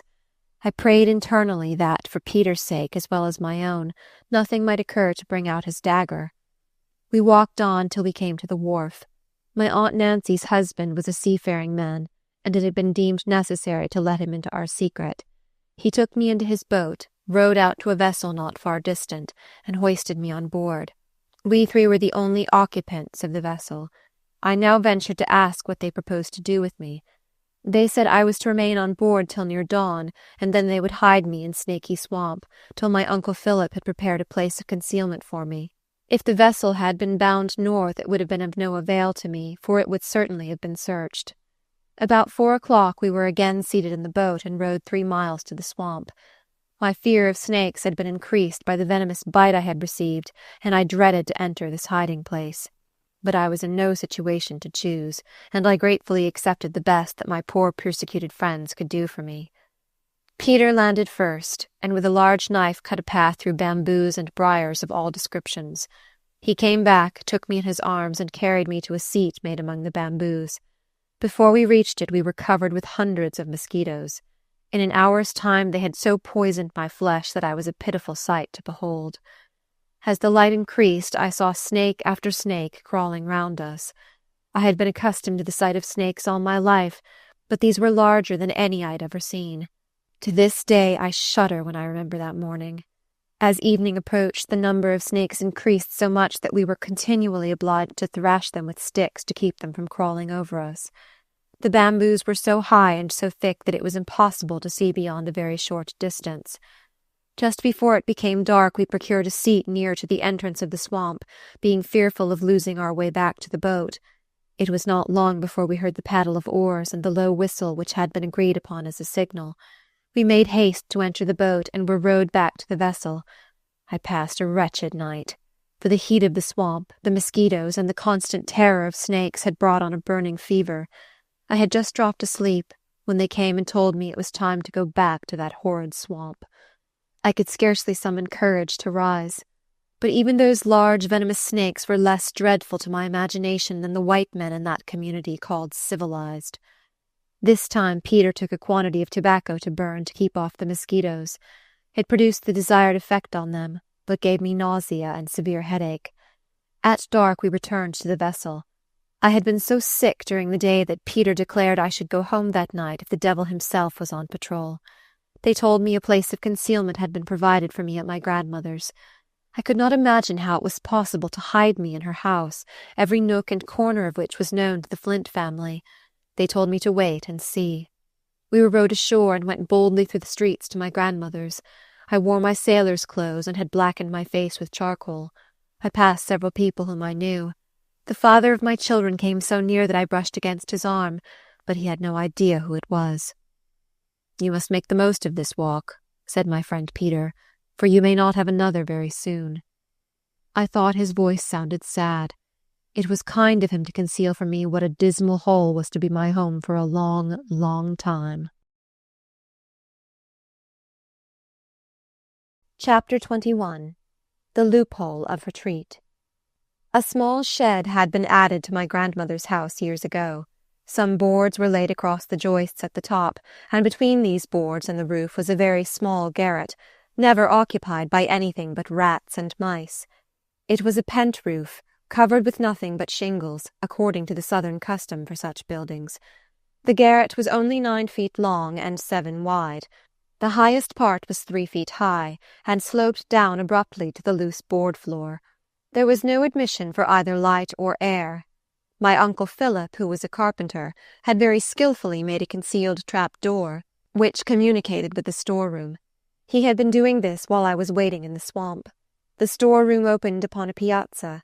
To this hole I was conveyed as soon as I entered the house. The air was stifling, the darkness total. A bed had been spread on the floor.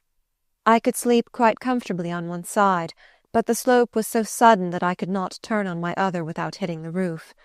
The rats and mice ran over my bed, but I was weary, and I slept such sleep as the wretched may when a tempest has passed over them.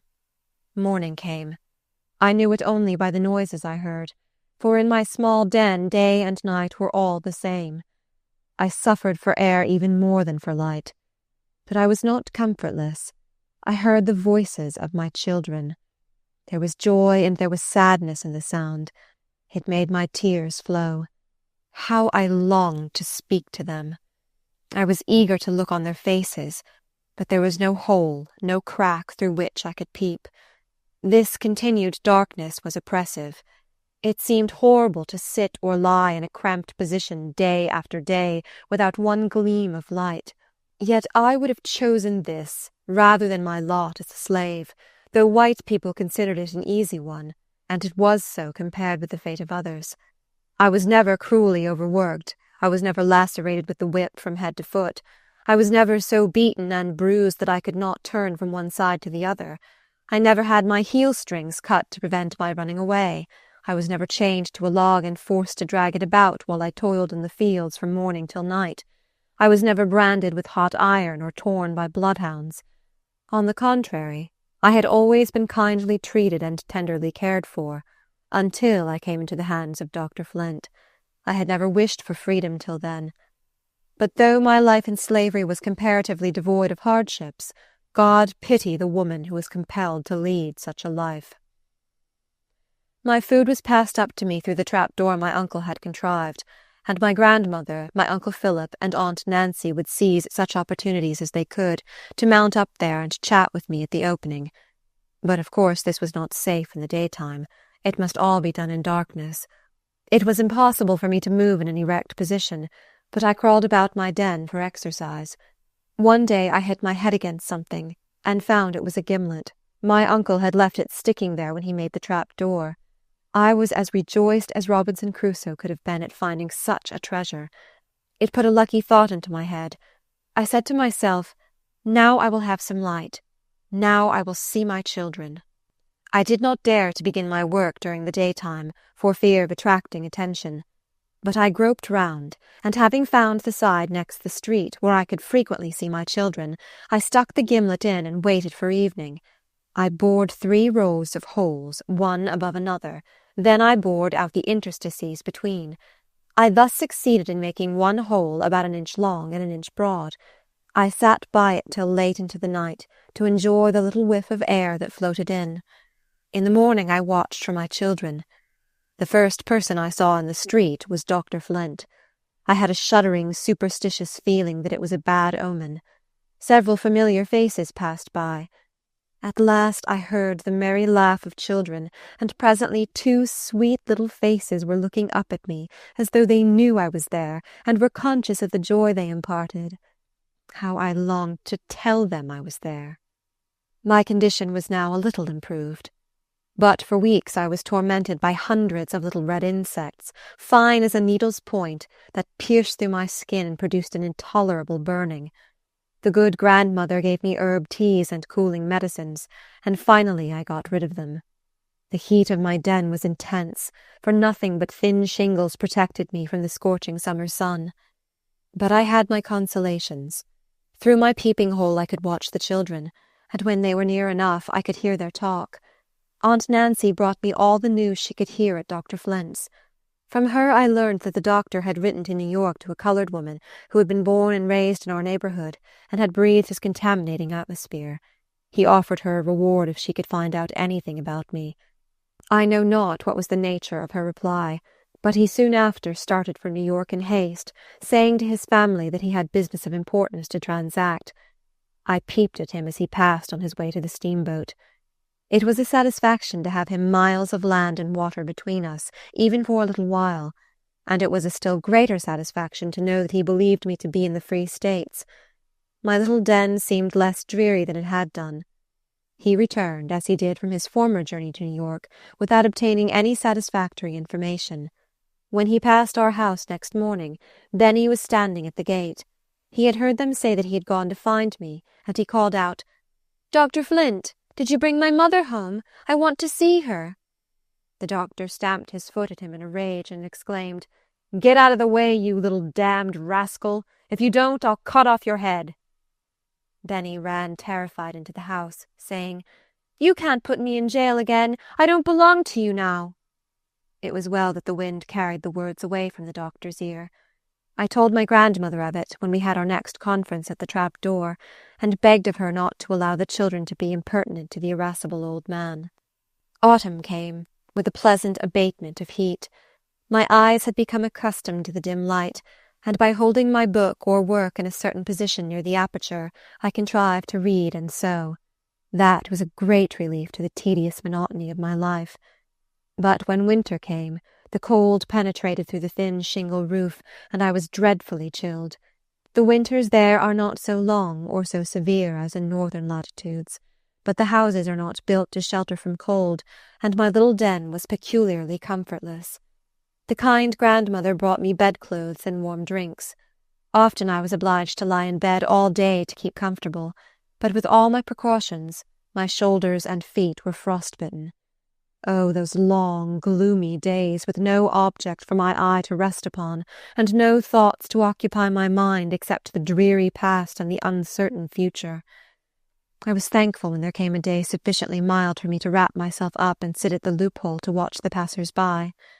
Southerners have the habit of stopping and talking in the streets, and I heard many conversations not intended to meet my ears. I heard slave-hunters planning how to catch some poor fugitive. Several times I heard allusions to Dr. Flint, myself, and the history of my children, who, perhaps, were playing near the gate. One would say, "I wouldn't move my little finger to catch her as old Flint's property." Another would say, "I'll catch any nigger for the reward. A man ought to have what belongs to him if he is a damned brute." The opinion was often expressed that I was in the Free States. Very rarely did anyone suggest that I might be in the vicinity. Had the least suspicion rested on my grandmother's house, it would have been burned to the ground, but it was the last place they thought of. Yet there was no place, where slavery existed, that could have afforded me so good a place of concealment. Dr. Flint and his family repeatedly tried to coax and bribe my children to tell something they had heard said about me. One day the doctor took them into a shop and offered them some bright little silver pieces and gay handkerchiefs if they would tell where their mother was. Ellen shrank away from him and would not speak, but Benny spoke up and said, "Dr. Flint, I don't know where my mother is. I guess she's in New York, and when you go there again I wish you'd ask her to come home, for I want to see her. But if you put her in jail, or tell her you'll cut her head off, I'll tell her to go right back." Chapter 22. Christmas Festivities. Christmas was approaching. Grandmother brought me materials, and I busied myself making some new garments and little playthings for my children. Were it not that hiring day is near at hand, and many families are fearfully looking forward to the probability of separation in a few days, Christmas might be a happy season for the poor slaves. Even slave mothers try to gladden the hearts of their little ones on that occasion. Benny and Ellen had their Christmas stockings filled. Their imprisoned mother could not have the privilege of witnessing their surprise and joy, but I had the pleasure of peeping at them as they went into the street with their new suits on. I heard Benny ask a little playmate whether Santa Claus brought him anything. "Yes," replied the boy, "but Santa Claus ain't a real man. It's the children's mothers that put things into the stockings." "No, that can't be," replied Benny, "for Santa Claus brought Ellen and me these new clothes, and my mother has been gone this long time." How I longed to tell him that his mother made those garments, and that many a tear fell on them while she worked. Every child rises early on Christmas morning to see the John Canos. Without them, Christmas would be shorn of its greatest attraction. They consist of companies of slaves from the plantations, generally of the lower class. Two athletic men in calico wrappers have a net thrown over them, covered with all manner of bright-colored stripes. Cows' tails are fastened to their backs, and their heads are decorated with horns. A box covered with sheepskin is called the gumbo box. A dozen beat on this, while others strike triangles and jawbones to which bands of dancers keep time. For a month previous they are composing songs which are sung on this occasion. These companies of 100 each turn out early in the morning, and are allowed to go round till 12 o'clock, begging for contributions. Not a door is left unvisited where there is the least chance of obtaining a penny or a glass of rum. They do not drink while they are out, but carry the rum home in jugs to have a carousal. These Christmas donations frequently amount to $20 or $30. It is seldom that any white man or child refuses to give them a trifle. If he does, they regale his ears with the following song. "Poor massa, so they say, down in de heels, so they say. Got no money, so they say, not 1 shillin', so they say. God Almighty bless you, so they say." Christmas is a day of feasting, both with white and colored people. Slaves who are lucky enough to have a few shillings are sure to spend them for good eating, and many a turkey and pig is captured, without saying, "By your leave, sir." Those who cannot obtain these cook a possum or a raccoon, from which savory dishes can be made. My grandmother raised poultry and pigs for sale, and it was her established custom to have both a turkey and a pig roasted for Christmas dinner. On this occasion I was warned to keep extremely quiet, because 2 guests had been invited. One was the town constable, and the other was a free colored man who tried to pass himself off for white, and who was always ready to do any mean work for the sake of currying favor with white people. My grandmother had a motive for inviting them. She managed to take them all over the house. All the rooms on the lower floor were thrown open for them to pass in and out, and after dinner they were invited upstairs to look at a fine mockingbird my uncle had just brought home. There, too, the rooms were all thrown open that they might look in. When I heard them talking on the piazza, my heart almost stood still. I knew this colored man had spent many nights hunting for me. Everybody knew he had the blood of a slave father in his veins, but for the sake of passing himself off for white, he was ready to kiss the slaveholder's feet. How I despised him!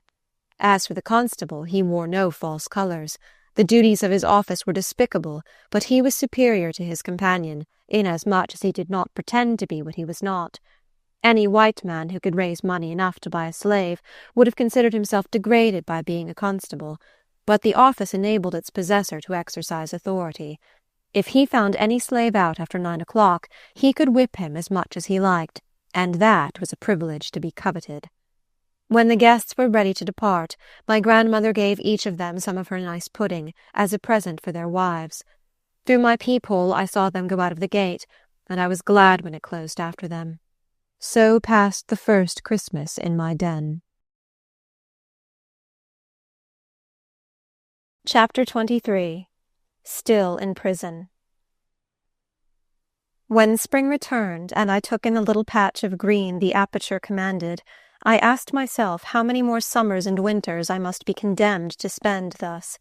I longed to draw in a plentiful draught of fresh air, to stretch my cramped limbs, to have room to stand erect, to feel the earth under my feet again. My relatives were constantly on the lookout for a chance of escape, but none offered that seemed practicable, and even tolerably safe. The hot summer came again, and made the turpentine drop from the thin roof over my head. During the long nights I was restless for want of air, and I had no room to toss and turn. There was but one compensation. The atmosphere was so stifled that even mosquitoes would not condescend to buzz in it. With all my detestation of Dr. Flint, I could hardly wish him a worse punishment, either in this world or that which is to come, than to suffer what I suffered in one single summer. Yet the laws allowed him to be out on the free air, while I, guiltless of crime, was pent up here, as the only means of avoiding the cruelties the laws allowed him to inflict upon me. I don't know what kept life within me. Again and again I thought I should die before long, but I saw the leaves of another autumn whirl through the air, and felt the touch of another winter. In summer the most terrible thunderstorms were acceptable, for the rain came through the roof, and I rolled up my bed that it might cool the hot boards under it. Later in the season, storms sometimes wet my clothes through and through, and that was not comfortable when the air grew chilly. Moderate storms I could keep out by filling the chinks with oakum. But uncomfortable as my situation was, I had glimpses of things out of doors which made me thankful for my wretched hiding-place. One day I saw a slave pass our gate, muttering, "It's his own, and he can kill it if he will." My grandmother told me that woman's history. Her mistress had that day seen her baby for the first time, and in the lineaments of its fair face she saw a likeness to her husband. She turned the bondwoman and her child out of doors, and forbade her ever to return. The slave went to her master and told him what had happened. He promised to talk with her mistress and make it all right. The next day she and her baby were sold to a Georgia trader. Another time I saw a woman rush wildly by, pursued by two men. She was a slave, the wet nurse of her mistress's children. For some trifling offence her mistress ordered her to be stripped and whipped. To escape the degradation and the torture, she rushed to the river, jumped in, and ended her wrongs in death. Senator Brown of Mississippi could not be ignorant of many such facts as these, for they are of frequent occurrence in every Southern state. Yet he stood up in the Congress of the United States and declared that slavery was a great moral, social, and political blessing, a blessing to the master and a blessing to the slave. I suffered much more during the second winter than I did during the first. My limbs were benumbed by inaction, and the cold filled them with cramp. I had a very painful sensation of coldness in my head. Even my face and tongue stiffened, and I lost the power of speech. Of course it was impossible under the circumstances to summon any physician. My brother William came and did all he could for me. Uncle Philip also watched tenderly over me, and poor grandmother crept up and down to inquire whether there were any signs of returning life. I was restored to consciousness by the dashing of cold water in my face, and found myself leaning against my brother's arm while he bent over me with streaming eyes. He afterwards told me he thought I was dying, for I had been in an unconscious state 16 hours. I next became delirious, and was in great danger of betraying myself and my friends. To prevent this, they stupefied me with drugs. I remained in bed 6 weeks, weary in body and sick at heart. How to get medical advice was the question. William finally went to a Thompsonian doctor and described himself as having all my pains and aches. He returned with herbs, roots, and ointment. He was especially charged to rub on the ointment by a fire. But how could a fire be made in my little den? Charcoal in a furnace was tried, but there was no outlet for the gas, and it nearly cost me my life. Afterwards coals, already kindled, were brought up in an iron pan and placed on bricks. I was so weak, and it was so long since I had enjoyed the warmth of a fire, that those few coals actually made me weep. I think the medicines did me some good. but my recovery was very slow.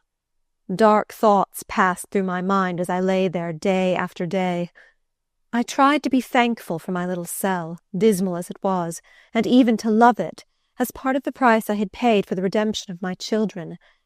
Sometimes I thought God was a compassionate Father who would forgive my sins for the sake of my sufferings.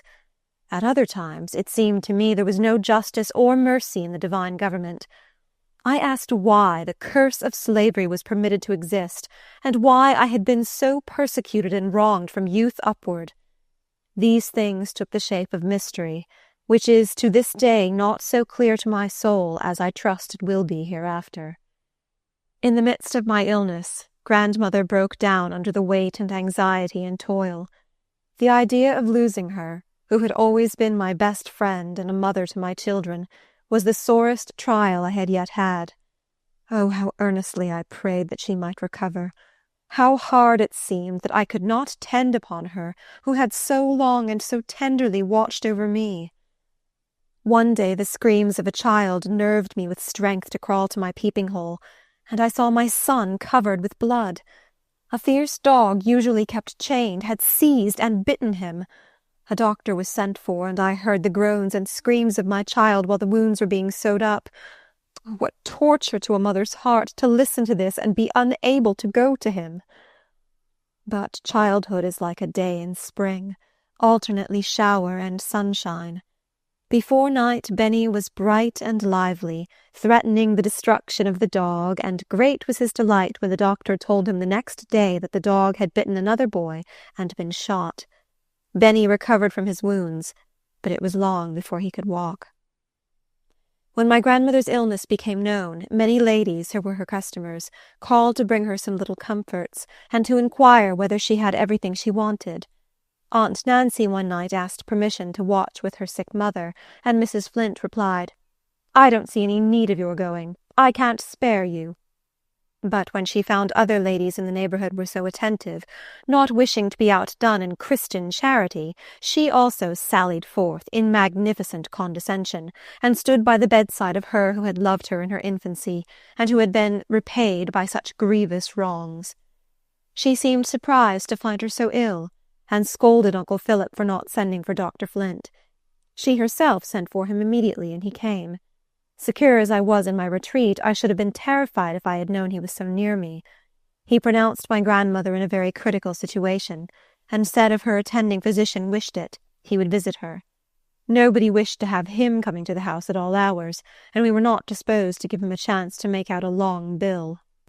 As Mrs. Flint went out, Sally told her the reason Benny was lame was that a dog had bitten him. "I'm glad of it," replied she. "I wish he had killed him. It would be good news to send to his mother. Her day will come. The dogs will grab her yet." With these Christian words she and her husband departed, and to my great satisfaction returned no more. I learned from Uncle Philip, with feelings of unspeakable joy and gratitude, that the crisis was past and grandmother would live. I could now say from my heart, "God is merciful. He has spared me the anguish of feeling that I caused her death." Chapter 24. The Candidate for Congress. The summer had nearly ended when Dr. Flint made a third visit to New York in search of me. 2 candidates were running for Congress, and he returned in season to vote. The father of my children was the Whig candidate.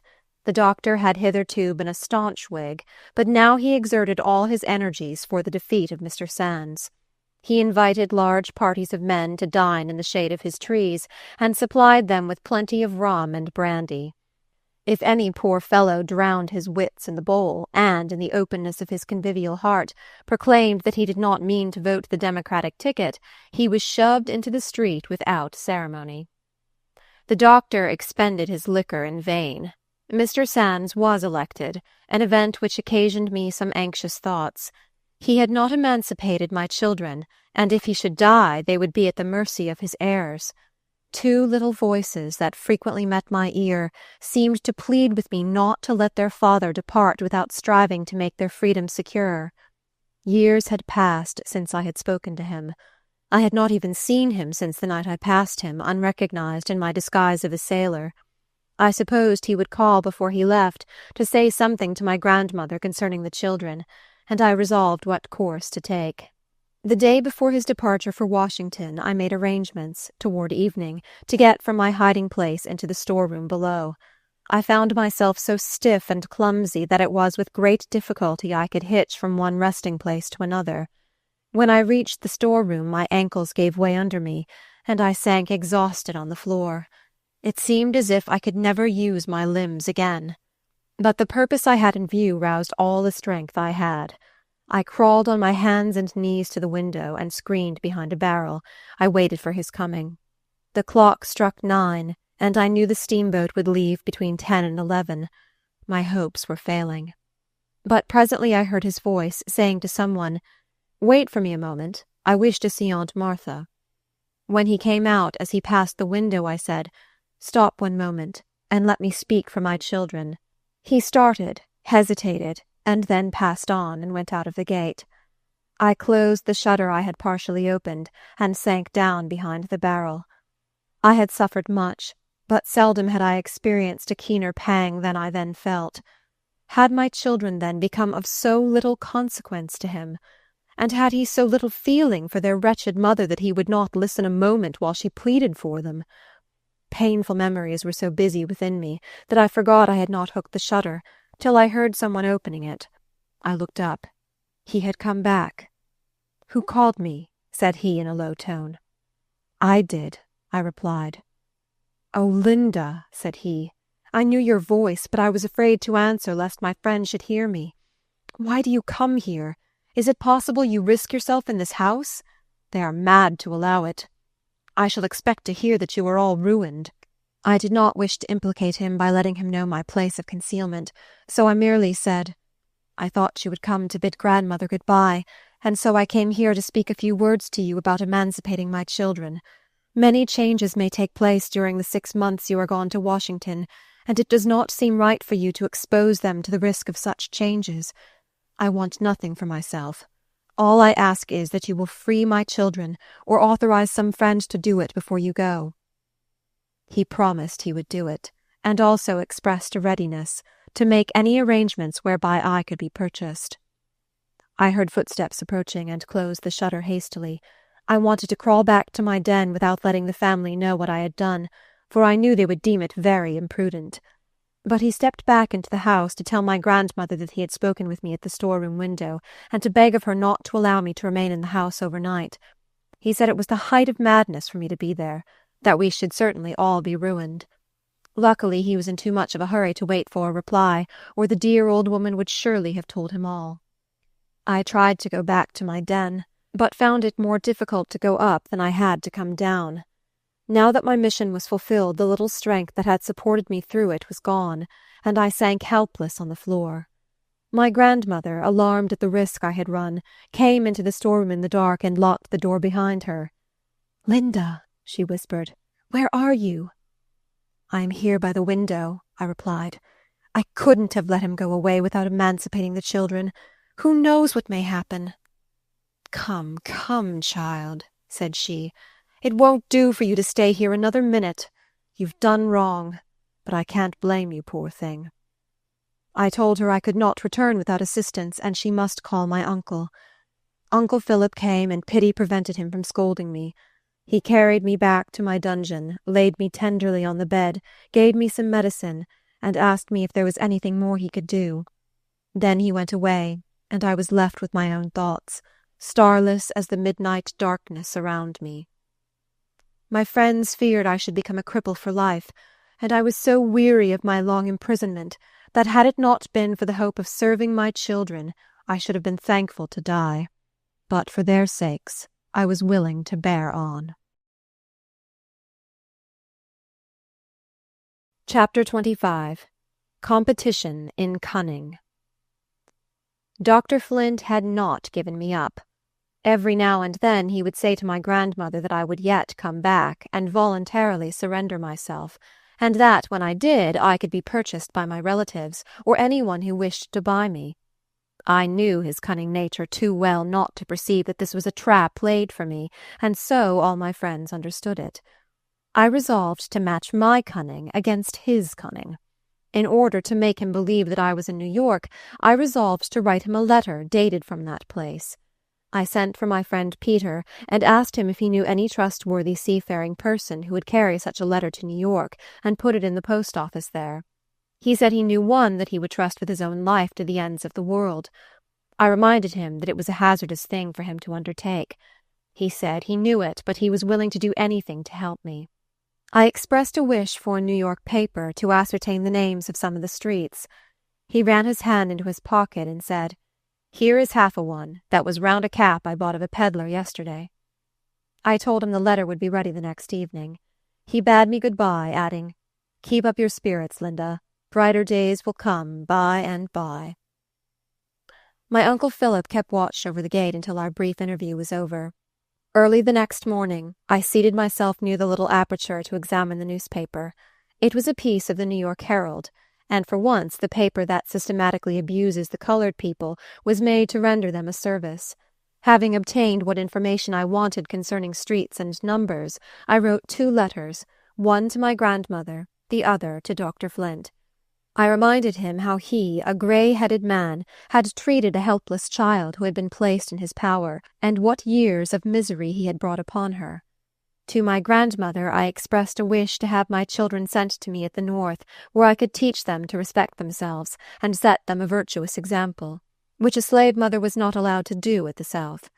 I asked her to direct her answer to a certain street in Boston, as I did not live in New York, though I went there sometimes.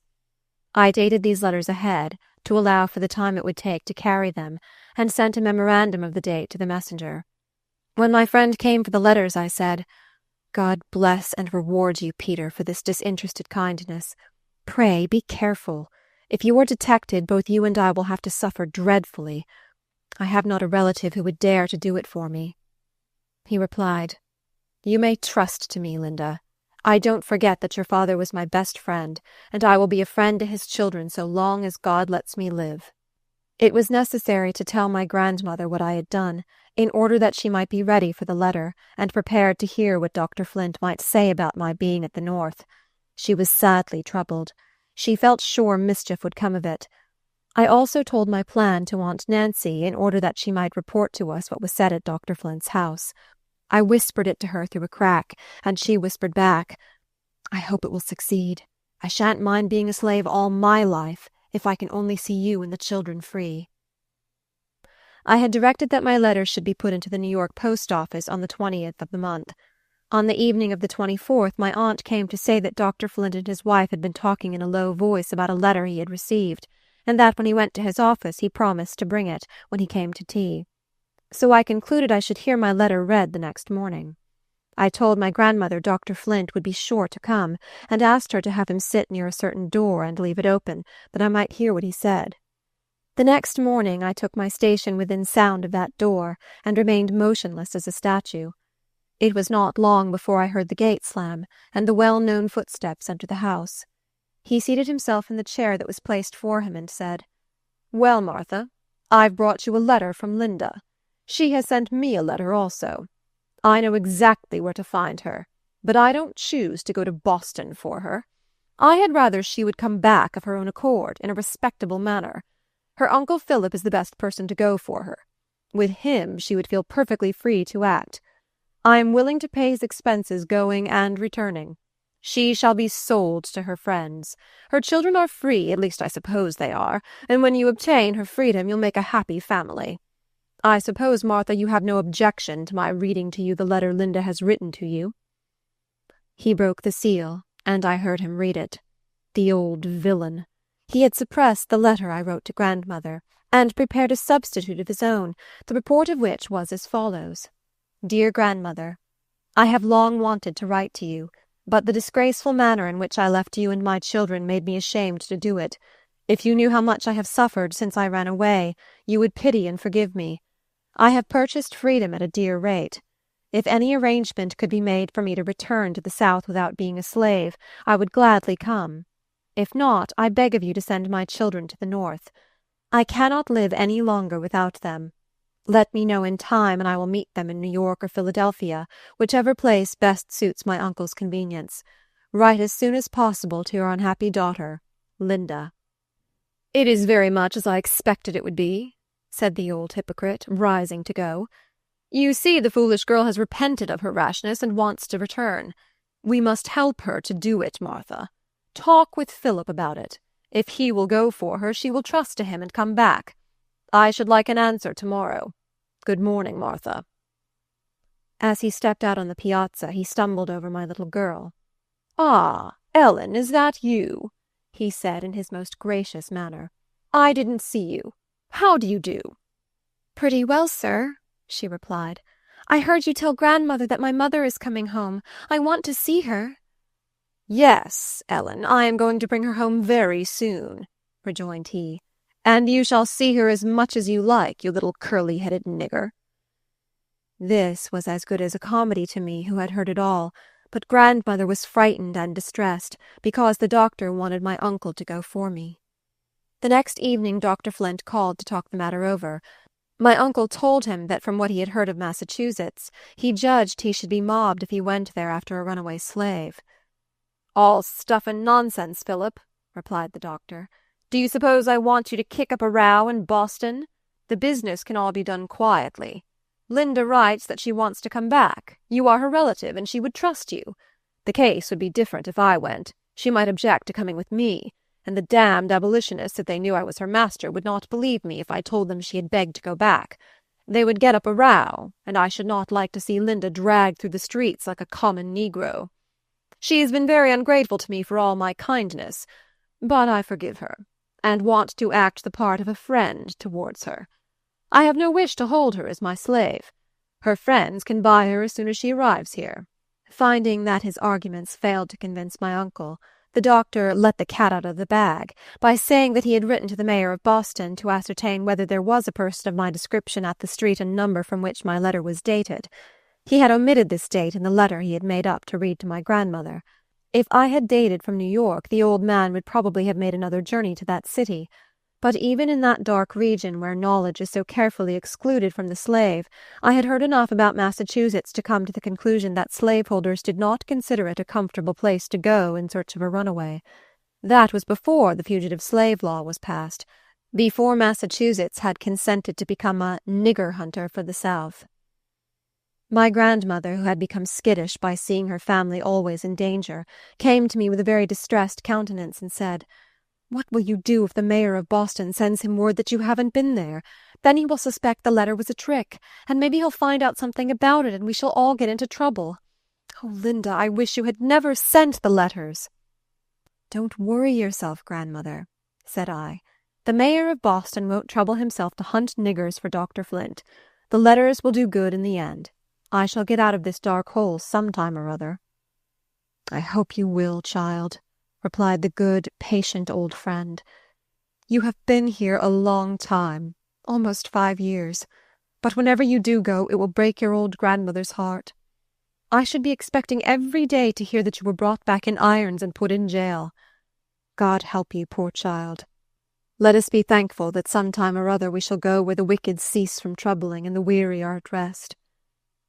My heart responded, Amen. The fact that Dr. Flint had written to the mayor of Boston convinced me that he believed my letter to be genuine, and of course that he had no suspicion of my being anywhere in the vicinity.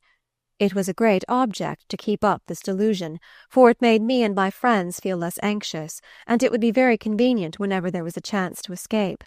I resolved, therefore, to continue to write letters from the north from time to time. 2 or 3 weeks passed, and as no news came from the mayor of Boston, grandmother began to listen to my entreaty to be allowed to leave my cell sometimes, and exercise my limbs to prevent my becoming a cripple. I was allowed to slip down into the small storeroom early in the morning, and remain there a little while. The room was all filled up with barrels, except a small open space under my trap-door. This faced the door, the upper part of which was of glass, and purposely left uncurtained, that the curious might look in. The air of this place was close, but it was so much better than the atmosphere of my cell that I dreaded to return.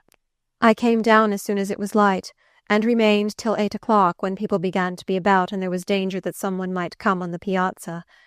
I had tried various applications to bring warmth and feeling into my limbs, but without avail. They were so numb and stiff that it was a painful effort to move, and had my enemies come upon me during the first mornings I tried to exercise them a little in the small unoccupied space of the storeroom, it would have been impossible for me to have escaped. Chapter 26. Important Era in My Brother's Life. I missed the company and kind attentions of my brother William, who had gone to Washington with his master, Mr. Sands. We received several letters from him, written without any allusion to me, but expressed in such a manner that I knew he did not forget me. I disguised my hand and wrote to him in the same manner.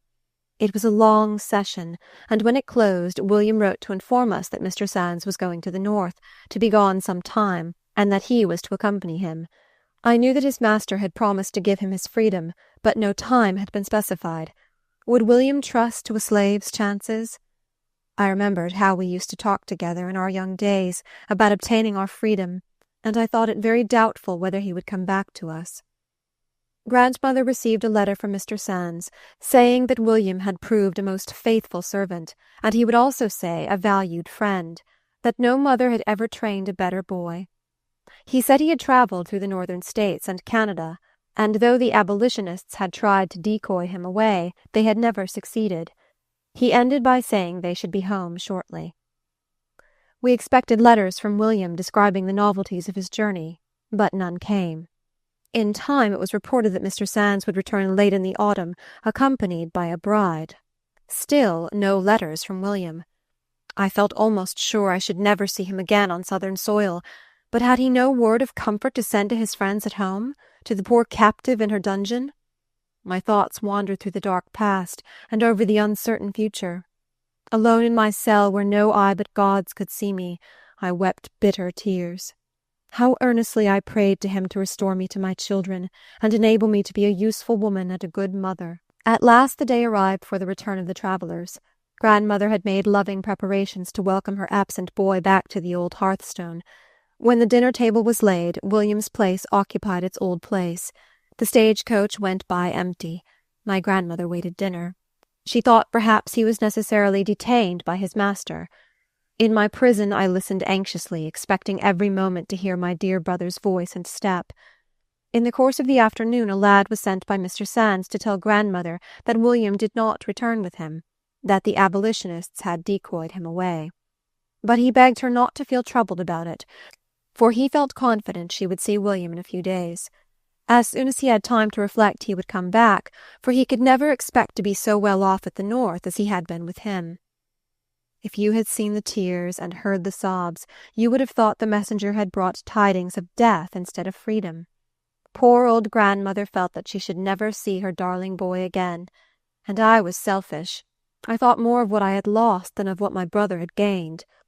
A new anxiety began to trouble me. Mr. Sands had expended a good deal of money, and would naturally feel irritated by the loss he had incurred. I greatly feared this might injure the prospects of my children, who were now becoming valuable property. I longed to have their emancipation made certain, the more so because their master and father was now married. I was too familiar with slavery not to know that promises made to slaves, though with kind intentions, and sincere at the time, depend upon many contingencies for their fulfillment. Much as I wished William to be free, the step he had taken made me sad and anxious. The following Sabbath was calm and clear, so beautiful that it seemed like a Sabbath in the eternal world. My grandmother brought the children out on the piazza that I might hear their voices. She thought it would comfort me in my despondency, and it did. They chatted merrily as only children can. Then he said, "Grandmother, do you think Uncle Will is gone for good? Won't he ever come back again? Maybe he'll find Mother. If he does, won't she be glad to see him? Why don't you and Uncle Philip and all of us go and live where Mother is? I should like it, wouldn't you, Ellen?"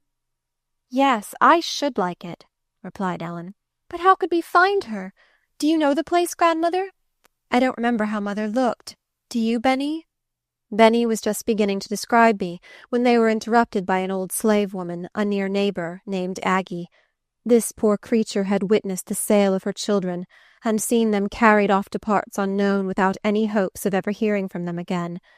She saw that my grandmother had been weeping, and said in a sympathizing tone, "What's the matter, Aunt Marthy?" "Oh, Aggie," she replied, "it seems as if I shouldn't have any of my children or grandchildren left to hand me a drink when I'm dying and lay my old body in the ground. My boy didn't come back with Mr. Sands. He stayed at the North." Poor old Aggie clapped her hands for joy. "Is that what you're crying for?" she exclaimed. "Get down on your knees and bless the Lord. I don't know where my poor children is, and I never expect to know.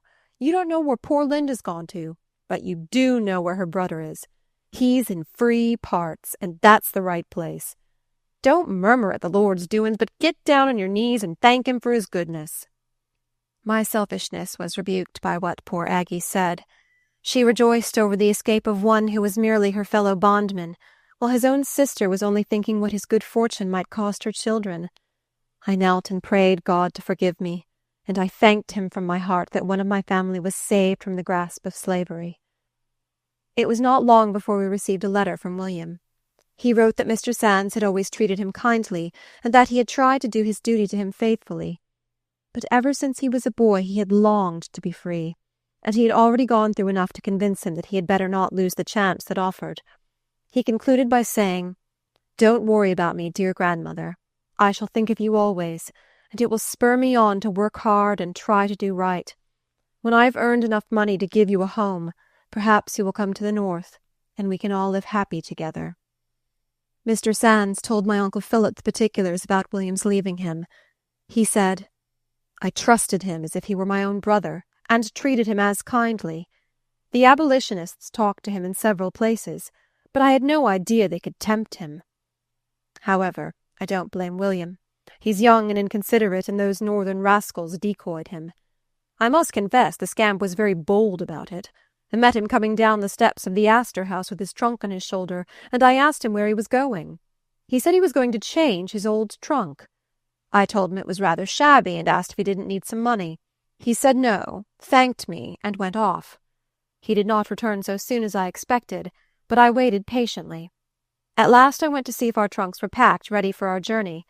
I found them locked, and a sealed note on the table informed me where I could find the keys. The fellow even tried to be religious. He wrote that he hoped God would always bless me and reward me for my kindness, that he was not unwilling to serve me, but he wanted to be a free man, and that if I thought he did wrong, he hoped I would forgive him. I intended to give him his freedom in 5 years. He might have trusted me. He has shown himself ungrateful, but I shall not go for him or send for him. I feel confident that he will soon return to me." I afterwards heard an account of the affair from William himself. He had not been urged away by abolitionists. He needed no information they could give him about slavery to stimulate his desire for freedom. He looked at his hands and remembered that they were once in irons. What security had he that they would not be so again? Mr. Sands was kind to him, but he might indefinitely postpone the promise he had made to give him his freedom. He might come under pecuniary embarrassments, and his property be seized by creditors, or he might die without making any arrangements in his favour. He had too often known such accidents to happen to slaves who had kind masters, and he wisely resolved to make sure of the present opportunity to own himself. He was scrupulous about taking any money from his master on false pretenses, so he sold his best clothes to pay for his passage to Boston.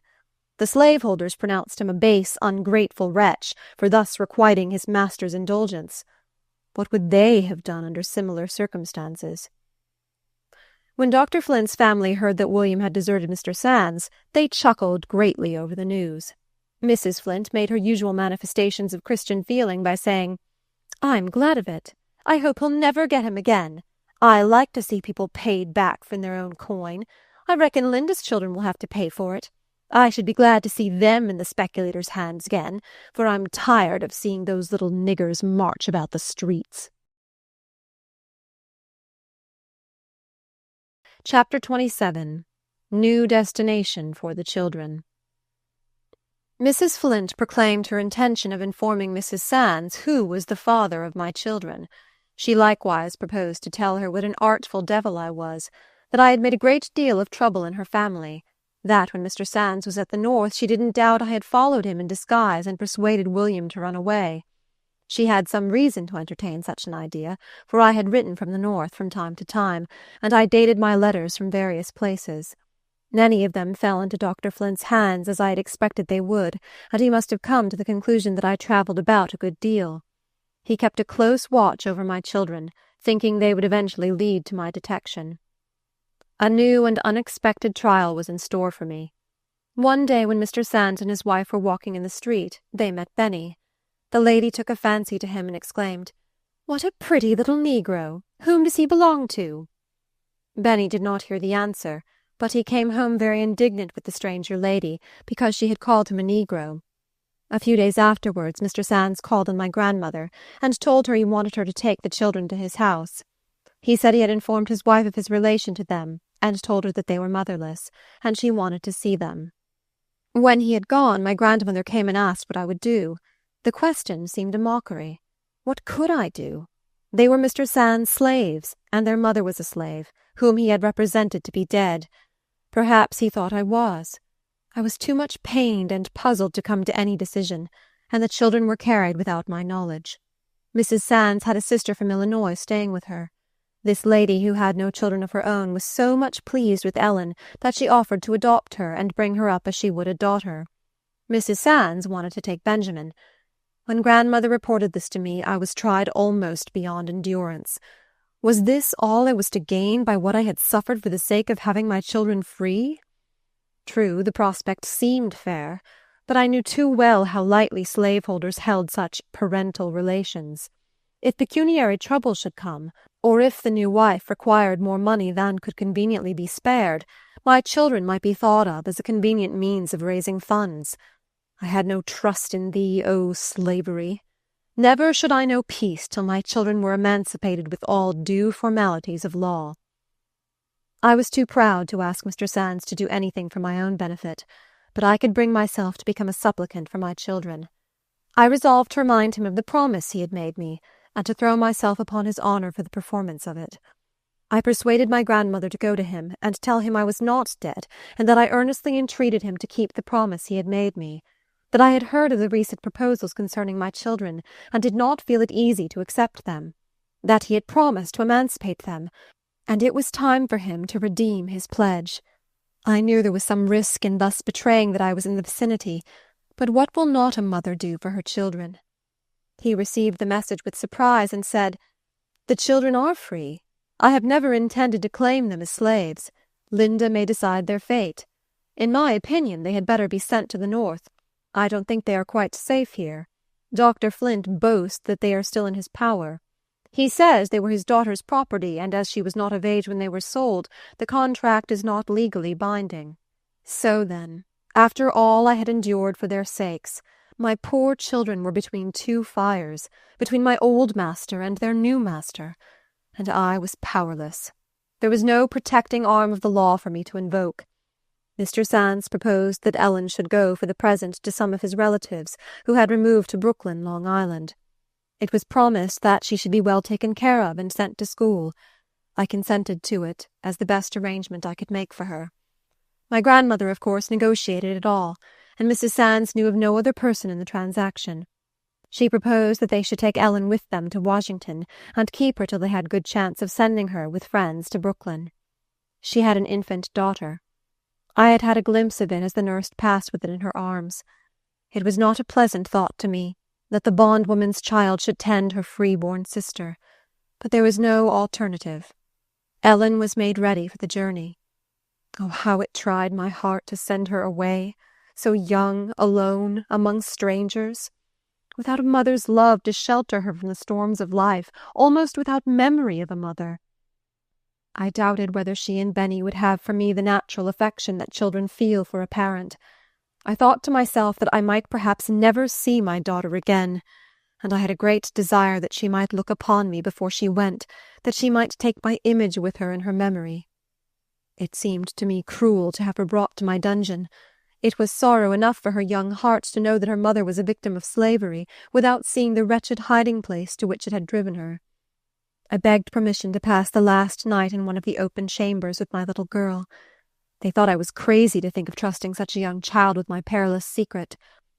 I told them I had watched her character, and I felt sure she would not betray me, that I was determined to have an interview, and if they would not facilitate it, I would take my own way to obtain it. They remonstrated against the rashness of such a proceeding, but finding they could not change my purpose, they yielded.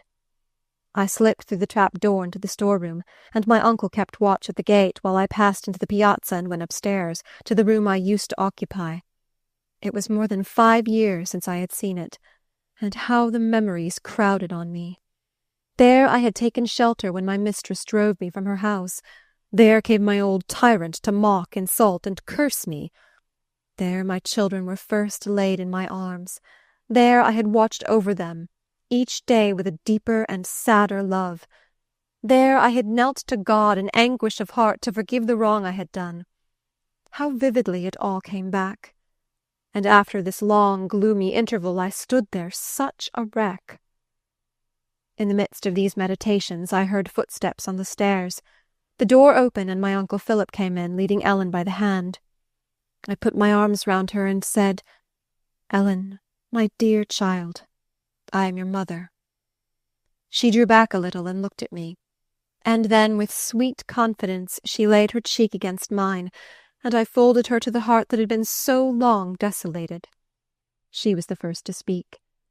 Raising her head, she said inquiringly, "You really are my mother?" I told her I really was, that during all the long time she had not seen me, I had loved her most tenderly, and that now she was going away I wanted to see her and talk with her that she might remember me. With a sob in her voice she said, "I'm glad you've come to see me, but why didn't you ever come before? Benny and I have wanted so much to see you. He remembers you, and sometimes he tells me about you. Why didn't you come home when Dr. Flint went to bring you?" I answered, "I couldn't come before, dear. But now that I am with you, tell me whether you like to go away." "I don't know," said she, crying. "Grandmother says I ought not to cry, that I am going to a good place where I can learn to read and write, and that by and by I can write her a letter. But I shan't have Benny, or grandmother, or Uncle Philip, or anybody to love me. Can't you go with me? Oh, do go, dear mother." I told her I couldn't go now, but sometime I would come to her, and then she and Benny and I would live together and have happy times. She wanted to run and bring Benny to see me now. I told her he was going to the north before long with Uncle Philip, and then I would come to see him before he went away. I asked if she would like to have me stay all night and sleep with her. "Oh, yes," she replied. Then turning to her uncle, she said pleadingly, "May I stay? Please, uncle, she is my own mother." He laid his hand on her head and said solemnly, "Ellen, this is the secret you have promised grandmother never to tell.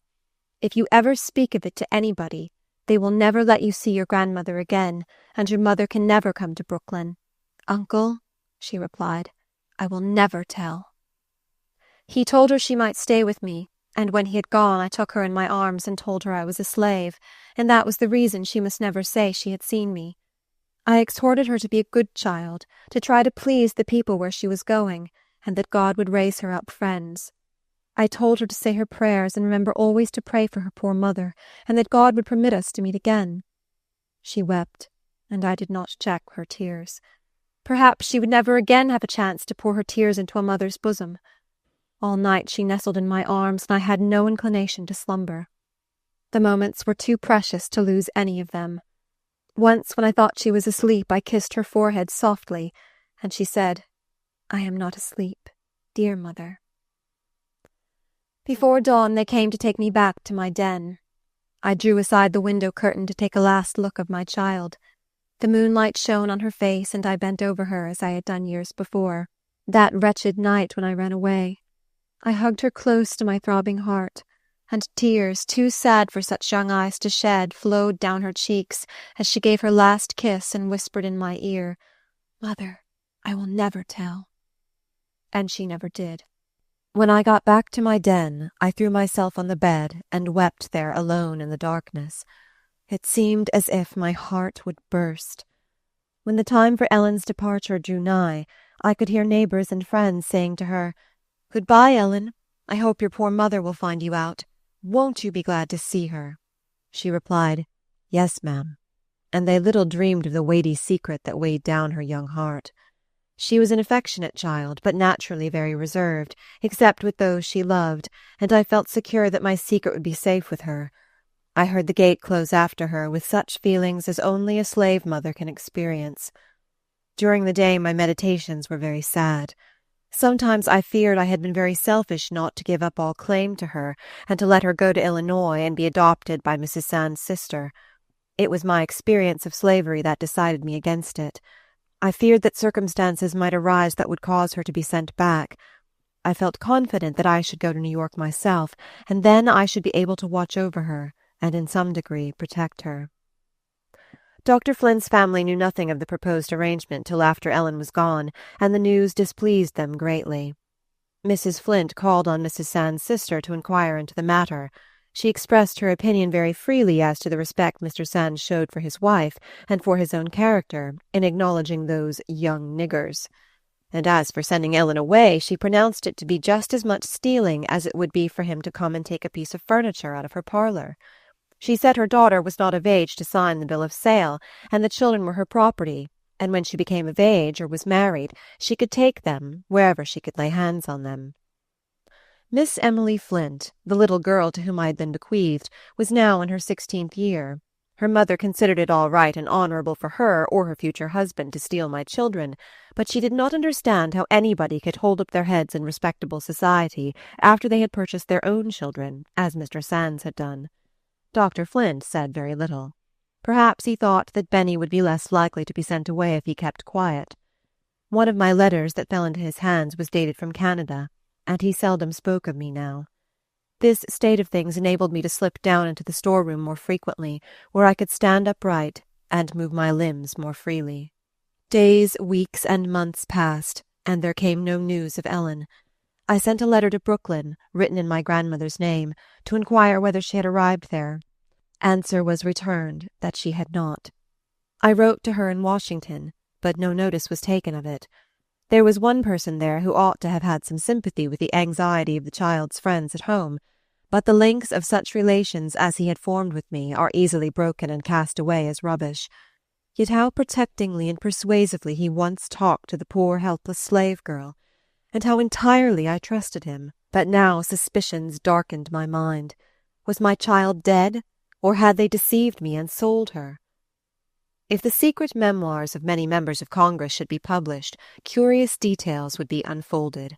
I once saw a letter from a member of Congress to a slave who was the mother of 6 of his children. He wrote to request that she would send her children away from the great house before his return, as he expected to be accompanied by friends. The woman could not read and was obliged to employ another to read the letter. The existence of the colored children did not trouble this gentleman. It was only the fear that friends might recognize in their features a resemblance to him. At the end of 6 months, a letter came to my grandmother from Brooklyn. It was written by a young lady in the family, and announced that Ellen had just arrived. It contained the following message from her. "I do try to do just as you told me to, and I pray for you every night and morning." I understood that these words were meant for me, and they were a balm to my heart. The writer closed her letter by saying, "Ellen is a nice little girl, and we shall like to have her with us. My cousin Mr. Sands has given her to me to be my little waiting-maid. I shall send her to school, and I hope some day she will write to you herself." This letter perplexed and troubled me. Had my child's father merely placed her there till she was old enough to support herself, or had he given her to his cousin as a piece of property? If the last idea was correct, his cousin might return to the South at any time and hold Ellen as a slave. I tried to put away from me the painful thought that such a foul wrong could have been done to us. I said to myself, surely there must be some justice in man. And then I remembered with a sigh how slavery perverted all the natural feelings of the human heart. It gave me a pang to look on my light-hearted boy. He believed himself free, and to have him brought under the yoke of slavery would be more than I could bear. How I longed to have him safely out of the reach of its power. Chapter 28. Aunt Nancy. I have mentioned my great-aunt, who was a slave in Dr. Flint's family, and who had been my refuge during the shameful persecutions I suffered from him. This aunt had been married at 20 years of age, that is, as far as slaves can marry.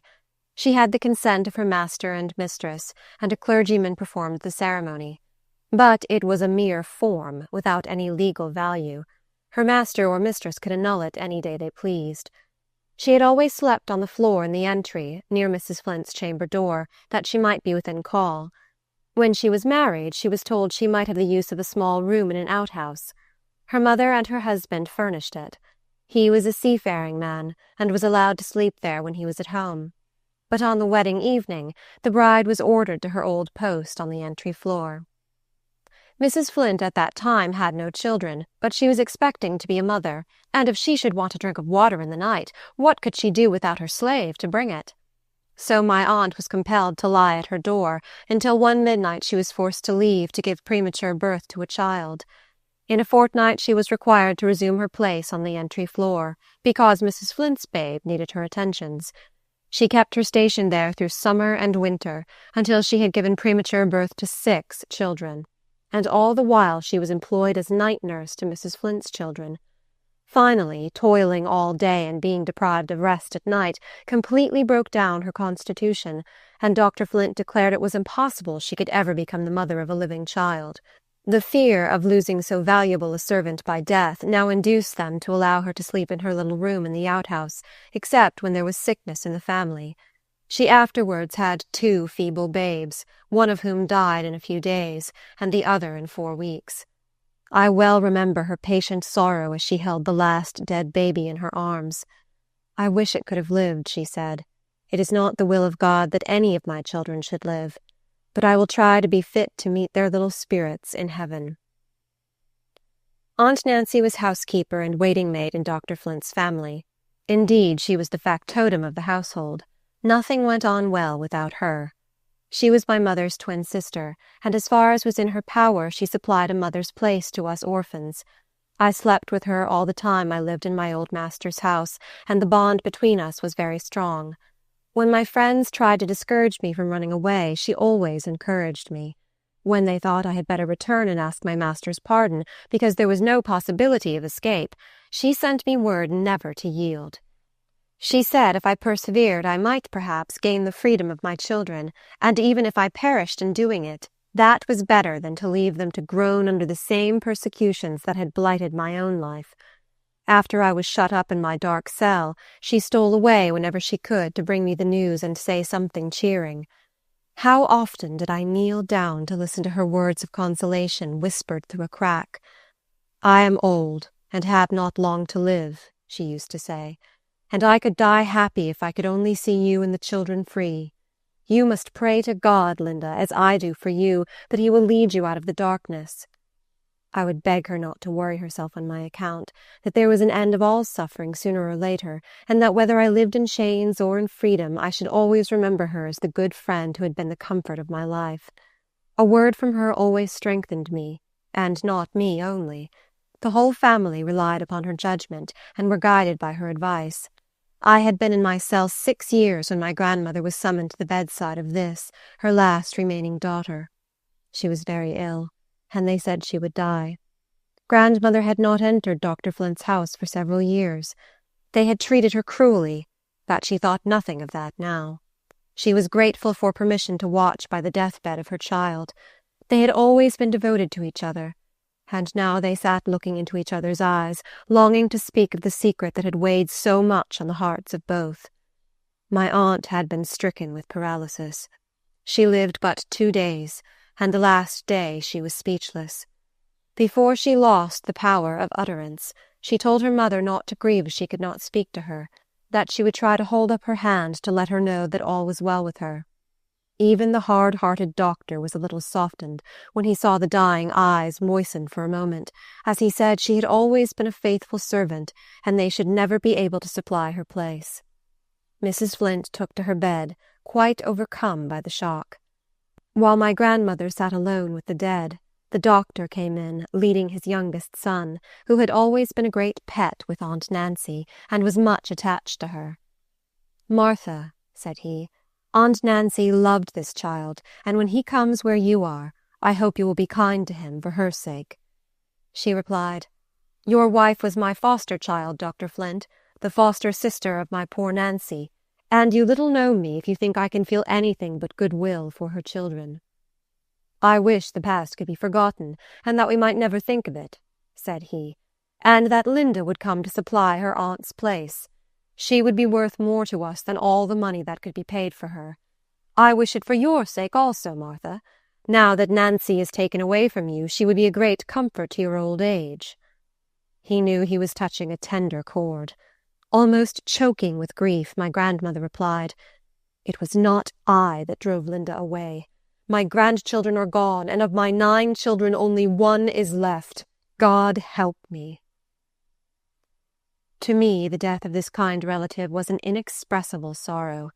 I knew that she had been slowly murdered, and I felt that my troubles had helped to finish the work. After I heard of her illness, I listened constantly to hear what news was brought from the great house, and the thought that I could not go to her made me utterly miserable. At last, as Uncle Philip came into the house, I heard someone inquire, "How is she?" And he answered, "She is dead." My little cell seemed whirling round, and I knew nothing more till I opened my eyes and found Uncle Philip bending over me. I had no need to ask any questions. He whispered, "Linda, she died happy." I could not weep. My fixed gaze troubled him. "Don't look so," he said. "Don't add to my poor mother's trouble. Remember how much she has to bear, and that we ought to do all we can to comfort her." Ah, yes, that blessed old grandmother, who for 73 years had borne the pelting storms of a slave mother's life. She did indeed need consolation.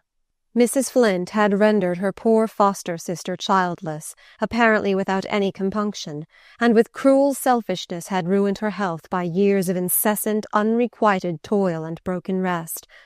But now she became very sentimental.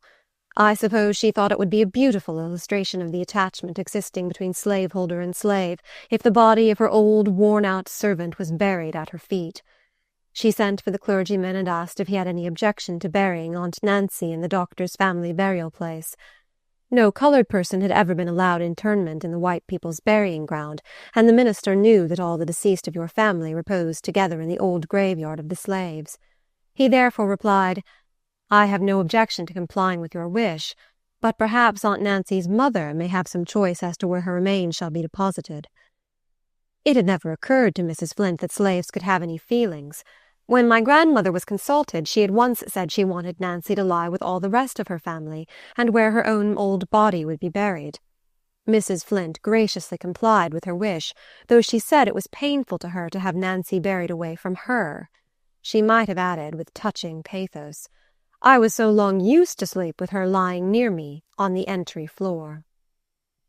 My Uncle Philip asked permission to bury his sister at his own expense, and slaveholders are always ready to grant such favors to slaves and their relatives. The arrangements were very plain, but perfectly respectable. She was buried on the Sabbath, and Mrs. Flint's minister read the funeral service. There was a large concourse of colored people, bond and free, and a few white persons who had always been friendly to our family. Dr. Flint's carriage was in the procession, and when the body was deposited in its humble resting place, the mistress dropped a tear and returned to her carriage, probably thinking she had performed her duty nobly. It was talked of by the slaves as a mighty grand funeral. Northern travellers passing through the place might have described this tribute of respect to the humble dead as a beautiful feature in the patriarchal institution, a touching proof of the attachment between slaveholders and their servants, and tender-hearted Mrs. Flint would have confirmed this impression with handkerchief at her eyes. We could have told them a different story. We would have given them a chapter of wrongs and sufferings that would have touched their hearts, if they had any hearts to feel for the colored people. We could have told them how the poor old slave mother had toiled year after year to earn $800 to buy her son Philip's right to his own earnings, and how that same Philip paid the expenses of the funeral, which they regarded as doing so much credit to the master. We could also have told them of a poor, blighted young creature shut up in a living grave for years to avoid the tortures that would be inflicted upon her if she ventured to come out and look on the face of her departed friend. All this and much more I thought of as I sat at my loophole, waiting for the family to return from the grave, sometimes weeping, sometimes falling asleep, dreaming strange dreams of the dead and the living. It was sad to witness the grief of my bereaved grandmother. She had always been strong to bear, and now, as ever, religious faith supported her. But her dark life had become still darker, and age and trouble were leaving deep traces on her withered face. She had 4 places to knock for me to come to the trap door, and each place had a different meaning. She now came oftener than she had done, and talked to me of her dead daughter, while tears trickled slowly down her furrowed cheeks. I said all I could to comfort her, but it was a sad reflection that instead of being able to help her, I was a constant source of anxiety and trouble. The poor old back was fitted to its burden. It bent under it, but did not break. Chapter 29. Preparations for Escape. I hardly expect that the reader will credit me when I affirm that I lived in that little dismal hole, almost deprived of light and air, and with no space to move my limbs, for nearly 7 years. But it is a fact, and to me a sad one even now, for my body still suffers from the effects of that long imprisonment, to say nothing of my soul. Members of my family, now living in New York and Boston, can testify to the truth of what I say.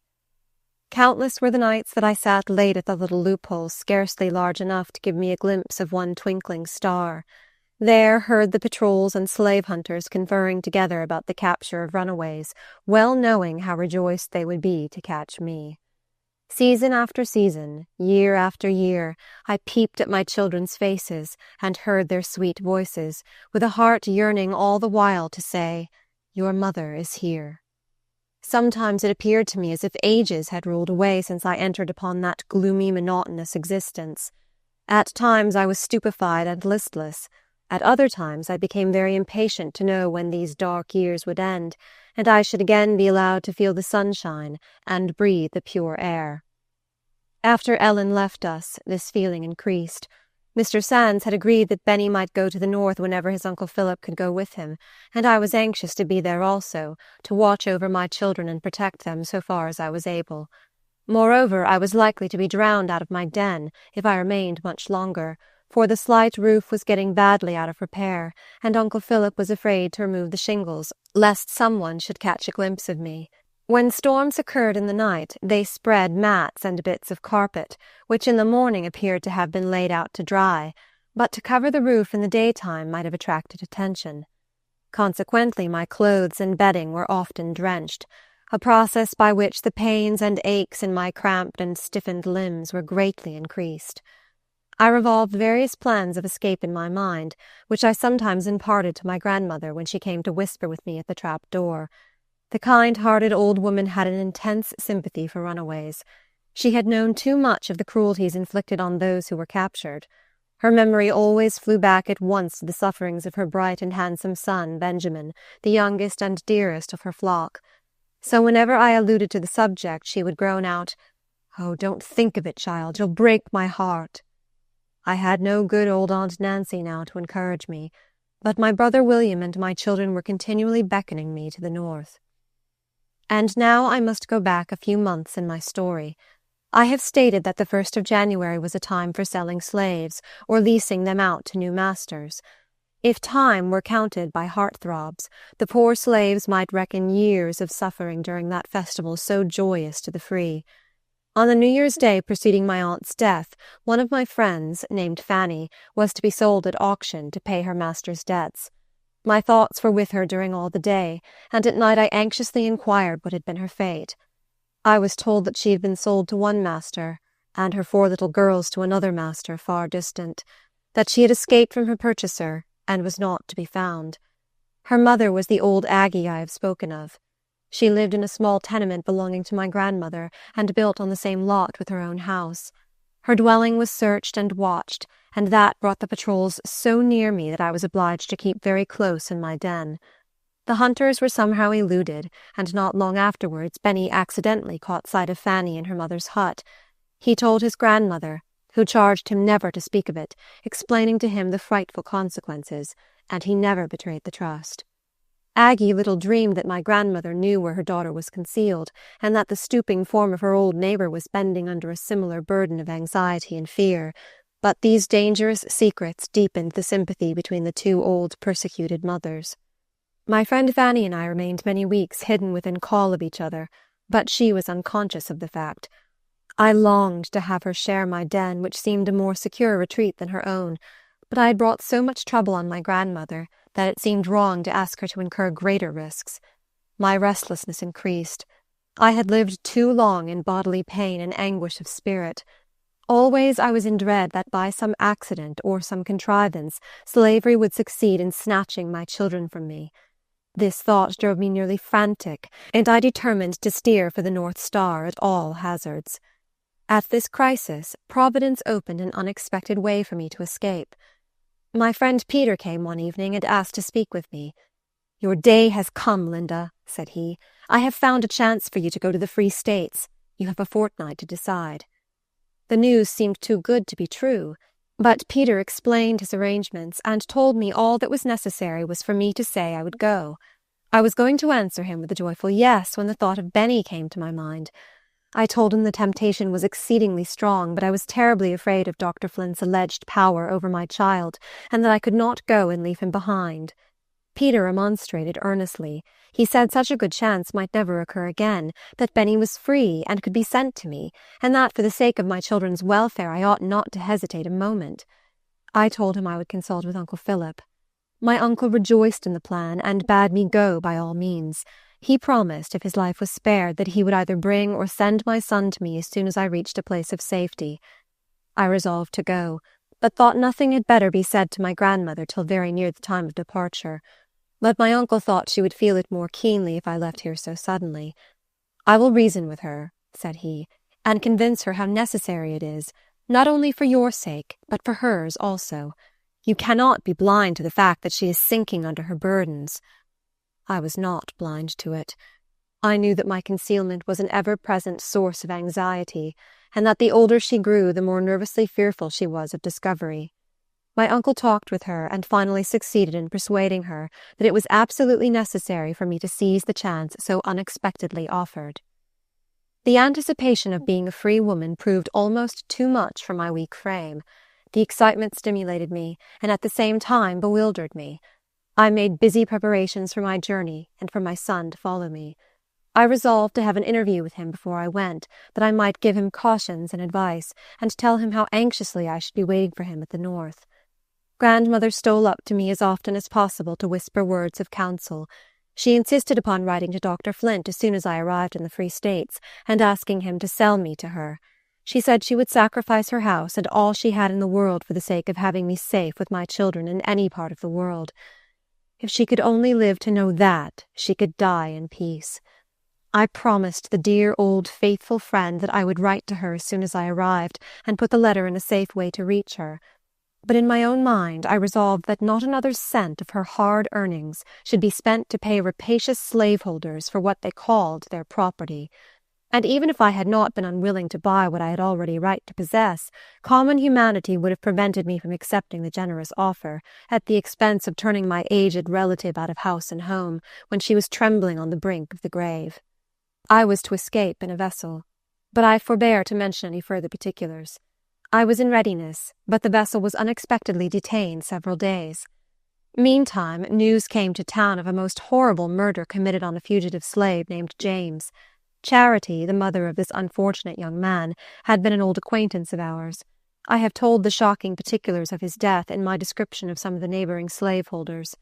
My grandmother, always nervously sensitive about runaways, was terribly frightened. She felt sure that a similar fate awaited me if I did not desist from my enterprise. She sobbed and groaned and entreated me not to go. Her excessive fear was somewhat contagious, and my heart was not proof against her extreme agony. I was grievously disappointed, but I promised to relinquish my project. When my friend Peter was apprised of this, he was both disappointed and vexed. He said that, judging from our past experience, it would be a long time before I had another such chance to throw away. I told him it need not be thrown away, that I had a friend concealed nearby who would be glad enough to take the place that had been provided for me. I told him about poor Fanny, and the kind-hearted noble fellow, who never turned his back upon anybody in distress, white or black, expressed his readiness to help her. Aggie was much surprised when she found that we knew her secret. She was rejoiced to hear of such a chance for Fanny, and arrangements were made for her to go on board the vessel the next night. They both supposed that I had long been at the North, therefore my name was not mentioned in the transaction. Fanny was carried on board at the appointed time, and stowed away in a very small cabin. This accommodation had been purchased at a price that would pay for a voyage to England. But when one proposes to go to fine old England, they stop to calculate whether they can afford the cost of the pleasure, while in making a bargain to escape from slavery, the trembling victim is ready to say, "Take all I have, only don't betray me." The next morning I peeped through my loophole, and saw that it was dark and cloudy. At night I received news that the wind was ahead, and the vessel had not sailed. I was exceedingly anxious about Fanny, and Peter too, who was running a tremendous risk at my instigation. Next day the wind and weather remained the same. Poor Fanny had been half dead with fright when they carried her on board, and I could readily imagine how she must be suffering now. Grandmother came often to my den to say how thankful she was that I did not go. On the third morning she rapped for me to come down to the storeroom. The poor old sufferer was breaking down under her weight of trouble. She was easily flurried now. I found her in a nervous, excited state, but I was not aware that she had forgotten to lock the door behind her as usual.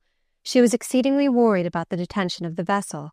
She was afraid all would be discovered, and then Fanny and Peter and I would all be tortured to death, and Philip would be utterly ruined, and her house would be torn down. Poor Peter!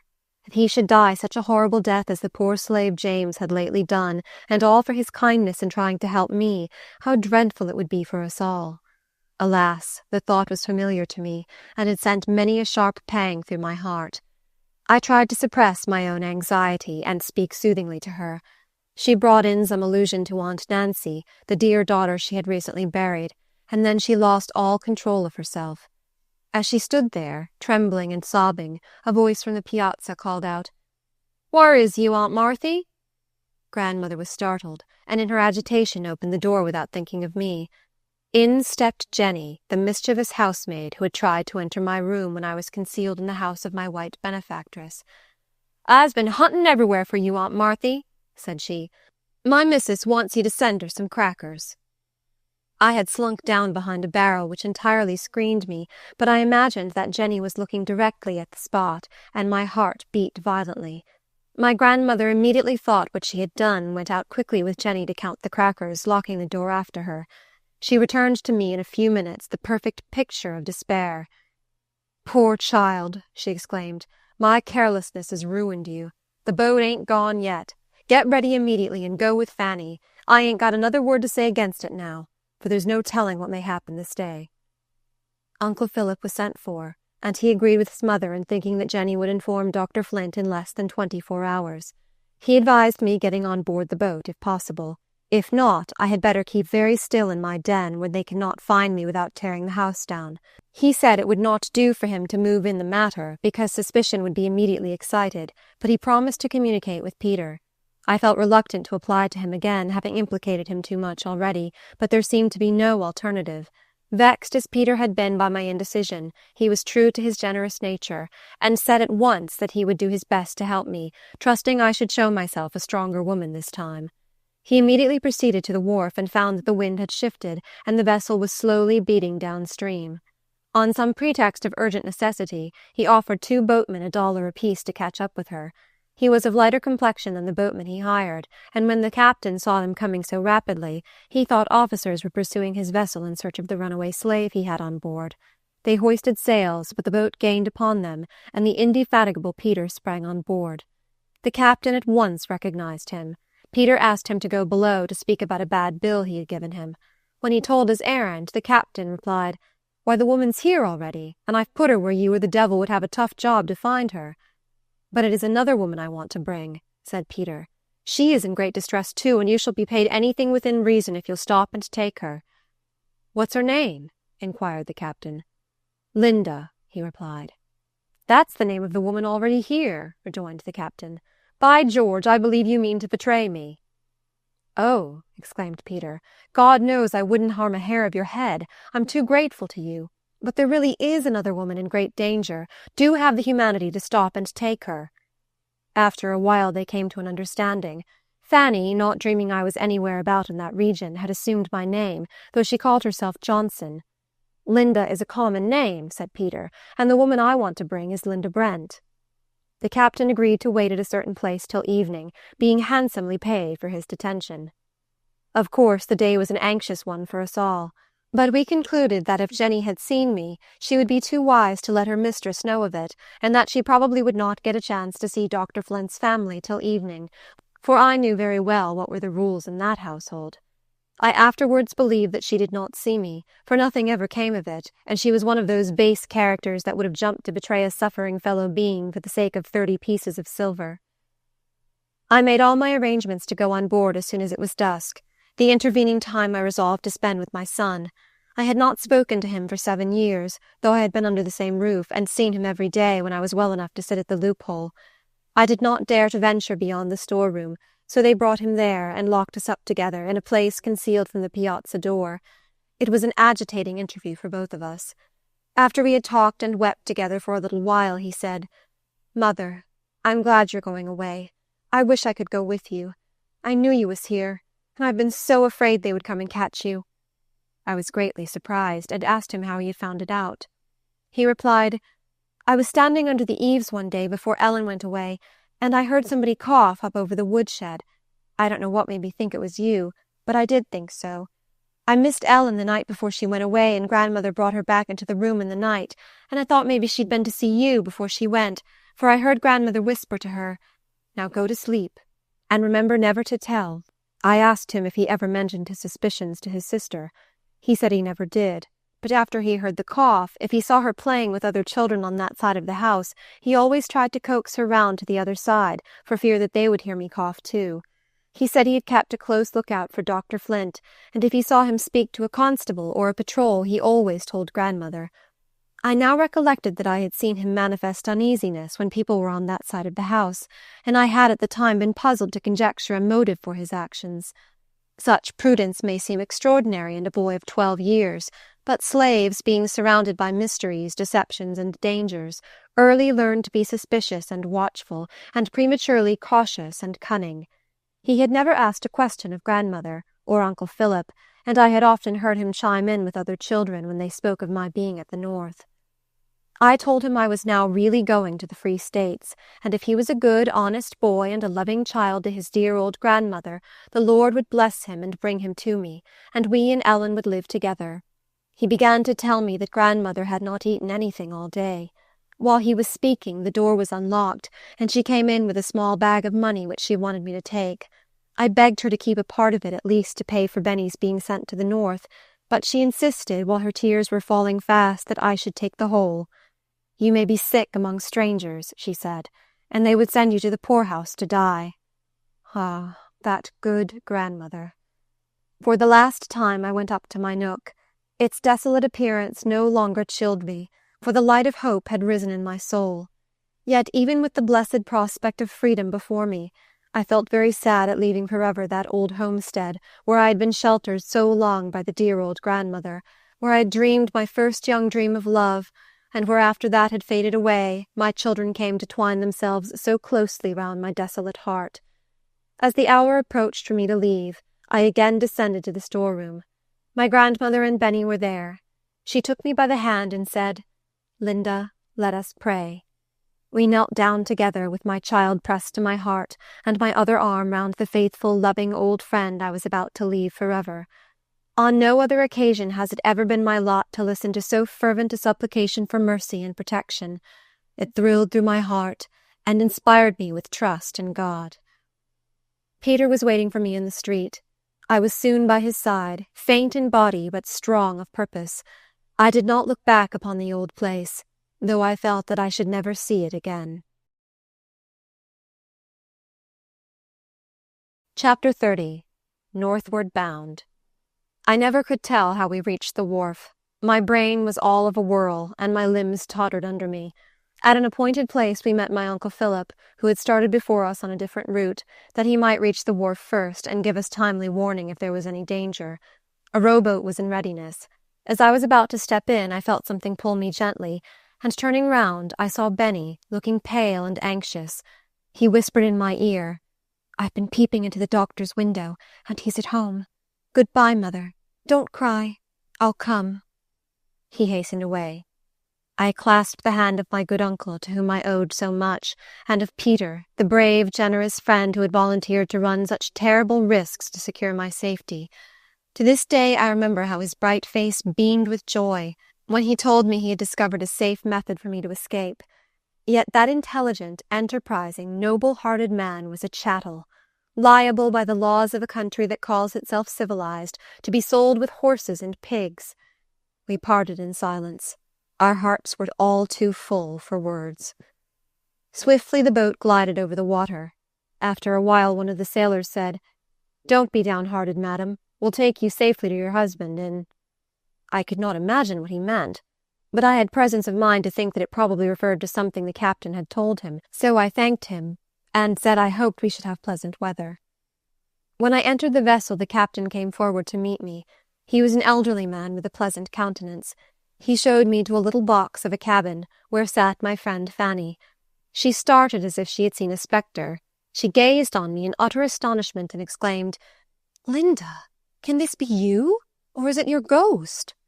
When we were locked in each other's arms, my overwrought feelings could no longer be restrained. My sobs reached the ears of the captain, who came and very kindly reminded us that for his safety as well as our own it would be prudent for us not to attract any attention. He said that when there was a sail in sight he wished us to keep below, but at other times he had no objection to our being on deck. He assured us that he would keep a good lookout, and if we acted prudently he thought we should be in no danger. He had represented us as women going to meet our husbands in. We thanked him and promised to observe carefully all the directions he gave us. Fanny and I now talked by ourselves, low and quietly, in our little cabin. She told me of the suffering she had gone through in making her escape, and of her terrors while she was concealed in her mother's house. Above all, she dwelt on the agony of separation from all her children on that dreadful auction day. She could scarcely credit me when I told her of the place where I had passed nearly 7 years. "We have the same sorrows," said I. "No," replied she. "You are going to see your children soon, and there is no hope that I shall ever even hear from mine." The vessel was soon under way, but we made slow progress. The wind was against us. I should not have cared for this if we had been out of sight of the town, but until there were miles of water between us and our enemies, we were filled with constant apprehensions that the constables would come on board. Neither could I feel quite at ease with the captain and his men. I was an entire stranger to that class of people, and I had heard that sailors were rough and sometimes cruel. We were so completely in their power that if they were bad men our situation would be dreadful. Now that the captain was paid for our passage, might he not be tempted to make more money by giving us up to those who claimed us as property? I was naturally of a confiding disposition, but slavery had made me suspicious of everybody. Fanny did not share my distrust of the captain or his men.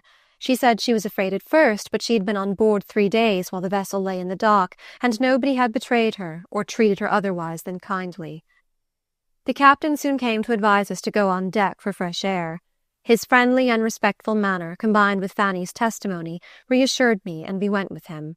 He placed us in a comfortable seat and occasionally entered into conversation. He told us he was a Southerner by birth and had spent the greater part of his life in the slave states, and that he had recently lost a brother who traded in slaves. "But," said he, "it is a pitiable and degrading business, and I always felt ashamed to acknowledge my brother in connection with it." As we passed Snaky Swamp, he pointed to it and said, "There is a slave territory that defies all the laws." I thought of the terrible days I had spent there, and though it was not called Dismal Swamp, it made me feel very dismal as I looked at it. I shall never forget that night. The balmy air of spring was so refreshing, and how shall I describe my sensations when we were fairly sailing on Chesapeake Bay? Oh, the beautiful sunshine, the exhilarating breeze, and I could enjoy them without fear or restraint. I had never realized what grand things air and sunlight are till I had been deprived of them. 10 days after we left land, we were approaching Philadelphia. The captain said we should arrive there in the night, but he thought we had better wait till morning and go on shore in broad daylight, as the best way to avoid suspicion. I replied, "You know best, but will you stay on board and protect us?" He saw that I was suspicious, and he said he was sorry, now that he had brought us to the end of our voyage, to find I had so little confidence in him. Ah, if he had ever been a slave, he would have known how difficult it was to trust a white man. He assured us that we might sleep through the night without fear, that he would take care we were not left unprotected. Be it said to the honor of this captain, Southerner as he was, that if Fanny and I had been white ladies and our passage lawfully engaged, he could not have treated us more respectfully. My intelligent friend Peter had rightly estimated the character of the man to whose honor he had entrusted us. The next morning I was on deck as soon as the day dawned. I called Fanny to see the sunrise, for the first time in our lives on free soil, for such I then believed it to be. We watched the reddening sky and saw the great orb come up slowly out of the water, as it seemed. Soon the waves began to sparkle, and everything caught the beautiful glow. Before us lay the city of strangers. We looked at each other, and the eyes of both were moistened with tears. We had escaped from slavery, and we supposed ourselves to be safe from the hunters. But we were alone in the world, and we had left dear ties behind us, ties cruelly sundered by the demon slavery. Chapter 31. Incidents in Philadelphia.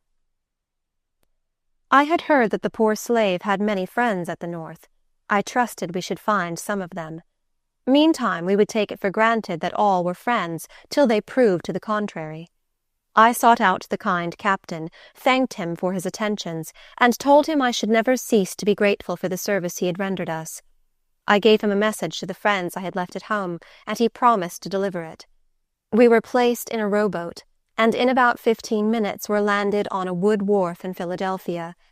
As I stood looking round, the friendly captain touched me on the shoulder and said, "There is a respectable-looking colored man behind you. I will speak to him about the New York trains, and tell him you wish to go directly on." I thanked him, and asked him to direct me to some shops where I could buy gloves and veils. He did so, and said he would talk with the colored man till I returned. I made what haste I could. Constant exercise on board the vessel and frequent rubbing with salt water had nearly restored the use of my limbs. The noise of the great city confused me, but I found the shops and bought some double veils and gloves for Fanny and myself.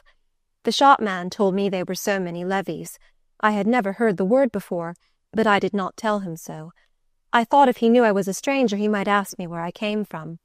I gave him a gold piece, and when he returned the change, I counted it, and found out how much a levy was. I made my way back to the wharf, where the captain introduced me to the colored man as the Reverend Jeremiah Durham, minister of Bethel Church. He took me by the hand as if I had been an old friend.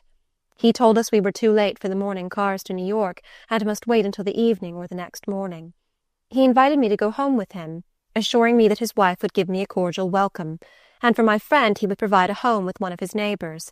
I thanked him for so much kindness to strangers, and told him if I must be detained I should like to hunt up some people who formerly went from our part of the country. Mr. Durham insisted that I should dine with him, and then he would assist me in finding my friends. The sailors came to bid us good-bye.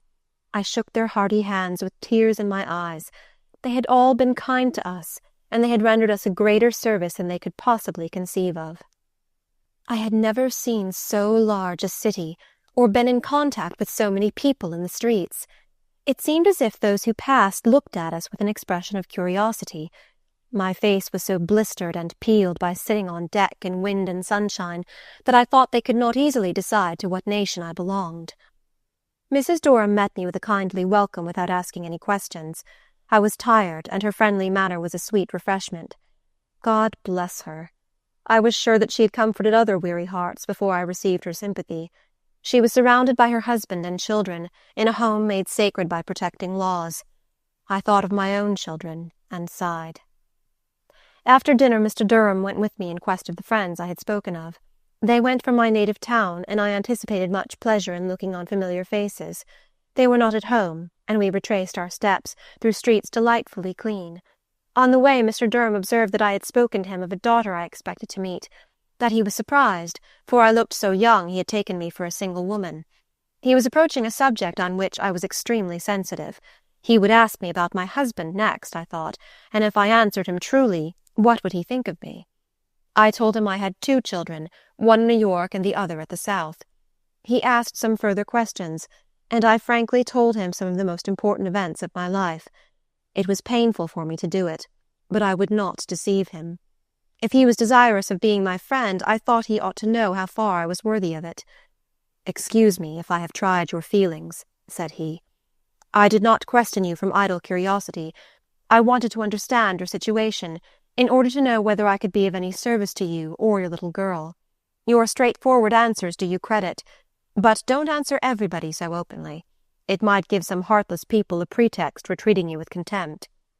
That word, contempt, burned me like coals of fire. I replied, "God alone knows how I have suffered, and He, I trust, will forgive me. If I am permitted to have my children, I intend to be a good mother, and to live in such a manner that people cannot treat me with contempt." "I respect your sentiments," said he. "Place your trust in God and be governed by good principles, and you will not fail to find friends." When we reached home, I went to my room, glad to shut out the world for a while. The words he had spoken made an indelible impression upon me. They brought up great shadows from the mournful past. In the midst of my meditations, I was startled by a knock at the door.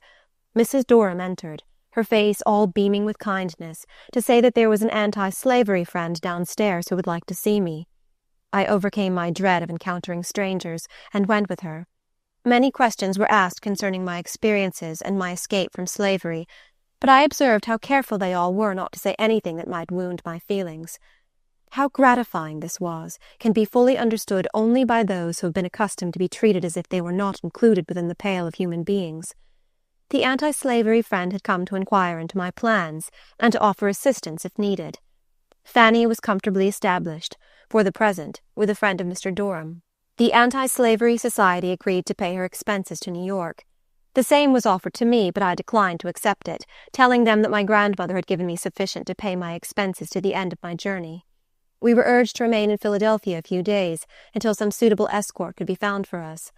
I gladly accepted the proposition, for I had a dread of meeting slaveholders, and some dread also of railroads. I had never entered a railroad car in my life, and it seemed to me quite an important event. That night I sought my pillow with feelings I had never carried to it before. I verily believed myself to be a free woman. I was wakeful for a long time, and I had no sooner fallen asleep than I was roused by fire bells. I jumped up and hurried on my clothes. Where I came from, everybody hastened to dress themselves on such occasions. The white people thought a great fire might be used as a good opportunity for insurrection, and that it was best to be in readiness, and the colored people were ordered out to labor in extinguishing the flames. There was but one engine in our town, and colored women and children were often required to drag it to the river's edge and fill it. Mrs. Durham's daughter slept in the same room with me, and seeing that she slept through all the din, I thought it was my duty to wake her. "What's the matter?" said she, rubbing her eyes. "There's screaming fire in the streets, and the bells are ringing," I replied. "What of that?" said she drowsily. "We are used to it. We never get up, without the fire is very near. What good would it do?" I was quite surprised that it was not necessary for us to go and help fill the engine. I was an ignorant child, just beginning to learn how things went on in great cities. At daylight I heard women crying fresh fish, berries, radishes, and various other things. All this was new to me. I dressed myself at an early hour and sat at the window to watch that unknown tide of life. Philadelphia seemed to me a wonderfully great place. At the breakfast table my idea of going out to drag the engine was laughed over, and I joined in the mirth. I went to see Fanny, and found her so well contented among her new friends that she was in no haste to leave. I was also very happy with my kind hostess. She had had advantages for education, and was vastly my superior. Every day, almost every hour, I was adding to my little stock of knowledge. She took me out to see the city as much as she deemed prudent. One day she took me to an artist's room, and showed me the portraits of some of her children. I had never seen any paintings of colored people before, and they seemed to be beautiful. At the end of 5 days, one of Mrs. Durham's friends offered to accompany us to New York the following morning. As I held the hand of my good hostess in a parting clasp, I longed to know whether her husband had repeated to her what I had told him. I supposed he had, but she never made any allusion to it. I presume it was the delicate silence of womanly sympathy. When Mr. Durham handed us our tickets, he said, "I'm afraid you will have a disagreeable ride, but I could not procure tickets for the first-class cars. Supposing I had not given him money enough, I offered more. "Oh, no," said he, "they could not be had for any money. They don't allow colored people to go in the first-class cars." This was the first chill to my enthusiasm about the Free States. Colored people were allowed to ride in a filthy box behind white people at the South, but there they were not required to pay for the privilege. It made me sad to find how the North aped the customs of slavery. We were stowed away in a large, rough car with windows on each side, too high for us to look out without standing up. It was crowded with people, apparently of all nations. There were plenty of beds and cradles containing screaming and kicking babies. Every other man had a cigar or pipe in his mouth, and jugs of whiskey were handed round freely. The fumes of the whiskey and the dense tobacco smoke were sickening to my senses, and my mind was equally nauseated by the coarse jokes and ribald songs around me. It was a very disagreeable ride. Since that time there has been some improvement in these matters. Chapter 32. The Meeting of Mother and Daughter. When we arrived in New York, I was half crazed by the crowd of coachmen calling out, "Carriage, ma'am?" We bargained with one to take us to Sullivan Street for 12 shillings. A burly Irishman stepped up and said, "I'll take you for 6 shillings." The reduction of half the price was an object to us, and we asked if he could take us right away. "Troth and I will, ladies," he replied. I noticed that the hackmen smiled at each other, and I inquired whether his conveyance was decent. "Yes, it's dacent it is, marm. Devil a bit would I be after taking ladies in a cab that was not decent." We gave him our checks. He went for the baggage and soon reappeared, saying, "This way, if you please, ladies." We followed and found our trunks on a truck, and were invited to take our seats on them. We told him that that was not what we bargained for, and he must take the trunks off. He swore they should not be touched till we had paid him 6 shillings. In our situation it was not prudent to attract attention, and I was about to pay him what he required, when a man near by shook his head for me not to do it. After a great ado we got rid of the Irishman, and had our trunks fastened on a hack. We had been recommended to a boarding-house in Sullivan Street, and thither we drove. There Fanny and I separated. The Anti-Slavery Society provided a home for her, and I afterwards heard of her in prosperous circumstances. I sent for an old friend from my part of the country, who had for some time been doing business in New York. He came immediately. I told him I wanted to go to my daughter, and asked him to aid me in procuring an interview. I cautioned him not to let it be known to the family that I had just arrived from the South, because they supposed I had been at the North 7 years. He told me there was a colored woman in Brooklyn who came from the same town I did, and I had better go to her house and have my daughter meet me there. I accepted the proposition thankfully, and he agreed to escort me to Brooklyn. We crossed Fulton Ferry, went up Myrtle Avenue, and stopped at the house he designated. I was just about to enter when 2 girls passed. My friend called my attention to them. I turned and recognized in the eldest, Sarah, the daughter of a woman who used to live with my grandmother, but who had left the South years ago. Surprised and rejoiced at this unexpected meeting, I threw my arms round her and inquired concerning her mother. "You take no notice of the other girl," said my friend. I turned, and there stood my Ellen. I pressed her to my heart, then held her away from me to take a look at her. She had changed a good deal in the 2 years since I had parted from her. Signs of neglect could be discerned by eyes less observing than a mother's. My friend invited us all to go into the house, but Ellen said she had been sent on an errand, which she would do as quickly as possible, and go home and ask Mrs. Hobbs to let her come and see me. It was agreed that I should send for her the next day. Her companion, Sarah, hastened to tell her mother of my arrival. When I entered the house, I found the mistress of it absent, and I waited for her return. Before I saw her, I heard her saying, "Where is Linda Brent? I used to know her father and mother." Soon Sarah came with her mother, so there was quite a company of us, all from my grandmother's neighborhood. These friends gathered round me and questioned me eagerly. They laughed, they cried, and they shouted. They thanked God that I had got away from my persecutors and was safe on Long Island. It was a day of great excitement. How different from the silent days I had passed in my dreary den. The next morning was Sunday. My first waking thoughts were occupied with the note I was to send to Mrs. Hobbs, the lady with whom Ellen lived. That I had recently come into that vicinity was evident, otherwise I should have sooner inquired for my daughter. It would not do to let them know I had just arrived from the South, for that would involve the suspicion of my having been harbored there, and might bring trouble, if not ruin, on several people. I like a straightforward course, and am always reluctant to resort to subterfuge. As far as my ways have been crooked, I charge them all upon slavery. It was that system of violence and wrong which now left me no alternative but to enact a falsehood. I began my note by stating that I had recently arrived from Canada, and was very desirous to have my daughter come to see me. She came and brought a message from Mrs. Hobbs, inviting me to her house and assuring me that I need not have any fears. The conversation I had with my child did not leave my mind at ease. When I asked if she was well treated, she answered yes, but there was no heartiness in the tone, and it seemed to me that she said it from an unwillingness to have me troubled on her account. Before she left me, she asked very earnestly, "Mother, will you take me to live with you?" It made me very sad to think I could not give her a home till I went to work and earned the means, and that might take me a long time. When she was placed with Mrs. Hobbs, the agreement was that she should be sent to school. She had been there 2 years, and was now 9 years old, and she scarcely knew her letters. There was no excuse for this, for there were good public schools in Brooklyn to which she could have been sent without expense. She stayed with me till dark, and I went home with her. I was received in a friendly manner by the family, and all agreed in saying that Ellen was a useful, good girl.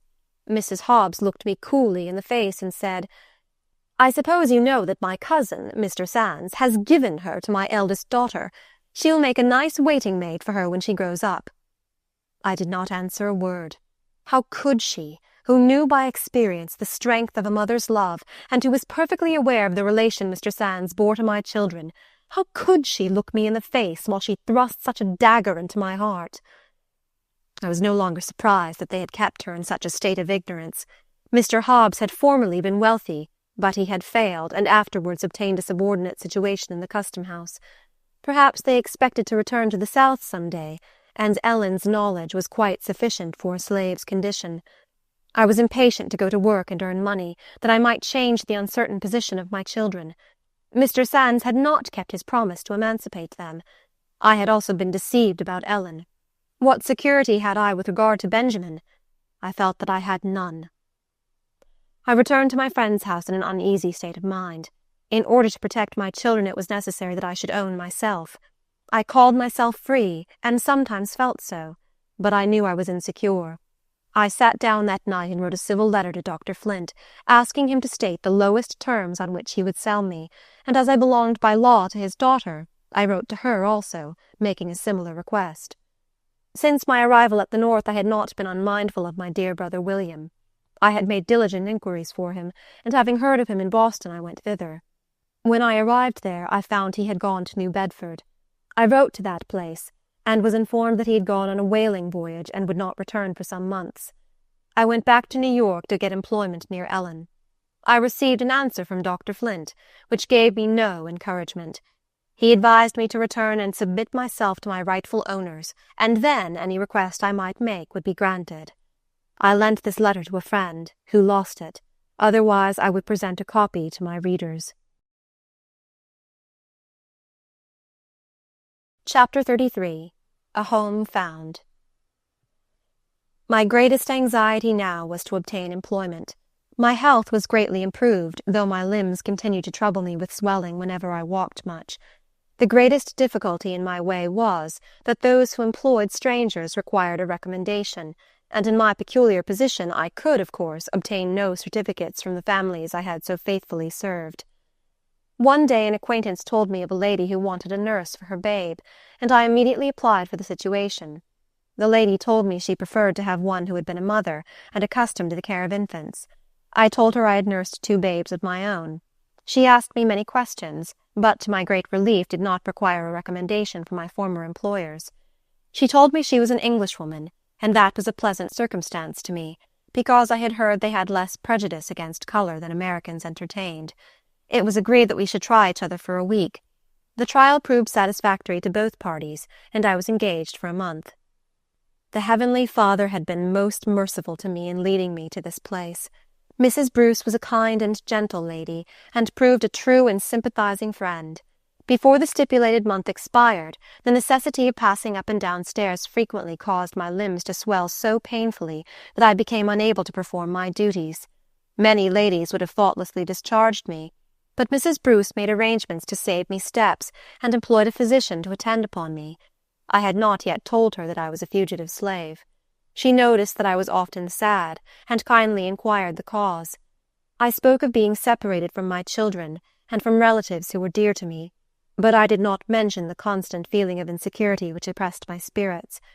I longed for someone to confide it, but I had been so deceived by white people that I had lost all confidence in them. If they spoke kind words to me, I thought it was for some selfish purpose. I had entered this family with the distrustful feelings I had brought with me out of slavery, but ere 6 months had passed, I found that the gentle deportment of Mrs. Bruce and the smiles of her lovely babe were thawing my chilled heart. My narrow mind also began to expand under the influence of her intelligent conversation and the opportunities for reading, which were gladly allowed me whenever I had leisure from my duties. I gradually became more energetic and more cheerful. The old feeling of insecurity, especially with regard to my children, often threw its dark shadow across my sunshine. Mrs. Bruce offered me a home for Ellen, but pleasant as it would have been, I did not dare to accept it for fear of offending the Hobbs family. Their knowledge of my precarious situation placed me in their power, and I felt that it was important for me to keep on the right side of them, till, by dint of labor and economy, I could make a home for my children. I was far from feeling satisfied with Ellen's situation. She was not well cared for. She sometimes came to New York to visit me, but she generally brought a request from Mrs. Hobbs that I would buy her a pair of shoes or some article of clothing. This was accompanied by a promise of payment when Mr. Hobbs' salary at the custom-house became due, but somehow or other the payday never came. Thus many dollars of my earnings were expended to keep my child comfortably clothed. That, however, was a slight trouble, compared with the fear that their pecuniary embarrassments might induce them to sell my precious young daughter. I knew they were in constant communication with Southerners, and had frequent opportunities to do it. I have stated that when Dr. Flint put Ellen in jail at 2 years old, she had an inflammation of the eyes occasioned by measles. This disease still troubled her, and kind Mrs. Bruce proposed that she should come to New York for a while to be under the care of Dr. Elliot, a well-known oculist. It did not occur to me that there was anything improper in a mother's making such a request, but Mrs. Hobbs was very angry, and refused to let her go. Situated as I was, it was not politic to insist upon it. I made no complaint, but I longed to be entirely free to act a mother's part towards my children. The next time I went over to Brooklyn, Mrs. Hobbs, as if to apologize for her anger, told me she had employed her own physician to attend to Ellen's eyes, and that she had refused my request because she did not consider it safe to trust her in New York. I accepted the explanation in silence, but she had told me that my child belonged to her daughter, and I suspected that her real motive was a fear of my conveying her property away from her. Perhaps I did her an injustice, but my knowledge of Southerners made it difficult for me to feel otherwise. Sweet and bitter were mixed in the cup of my life, and I was thankful that it had ceased to be entirely bitter. I loved Mrs. Bruce's babe. When it laughed and crowed in my face and twined its little tender arms confidingly about my neck, it made me think of the time when Benny and Ellen were babies, and my wounded heart was soothed. One bright morning, as I stood at the window, tossing baby in my arms, my attention was attracted by a young man in sailor's dress, who was closely observing every house as he passed. I looked at him earnestly. Could it be my brother William? It must be he, and yet how changed! I placed the baby safely, flew down the stairs, and opened the front door, beckoned to the sailor, and in less than a minute I was clasped in my brother's arms. How much we had to tell each other! How we laughed and how we cried over each other's adventures! I took him to Brooklyn, and again saw him with Ellen, the dear child whom he had loved and tended so carefully, while I was shut up in my miserable den. He stayed in New York a week. His old feelings of affection for me and Ellen were as lively as ever. There are no bonds so strong as those which are formed by suffering together. Chapter 34. The Old Enemy Again. My young mistress, Miss Emily Flint, did not return any answer to my letter requesting her to consent to my being sold, but after a while I received a reply which purported to be written by her younger brother. In order rightly to enjoy the contents of this letter, the reader must bear in mind that the Flint family supposed I had been at the North many years. They had no idea that I knew of the doctor's 3 excursions to New York in search of me, that I had heard his voice when he came to borrow $500 for that purpose, and that I had seen him pass on his way to the steamboat. Neither were they aware that all the particulars of Aunt Nancy's death and burial were conveyed to me at the time they occurred. I have kept this letter, of which I herewith subjoin a copy. Your letter to sister was received a few days ago. I gather from it that you are desirous of returning to your native place, among your friends and relatives. We were all gratified with the contents of your letter, and let me assure you that if any members of the family have had any feeling of resentment towards you, they feel it no longer. We all sympathize with you in your unfortunate condition, and are ready to do all in our power to make you contented and happy. It is difficult for you to return home as a free person. If you were purchased by your grandmother, it is doubtful whether you would be permitted to remain, although it would be lawful for you to do so. If a servant should be allowed to purchase herself, after absenting herself so long from her owners, and return free, it would have an injurious effect. From your letter, I think your situation must be hard and uncomfortable. Come home. You have it in your power to be reinstated in our affections. We would receive you with open arms and tears of joy. You need not apprehend any unkind treatment, as we have not put ourselves to any trouble or expense to get you. Had we done so, perhaps we should feel otherwise. You know my sister was always attached to you, and that you were never treated as a slave. You were never put to hard work, nor exposed to field labor. On the contrary, you were taken into the house and treated as one of us, and almost as free. And we, at least, felt that you were above disgracing yourself by running away. Believing you may be induced to come home voluntarily has induced me to write for my sister. The family will be rejoiced to see you, and your poor old grandmother expressed a great desire to have you come when she heard your letter read. In her old age she needs the consolation of having her children round her. Doubtless you have heard of the death of your aunt. She was a faithful servant and a faithful member of the Episcopal Church. In her Christian life she taught us how to live, and oh, too high the price of knowledge, she taught us how to die. Could you have seen us round her deathbed, with her mother, all mingling our tears in one common stream, you would have thought the same heartfelt tie existed between a master and his servant, as between a mother and her child. But this subject is too painful to dwell upon. I must bring my letter to a close. If you are contented to stay away from your old grandmother, your child, and the friends who love you, stay where you are. We shall never trouble ourselves to apprehend you. But, should you prefer to come home, we will do all that we can to make you happy. If you do not wish to remain in the family, I know that father, by our persuasion, will be induced to let you be purchased by any person you may choose in our community. You will please answer this as soon as possible, and let us know your decision. Sister sends much love to you. In the meantime, believe me your sincere friend and well-wisher. This letter was signed by Emily's brother, who was as yet a mere lad. I knew by the style that it was not written by a person of his age, and though the writing was disguised, I had been made too unhappy by it in former years not to recognize at once the hand of Dr. Flint. Oh, the hypocrisy of slaveholders! Did the old fox suppose I was goose enough to go into such a trap? Verily, he relied too much on the stupidity of the African race. I did not return the family of Flints any thanks for their cordial invitation, a remissness for which I was, no doubt, charged with base ingratitude. Not long afterwards I received a letter from one of my friends at the South, informing me that Dr. Flint was about to visit the North. The letter had been delayed, and I supposed he might be already on the way. Mrs. Bruce did not know I was a fugitive. I told her that important business called me to Boston, where my brother then was, and asked permission to bring a friend to supply my place as nurse for a fortnight. I started on my journey immediately, and as soon as I arrived, I wrote to my grandmother that if Benny came, he must be sent to Boston. I knew she was only waiting for a good chance to send him north, and fortunately she had the legal power to do so without asking leave of anybody. She was a free woman, and when my children were purchased, Mr. Sands preferred to have the bill of sale drawn up in her name. It was conjectured that he advanced the money, but it was not known. At the South, a gentleman may have a shoal of colored children without any disgrace, but if he is known to purchase them, with the view of setting them free, The example is thought to be dangerous to their peculiar institution, and he becomes unpopular. There was a good opportunity to send Benny in a vessel coming directly to New York. He was put on board with a letter to a friend who was requested to see him off to Boston.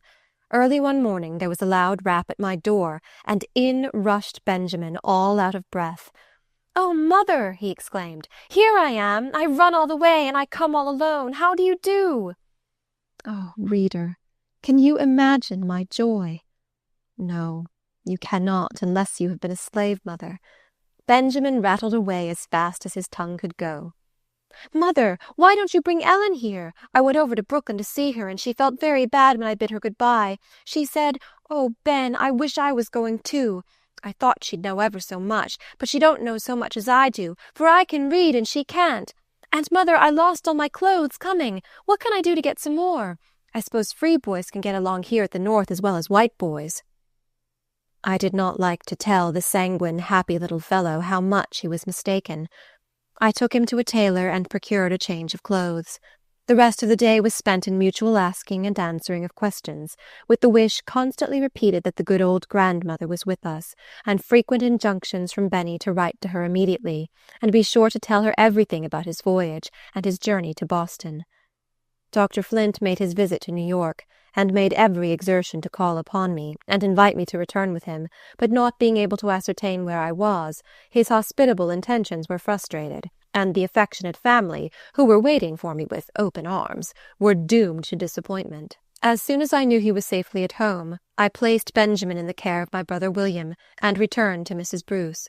There I remained through the winter and spring, endeavouring to perform my duties faithfully, and finding a good degree of happiness in the attractions of baby Mary, the considerate kindness of her excellent mother, and occasional interviews with my darling daughter. But when summer came, the old feeling of insecurity haunted me. It was necessary for me to take little Mary out daily for exercise and fresh air, and the city was swarming with Southerners, some of whom might recognize me. Hot weather brings out snakes and slaveholders, and I like one class of the venomous creatures as little as I do the other. What a comfort it is to be free to say so. Chapter 35. Prejudice against Color. It was a relief to my mind to see preparations for leaving the city. We went to Albany in the steamboat Knickerbocker. When the gong sounded for tea, Mrs. Bruce said, "Linda, it is late, and you and baby had better come to the table with me." I replied, "I know it is time baby had her supper, but I had rather not go with you, if you please. I am afraid of being insulted." "Oh, no, not if you are with me," she said. I saw several white nurses go with their ladies, and I ventured to do the same. We were at the extreme end of the table. I was no sooner seated than a gruff voice said, "Get up. You know you are not allowed to sit here." I looked up, and, to my astonishment and indignation, saw that the speaker was a colored man. If his office required him to enforce the bylaws of the boat, he might at least have done it politely. I replied, "I shall not get up, unless the captain comes and takes me up." No cup of tea was offered me, but Mrs. Bruce handed me hers and called for another. I looked to see whether the other nurses were treated in a similar manner. They were all properly waited on. Next morning, when we stopped at Troy for breakfast, everybody was making a rush for the table. Mrs. Bruce said, "Take my arm, Linda, and we'll go in together." The landlord heard her, and said, "Madam, will you allow your nurse and baby to take breakfast with my family?" I knew this was to be attributed to my complexion, but he spoke courteously, and therefore I did not mind it. At Saratoga we found the United States Hotel crowded, and Mr. Bruce took one of the cottages belonging to the hotel. I had thought with gladness of going to the quiet of the country, where I should meet few people, but here I found myself in the midst of a swarm of Southerners. I looked around me with fear and trembling, dreading to see someone who would recognize me. I was rejoiced to find that we were to stay but a short time. We soon returned to New York to make arrangements for spending the remainder of the summer at Rockaway. While the laundress was putting the clothes in order, I took an opportunity to go over to Brooklyn to see Ellen. I met her going to a grocery store, and the first words she said were, "Oh, Mother, don't go to Mrs. Hobbs. Her brother, Mr. Thorne, has come from the South, and maybe he'll tell where you are." I accepted the warning. I told her I was going away with Mrs. Bruce the next day, and would try to see her when I came back. Being in servitude to the Anglo-Saxon race, I was not put into a Jim Crow car on our way to Rockaway. Neither was I invited to ride through the streets on the top of trunks in a truck, but everywhere I found the same manifestations of that cruel prejudice, which so discourages the feelings and represses the energies of the colored people. We reached Rockaway before dark and put up at the Pavilion, a large hotel, beautifully situated by the seaside, a great resort of the fashionable world. 30 or 40 nurses were there, of a great variety of nations. Some of the ladies had colored waiting-maids and coachmen, but I was the only nurse tinged with the blood of Africa. When the tea-bell rang, I took little Mary and followed the other nurses. Supper was served in a long hall. A young man who had the ordering of things took the circuit of the table 2 or 3 times, and finally pointed me to a seat at the lower end of it. As there was but one chair, I sat down and took the child in my lap. Whereupon the young man came to me and said, in the blandest manner possible, "Will you please to seat the little girl in the chair, and stand behind it and feed her? After they have done, you will be shown to the kitchen, where you will have a good supper." This was the climax. I found it hard to preserve my self-control when I looked round and saw women who were nurses, as I was, and only one shade lighter in complexion, eyeing me with a defiant look, as if my presence were a contamination. However, I said nothing. I quietly took the child in my arms, went to our room, and refused to go to the table again. Mr. Bruce ordered meals to be sent to the room for little Mary and I. This answered for a few days, but the waiters of the establishment were white, and they soon began to complain, saying they were not hired to wait on negroes. The landlord requested Mr. Bruce to send me down to my meals, because his servants rebelled against bringing them up, and the colored servants of other boarders were dissatisfied because all were not treated alike. My answer was that the colored servants ought to be dissatisfied with themselves for not having too much self-respect to submit to such treatment, that there was no difference in the price of board for colored and white servants, and there was no justification for difference of treatment. I stayed a month after this, and finding I was resolved to stand up for my rights, they concluded to treat me well.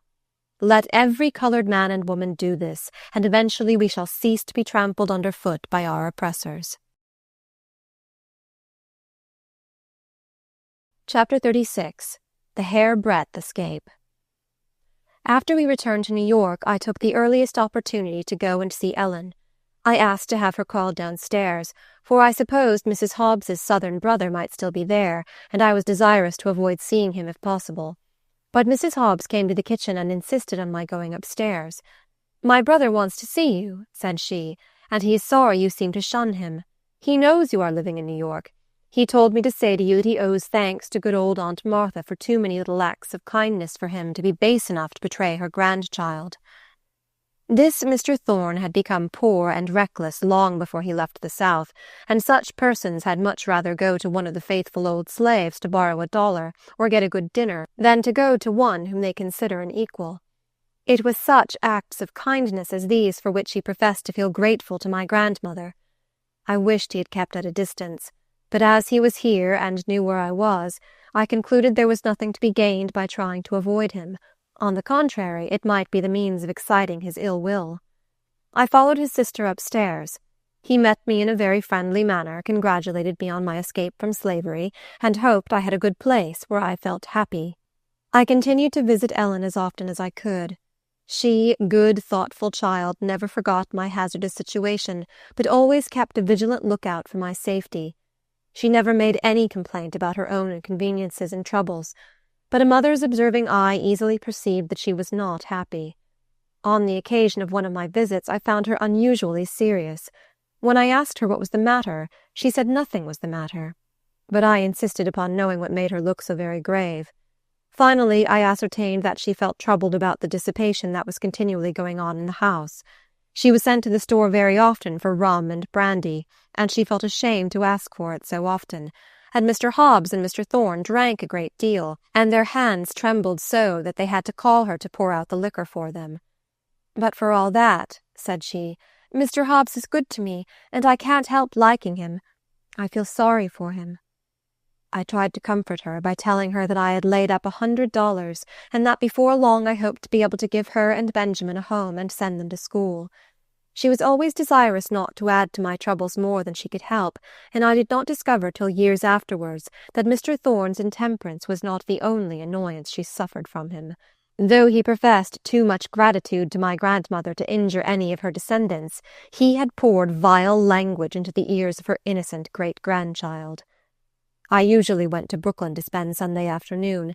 One Sunday I found Ellen anxiously waiting for me near the house. "Oh, Mother," said she, "I've been waiting for you this long time. I'm afraid Mr. Thorne has written to tell Dr. Flint where you are. Make haste and come in. Mrs. Hobbs will tell you all about it." The story was soon told. While the children were playing in the grapevine arbor the day before, Mr. Thorne came out with a letter in his hand, which he tore up and scattered about.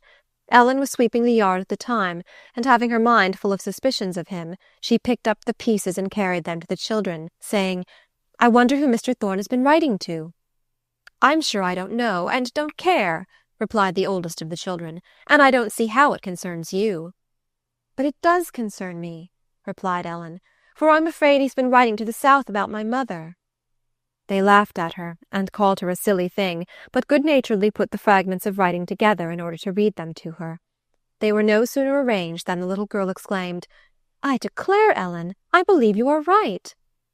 The contents of Mr. Thorne's letter, as nearly as I can remember, were as follows. "I have seen your slave, Linda, and conversed with her. She can be taken very easily if you manage prudently. There are enough of us here to swear to her identity as your property. I am a patriot, a lover of my country, and I do this as an act of justice to the laws." He concluded by informing the doctor of the street and number where I lived. The children carried the pieces to Mrs. Hobbs, who immediately went to her brother's room for an explanation. He was not to be found. The servants said they saw him go out with a letter in his hand, and they supposed he had gone to the post-office. The natural inference was that he had sent to Dr. Flint a copy of those fragments. When he returned, his sister accused him of it, and he did not deny the charge. He went immediately to his room, and the next morning he was missing. He had gone over to New York before any of the family were astir. It was evident that I had no time to lose, and I hastened back to the city with a heavy heart. Again I was to be torn from a comfortable home, and all my plans for the welfare of my children were to be frustrated by that demon slavery. I now regretted that I never told Mrs. Bruce my story. I had not concealed it merely on account of being a fugitive. That would have made her anxious, but it would have excited sympathy in her kind heart. I valued her good opinion, and I was afraid of losing it if I told her all the particulars of my sad story. But now I felt that it was necessary for her to know how I was situated. I had once left her abruptly without explaining the reason, and it would not be proper to do it again. I went home resolved to tell her in the morning. But the sadness of my face attracted her attention, and in answer to her kind inquiries I poured out my full heart to her before bedtime. She listened with true womanly sympathy, and told me she would do all she could to protect me. How my heart blessed her. Early the next morning, Judge Vanderpool and Lawyer Hopper were consulted. They said I had better leave the city at once, as the risk would be great if the case came to trial. Mrs. Bruce took me in a carriage to the house of one of her friends, where she assured me I should be safe until my brother should arrive, which would be in a few days. In the interval my thoughts were much occupied with Ellen. She was mine by birth, and she was also mine by Southern law, since my grandmother held the bill of sale that made her so. I did not feel that she was safe unless I had her with me. Mrs. Hobbs, who felt badly about her brother's treachery, yielded to my entreaties on condition that she should return in 10 days. I avoided making any promise. She came to me clad in very thin garments, all outgrown, and with a school satchel on her arm containing a few articles. It was late in October, and I knew the child must suffer, and not daring to go out in the streets to purchase anything, I took off my own flannel skirt and converted it into one for her. Kind Mrs. Bruce came to bid me good-bye, and when she saw that I had taken off my clothing for my child, the tears came to her eyes. She said, "Wait for me, Linda," and went out. She soon returned with a nice warm shawl and hood for Ellen. Truly, of such souls as hers are the kingdom of heaven. My brother reached New York on Wednesday. Lawyer Hopper advised us to go to Boston by the Stonington route, as there was less southern travel in that direction. Mrs. Bruce directed her servants to tell all inquirers that I formerly lived there, but had gone from the city.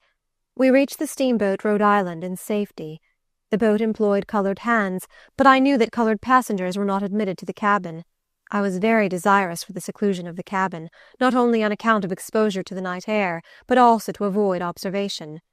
Lawyer Hopper was waiting on board for us. He spoke to the stewardess and asked as a particular favor that she would treat us well. He said to me, "Go and speak to the captain yourself by and by. Take your little girl with you, and I am sure he will not let her sleep on deck."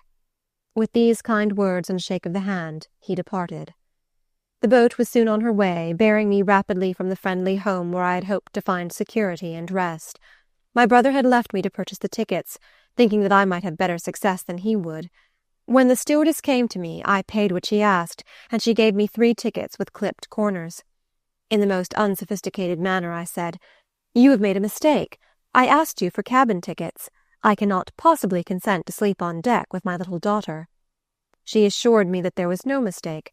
She said on some of the routes colored people were allowed to sleep in the cabin, but not on this route, which was much traveled by the wealthy. I asked her to show me to the captain's office, and she said she would after tea. When the time came, I took Ellen by the hand and went to the captain, politely requesting him to change our tickets, as we should be very uncomfortable on deck. He said it was contrary to the custom, but he would see that we had berths below.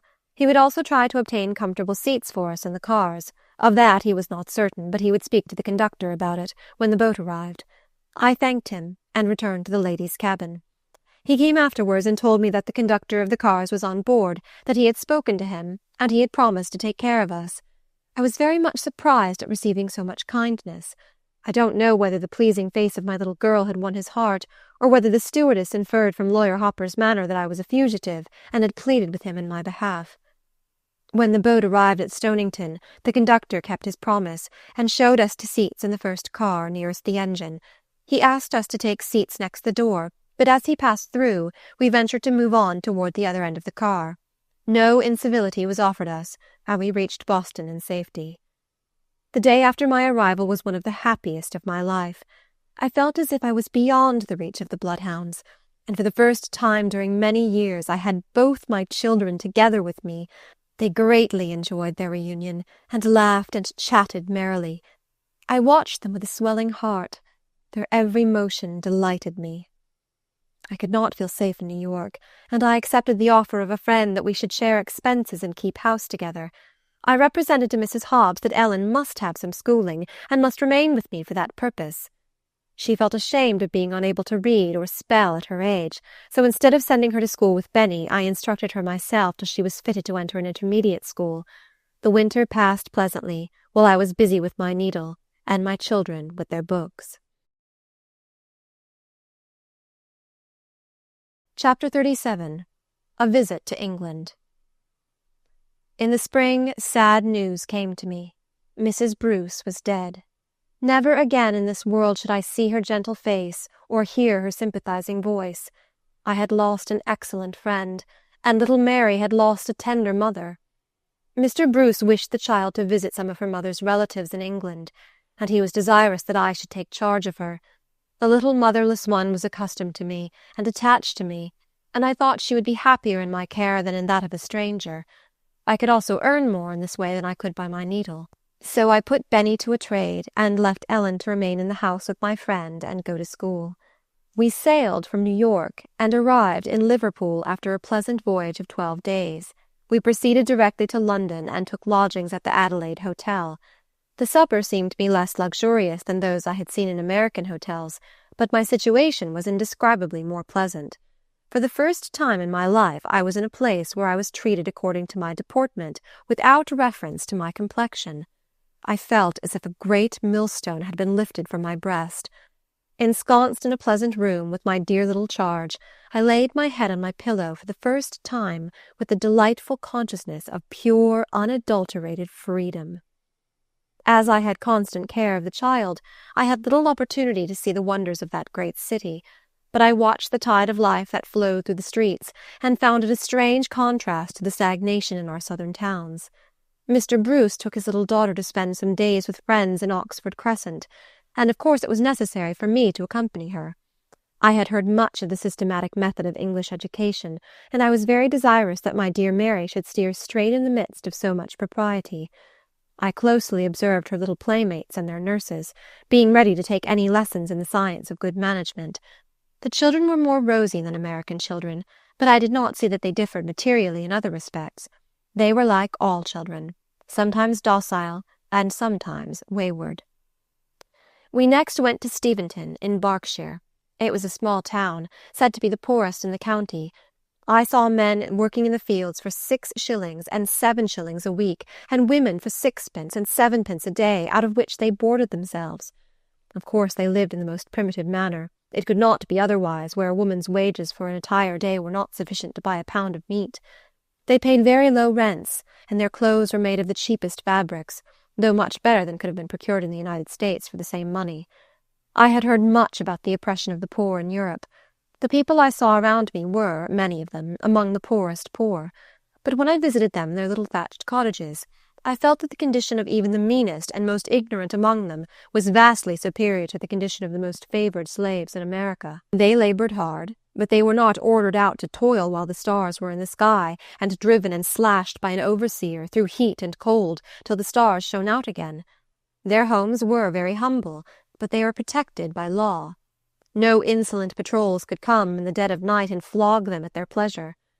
The father, when he closed his cottage door, felt safe with his family around him. No master or overseer could come and take from him his wife or his daughter.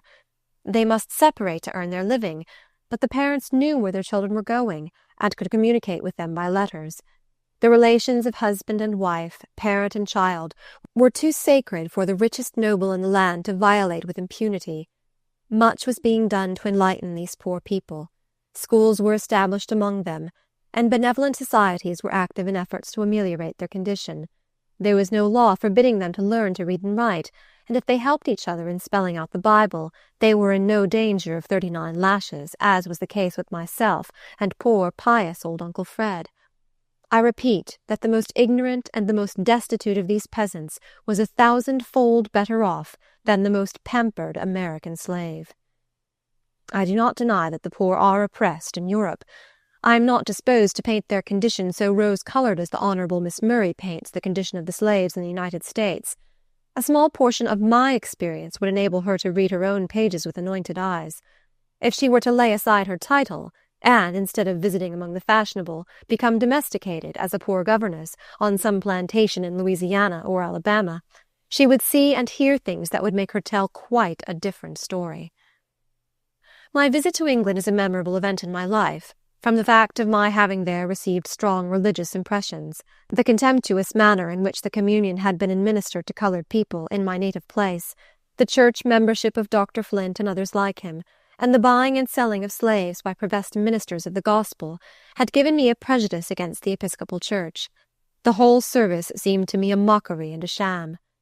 But my home in Steventon was in the family of a clergyman, who was a true disciple of Jesus.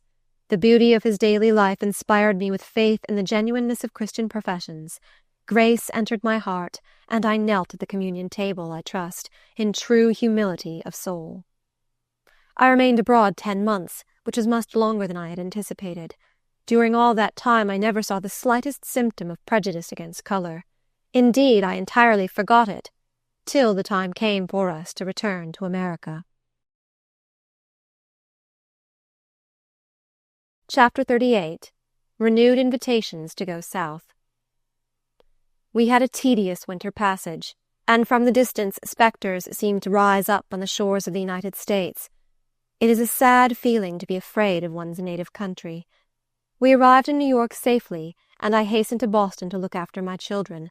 I found Ellen well, and improving at her school, but Benny was not there to welcome me. He had been left in a good place to learn a trade, and for several months everything worked well. He was liked by the master and was a favorite with his fellow apprentices, but one day they accidentally discovered a fact they had never before suspected, that he was colored. This at once transformed him into a different being. Some of the apprentices were Americans, others American-born Irish, and it was offensive to their dignity to have a nigger among them, after they had been told that he was a nigger.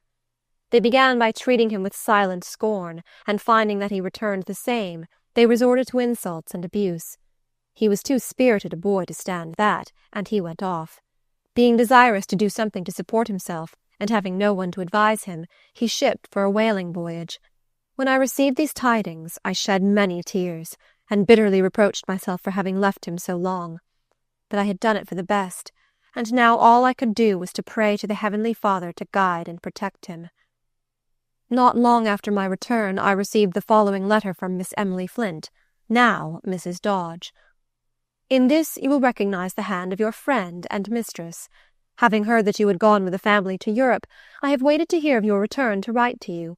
I should have answered the letter you wrote to me long since, but as I could not then act independently of my father, I knew there could be nothing done satisfactory to you. There were persons here who were willing to buy you and run the risk of getting you. To this I would not consent.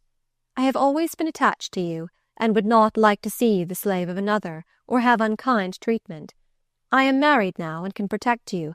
My husband expects to move to Virginia this spring, where we think of settling. I am very anxious that you should come and live with me. If you are not willing to come, you may purchase yourself, but I should prefer having you live with me. If you come, you may, if you like, spend a month with your grandmother and friends, then come to me in Norfolk, Virginia. Think this over, and write as soon as possible, and let me know the conclusion. Hoping that your children are well, I remain your friend and mistress. Of course, I did not write to return thanks for this cordial invitation. I felt insulted to be thought stupid enough to be caught by such professions. "Come into my parlour," said the spider to the fly. "'Tis the prettiest little parlour that ever you did spy." It was plain that Dr. Flint's family were apprised of my movements, since they knew of my voyage to Europe. I expected to have further trouble from them, but having eluded them thus far, I hoped to be as successful in future. The money I had earned I was desirous to devote to the education of my children, and to secure a home for them. It seemed not only hard, but unjust to pay for myself. I could not possibly regard myself as a piece of property. Moreover, I had worked many years without wages, and during that time had been obliged to depend on my grandmother for many comforts in food and clothing. My children certainly belonged to me, but though Dr. Flint had incurred no expense for their support, he had received a large sum of money for them. I knew the law would decide that I was his property, and would probably still give his daughter a claim to my children. But I regarded such laws as the regulations of robbers, who had no rights that I was bound to respect. The fugitive slave law had not then passed. The judges of Massachusetts had not then stooped under chains to enter her courts of justice, so called. I knew my old master was rather skittish of Massachusetts. I relied on her love of freedom, and felt safe on her soil. I am now aware that I honored the old Commonwealth beyond her deserts. Chapter 39. The Confession. For 2 years my daughter and I supported ourselves comfortably in Boston. At the end of that time, my brother William offered to send Ellen to a boarding school. It required a great effort for me to consent to part with her, for I had few near ties, and it was her presence that made my 2 little rooms seem homelike. But my judgment prevailed over my selfish feelings. I made preparations for her departure. During the 2 years we had lived together, I had often resolved to tell her something about her father, but I had never been able to muster sufficient courage. I had a shrinking dread of diminishing my child's love. I knew she must have curiosity on the subject, but she had never asked a question. She was always very careful not to say anything to remind me of my troubles. Now that she was going from me, I thought if I should die before she returned, she might hear my story from someone who did not understand the palliating circumstances, and that if she were entirely ignorant on the subject, her sensitive nature might receive a rude shock. When we retired for the night, she said, "Mother, it is very hard to leave you alone. I am almost sorry I am going, though I do want to improve myself. But you will write to me often, won't you, Mother?" I did not throw my arms round her. I did not answer her. But in a calm, solemn way, for it cost me great effort, I said, "Listen to me, Ellen. I have something to tell you." I recounted my early sufferings in slavery, and told her how nearly they had crushed me. I began to tell her how they had driven me to a great sin, when she clasped me in her arms and exclaimed, "Oh, don't, Mother! Please don't tell me any more." I said, "But, my child, I want you to know about your father." "I know all about it, Mother," she replied. I am nothing to my father, and he is nothing to me. All my love is for you. I was with him 5 months in Washington, and he never cared for me. He never spoke to me as he did to his little Fanny. I knew all the time he was my father, for Fanny's nurse told me so, but she said I must never tell anybody, and I never did. I used to wish he would take me in his arms and kiss me as he did Fanny, or that he would sometimes smile at me as he did at her. I thought if he was my own father, he ought to love me. I was a little girl then, and didn't know any better. But now I never think anything about my father. All my love is for you." She hugged me closer as she spoke, and I thanked God that the knowledge I had so much dreaded to impart had not diminished the affection of my child. I had not the slightest idea she knew that portion of my history. If I had, I should have spoken to her long before, for my pent-up feelings had often longed to pour themselves out to someone I could trust. But I loved the dear girl better for the delicacy she had manifested towards her unfortunate mother. The next morning she and her uncle started on their journey to the village in New York where she was to be placed at school. It seemed as if all the sunshine had gone away. My little room was dreadfully lonely. I was thankful when a message came from a lady accustomed to employ me, requesting me to come and sew in her family for several weeks. On my return I found a letter from Brother William. He thought of opening an anti-slavery reading room in Rochester, and combining with it the sale of some books and stationery, and he wanted me to unite with him. We tried it, but it was not successful.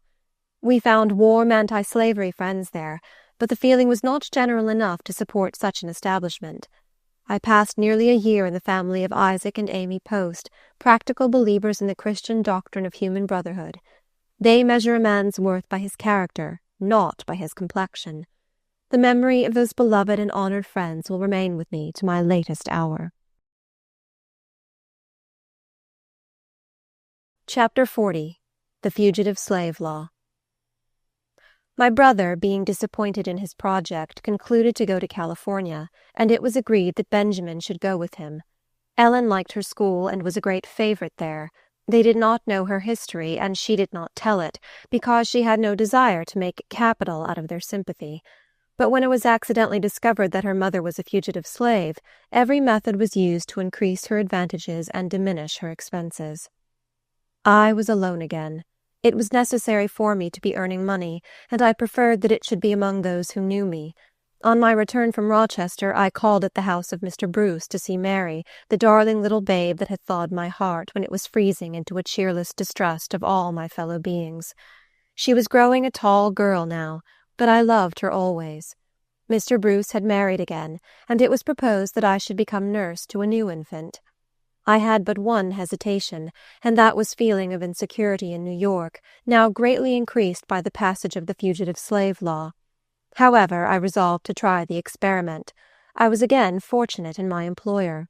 The new Mrs. Bruce was an American, brought up under aristocratic influences and still living in the midst of them, but if she had any prejudice against color, I was never made aware of it. And as for the system of slavery, she had a most hearty dislike of it. No sophistry of Southerners could blind her to its enormity. She was a person of excellent principles and a noble heart. To me, from that hour to the present, she has been a true and sympathizing friend. Blessings be with her and hers. About the time that I re-entered the Bruce family, an event occurred of disastrous import to the colored people. The slave Hamlin, the first fugitive that came under the new law, was given up by the bloodhounds of the North to the bloodhounds of the South. It was the beginning of a reign of terror to the colored population. The great city rushed on in its whirl of excitement, taking no note of the short and simple annals of the poor. But while fashionables were listening to the thrilling voice of Jenny Lind in Metropolitan Hall, the thrilling voices of poor hunted colored people went up in an agony of supplication to the Lord from Zion's church. Many families who had lived in the city for 20 years fled from it now. Many a poor washerwoman, who, by hard labor, had made herself a comfortable home, was obliged to sacrifice her furniture, bid a hurried farewell to friends, and seek her fortune among strangers in Canada. Many a wife discovered a secret she had never known before, that her husband was a fugitive, and must leave her to ensure his own safety. Worse still, many a husband discovered that his wife had fled from slavery years ago, and as the child follows the condition of its mother, the children of his love were liable to be seized and carried into slavery. Everywhere in those humble homes there was consternation and anguish. But what cared the legislators of the dominant race for the blood they were crushing out of trampled hearts? When my brother William spent his last evening with me before he went to California, we talked nearly all the time of the distress brought on our oppressed people by the passage of this iniquitous law, and never had I seen him manifest such bitterness of spirit, such stern hostility to our oppressors. He was himself free from the operation of the law, for he did not run from any slaveholding state, being brought into the free states by his master. But I was subject to it, and so were hundreds of intelligent and industrious people all around us. I seldom ventured into the streets, and when it was necessary to do an errand for Mrs. Bruce or any of the family, I went as much as possible through back streets and byways. What a disgrace to a city calling itself free, that inhabitants, guiltless of offence and seeking to perform their duties conscientiously, should be condemned to live in such incessant fear and have nowhere to turn for protection. This state of things, of course, gave rise to many impromptu vigilance committees. Every colored person and every friend of their persecuted race kept their eyes wide open. Every evening I examined the newspapers carefully to see what Southerners had put up at the hotels. I did this for my own sake, thinking my young mistress and her husband might be among the list. I wished also to give information to others if necessary, for if many were running to and fro, I resolved that knowledge should be increased. This brings up one of my Southern reminiscences which I will here briefly relate. I was somewhat acquainted with a slave named Luke, who belonged to a wealthy man in our vicinity. His master died, leaving a son and daughter heirs to his large fortune. In the division of the slaves, Luke was included in the son's portion. This young man became a prey to the vices, and when he went to the North to complete his education, he carried his vices with him. He was brought home, deprived of the use of his limbs by excessive dissipation. Luke was appointed to wait upon his bedridden master, whose despotic habits were greatly increased by exasperation at his own helplessness. He kept a cowhide beside him, and for the most trivial occurrence he would order his attendant to bare his back and kneel beside the couch, while he whipped him till his strength was exhausted. Some days he was not allowed to wear anything but his shirt, in order to be in readiness to be flogged. A day seldom passed without his receiving more or less blows. If the slightest resistance was offered, the town constable was sent for to execute the punishment, and Luke learned from experience how much more the constable's strong arm was to be dreaded than the comparatively feeble one of his master. The arm of his tyrant grew weaker and was finally palsied, and then the constable's services were in constant requisition. The fact that he was entirely dependent on Luke's care and was obliged to be tended like an infant, instead of inspiring any gratitude or compassion towards his poor slave, seemed only to increase his irritability and cruelty. As he lay there on his bed, a mere degraded wreck of manhood, he took into his head the strangest freaks of despotism, and if Luke hesitated to submit to his orders, the constable was immediately sent for. Some of these freaks were of a nature too filthy to be repeated. When I fled from the house of bondage, I left poor Luke still chained to the bedside of this cruel and disgusting wretch. One day, when I had been requested to do an errand for Mrs. Bruce, I was hurrying through back streets as usual, when I saw a young man approaching, whose face was familiar to me. As he came nearer, I recognized Luke. I always rejoiced to see or hear of anyone who had escaped from the Black Pit. I was peculiarly glad to see him on northern soil, though I no longer called it free soil. I well remembered what a desolate feeling it was to be alone among strangers, and I went up to him and greeted him cordially. At first he did not know me, but when I mentioned my name he remembered all about me. I told him of the fugitive slave law and asked him if he did not know that New York was a city of kidnappers. He replied, "The risk ain't so bad for me as 'tis for you, 'cause I runned away from the speculator and you runned away from the massa. Them speculators won't spend their money to come here for a runaway if they ain't certain sure to put their hands right on him, and I tell you, I's took good care about that. I had 2 hard times down dar to let him catch dis nigger." He then told me of the advice he had received and the plans he had laid. I asked if he had enough money to take him to Canada. "'Pend upon it, I have," he replied. "I took care for that.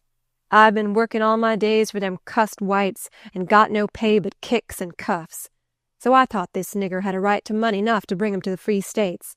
Massa Henry, he lived till everybody'd wish him dead, and when he did die, I knowed the devil would have him, and wouldn't want him to bring his money along too.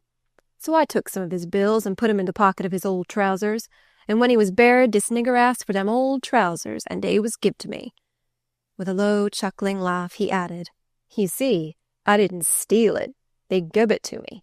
I tell you, I had mighty hard time to keep the speculator from finding it, but he didn't get it." This is a fair specimen of how the moral sense is educated by slavery. When a man has his wages stolen from him year after year, and the laws sanction and enforce the theft, how can he be expected to have more regard to honesty than has the man who robs him?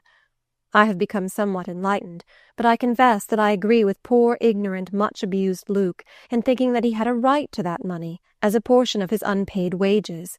He went to Canada forthwith, and I have not since heard from him. All that winter I lived in a state of anxiety. When I took the children out to breathe the air, I closely observed the countenances of all I met. I dreaded the approach of summer, when snakes and slaveholders make their appearance. I was, in fact, a slave in New York, as subject to slave laws as I had been in a slave state. Strange incongruity in a state called free. Spring returned, and I received warning from the South that Dr. Flint knew of my return to my old place and was making preparations to have me caught. I learned afterwards that my dress and that of Mrs. Bruce's children had been described to him by some of the northern tools, which slaveholders employ for their base purposes, and then indulge in sneers at their cupidity and mean servility. I immediately informed Mrs. Bruce of my danger, and she took prompt measures for my safety. My place as nurse could not be supplied immediately, and this generous, sympathizing lady proposed that I should carry her baby away. It was a comfort to me to have the child with me, for the heart is reluctant to be torn away from every object it loves. But how few mothers would have consented to have one of their own babes become a fugitive for the sake of a poor hunted nurse, on whom the legislators of the country had let loose the bloodhounds. When I spoke of the sacrifice she was making in depriving herself of her dear baby, she replied, "It is better for you to have baby with you, Linda, for if they get on your track, they will be obliged to bring the child to me, and then, if there is a possibility of saving you, you shall be saved." This lady had a very wealthy relative, a benevolent gentleman in many respects, but aristocratic and pro-slavery. He remonstrated with her for harboring a fugitive slave, told her she was violating the laws of her country, and asked her if she was aware of the penalty. She replied, "I am very well aware of it. It is imprisonment and $1,000 fine. Shame on my country that it is so. I am ready to incur the penalty. I will go to the state's prison rather than have any poor victim torn from my house to be carried back to slavery." The noble heart, the brave heart, the tears are in my eyes while I write of her. May the God of the helpless reward her for her sympathy with my persecuted people. I was sent into New England, where I was sheltered by the wife of a senator, whom I shall always hold in grateful remembrance. This honorable gentleman would not have voted for the fugitive slave law, as did the senator in Uncle Tom's Cabin. On the contrary, he was strongly opposed to it, but he was enough under its influence to be afraid of having me remain in his house many hours. So I was sent into the country, where I remained a month with the baby. When it was supposed that Dr. Flint's emissaries had lost track of me and given up the pursuit for the present, I returned to New York. Chapter 41.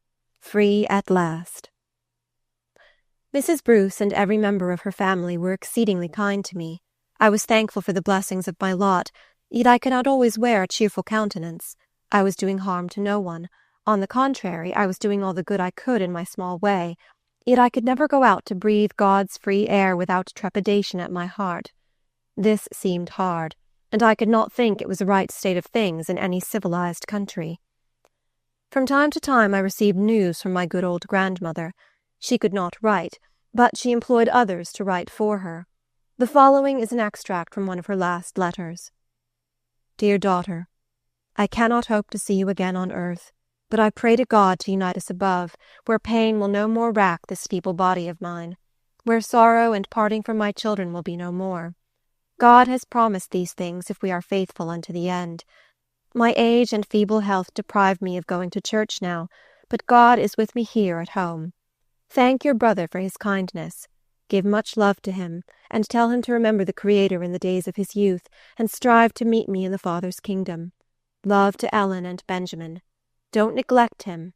Tell him for me to be a good boy. Strive, my child, to train them for God's children. May he protect and provide for you, is the prayer of your loving old mother. These letters both cheered and saddened me. I was always glad to have tidings from the kind, faithful old friend of my unhappy youth, but her messages of love made my heart yearn to see her before she died, and I mourned over the fact that it was impossible. Some months after I returned from my flight to New England, I received a letter from her in which she wrote, "Dr. Flint is dead. He has left a distressed family. Poor old man, I hope he made his peace with God."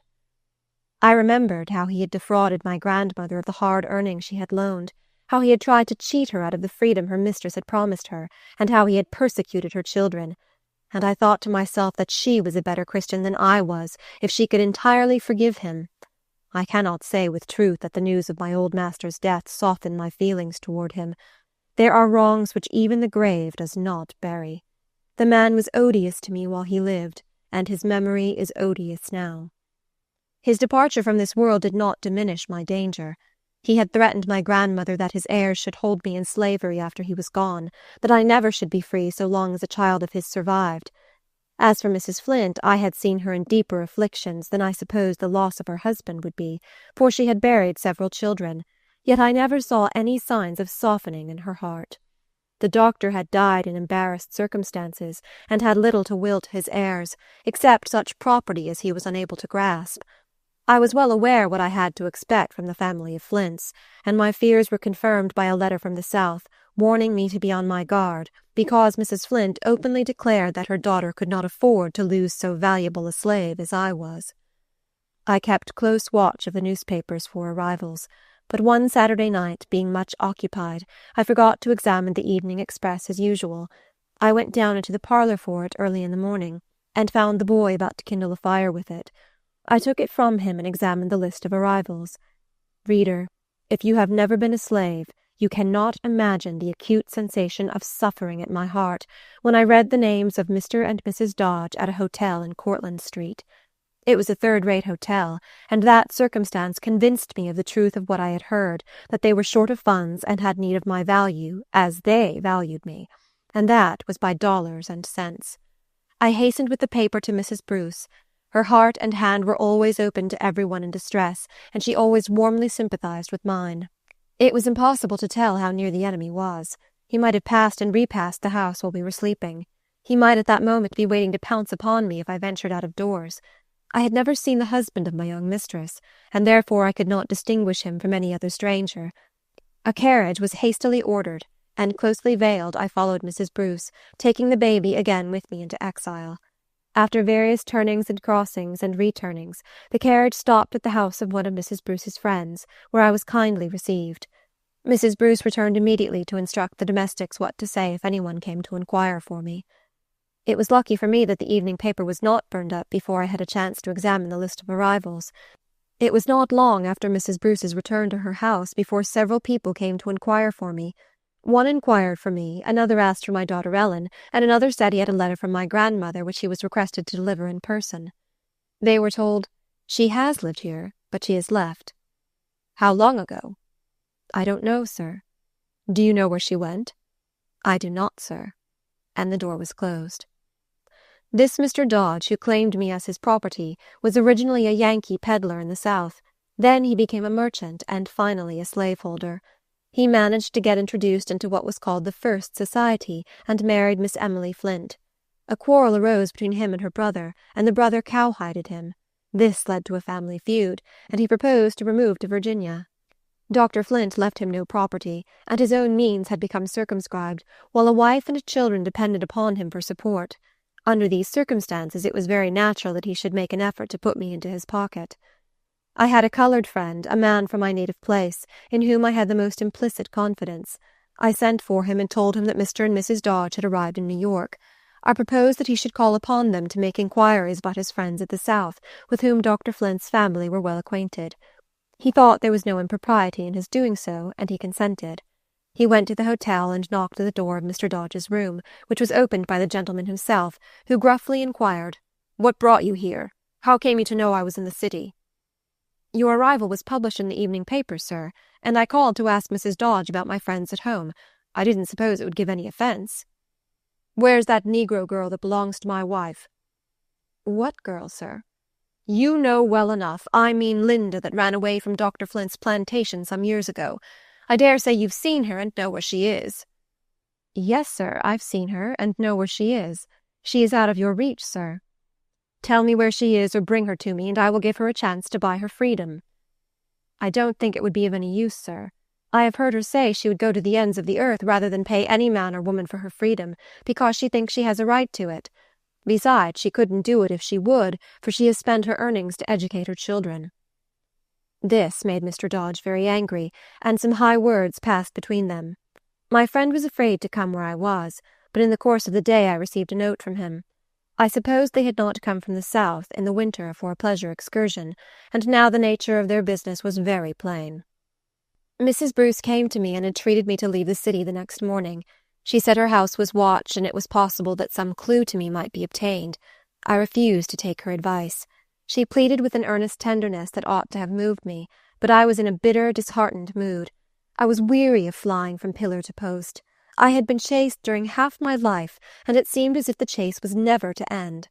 There I sat in that great city, guiltless of crime, and yet not daring to worship God in any of the churches.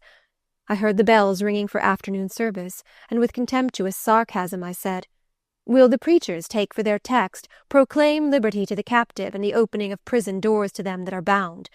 Or will they preach from the text, 'Do unto others as you would have them do unto you'? Oppressed Poles and Hungarians could find a safe refuge in that city. John Mitchell was free to proclaim in the city hall his desire for a plantation well stocked with slaves. But there I sat, an oppressed American, not daring to show my face. God forgive the black and bitter thoughts I indulged on that Sabbath day. The Scripture says, 'Oppression makes even a wise man mad,' and I was not wise. I had been told that Mr. Dodge and his wife had never signed away her right to my children, and if he could not get me, he would take them. This it was, more than anything else, that roused such a tempest in my soul. Benjamin was with his Uncle William in California, but my innocent young daughter had come to spend the vacation with me. I thought of what I had suffered in slavery at her age, and my heart was like a tiger's when a hunter tries to seize her young. Dear Mrs. Bruce, I seemed to see the expression of her face as she turned away, discouraged by my obstinate mood. Finding her expostulations unavailing, she sent Ellen to entreat me. When 10 o'clock in the evening arrived and Ellen had not returned, this watchful and unwearied friend became anxious. She came to us in a carriage, bringing a well-filled trunk for my journey, trusting that by this time I would listen to reason. I yielded to her, as I ought to have done before. The next day, baby and I set out in a heavy snowstorm, bound for New England again. I received letters from the City of Iniquity, addressed to me under an assumed name. In a few days one came from Mrs. Bruce, informing me that my new master was still searching for me, and that she intended to put an end to this persecution by buying my freedom. I felt grateful for the kindness that prompted this offer, but the idea was not so pleasant to me as might have been expected. The more my mind had become enlightened, the more difficult it was for me to consider myself an article of property, and to pay money to those who had so grievously oppressed me seemed like taking from my sufferings the glory of triumph. I wrote to Mrs. Bruce, thanking her, but saying that being sold from one owner to another seemed too much like slavery, that such a great obligation could not be easily cancelled, and that I preferred to go to my brother in California. Without my knowledge, Mrs. Bruce employed a gentleman in New York to enter into negotiations with Mr. Dodge. He proposed to pay $300 down if Mr. Dodge would sell me, and enter into obligations to relinquish all claim to me or my children forever after. He who called himself my master said he scorned so small an offer for such a valuable servant. The gentleman replied, "You can do as you choose, sir. If you reject this offer, you will never get anything, for the woman has friends who will convey her and her children out of this country." Mr. Dodge concluded that half a loaf was better than no bread, and he agreed to the proffered terms. By the next mail I received this brief letter from Mrs. Bruce. "I am rejoiced to tell you that the money for your freedom has been paid to Mr. Dodge. Come home tomorrow. I long to see you and my sweet babe." My brain reeled as I read these lines. A gentleman near me said, "It's true, I have seen the bill of sale." The bill of sale.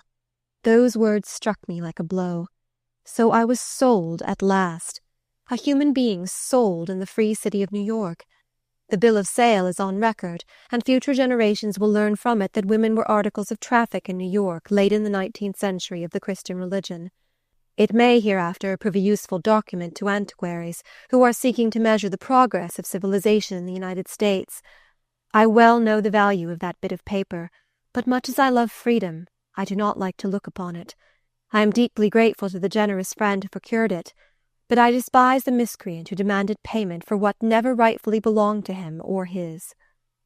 I had objected to having my freedom bought, yet I must confess that when it was done I felt as if a heavy load had been lifted from my weary shoulders. When I rode home in the cars, I was no longer afraid to unveil my face and look at people as they passed. I should have been glad to have met Daniel Dodge himself, to have had him see me and know me, that he might have mourned over the untoward circumstances which compelled him to sell me for $300. When I reached home, the arms of my benefactress were thrown round me, and our tears mingled. As soon as she could speak, she said, "Oh, Linda, I'm so glad it's all over. You wrote to me as if you thought you were going to be transferred from one owner to another, but I did not buy you for your services. I should have done just the same if you had been going to sail for California tomorrow. I should at least have the satisfaction of knowing that you left me a free woman." My heart was exceedingly full. I remembered how my poor father had tried to buy me when I was a small child, and how he had been disappointed. I hoped his spirit was rejoicing over me now. I remember how my good old grandmother had laid up her earnings to purchase me in later years, and how often her plans had been frustrated. How that faithful, loving old heart would leap for joy if she could look on me and my children now that we were free.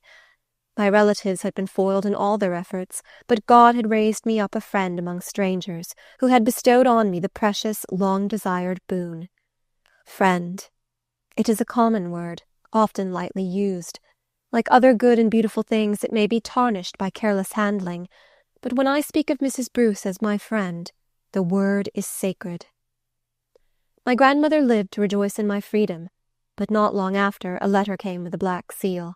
She had gone where the wicked cease from troubling, and the weary are at rest. Time passed on, and a paper came to me from the South, containing an obituary notice of my Uncle Philip. It was the only case I ever knew of such an honor conferred upon a colored person. It was written by one of his friends, and contained these words: "Now that death has laid him low, they call him a good man and a useful citizen. But what are eulogies to the black man, when the world has faded from his vision? It does not require man's praise to obtain rest in God's kingdom." So they called a colored man a citizen. Strange words to be uttered in that region. Reader, my story ends with freedom. Not in the usual way, with marriage. I and my children are now free. We are as free from the power of slaveholders as are the white people of the North. And though that, according to my ideas, is not saying a great deal, it is a vast improvement in my condition. The dream of my life is not yet realized. I do not sit with my children in a home of my own.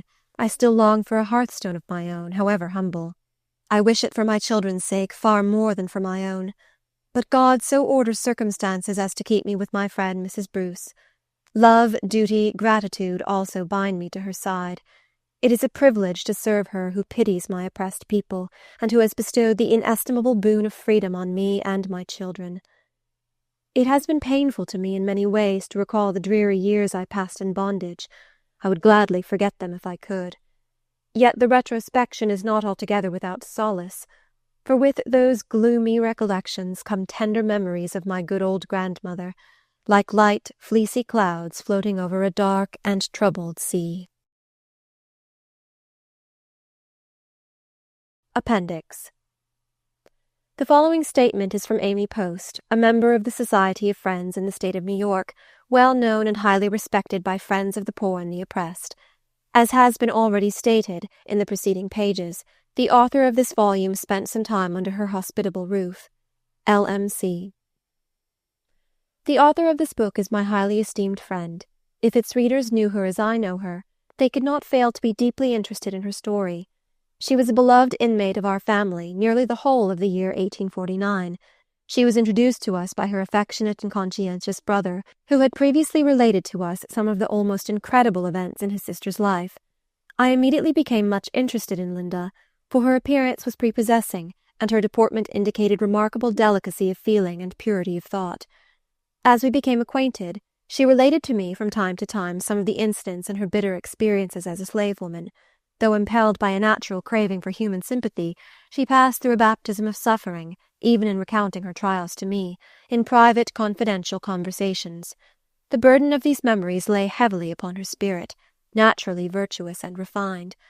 I repeatedly urged her to consent to the publication of her narrative, for I felt that it would arouse people to a more earnest work for the disenthrallment of millions still remaining in that soul-crushing condition which was so unendurable to her. But her sensitive spirit shrank from publicity.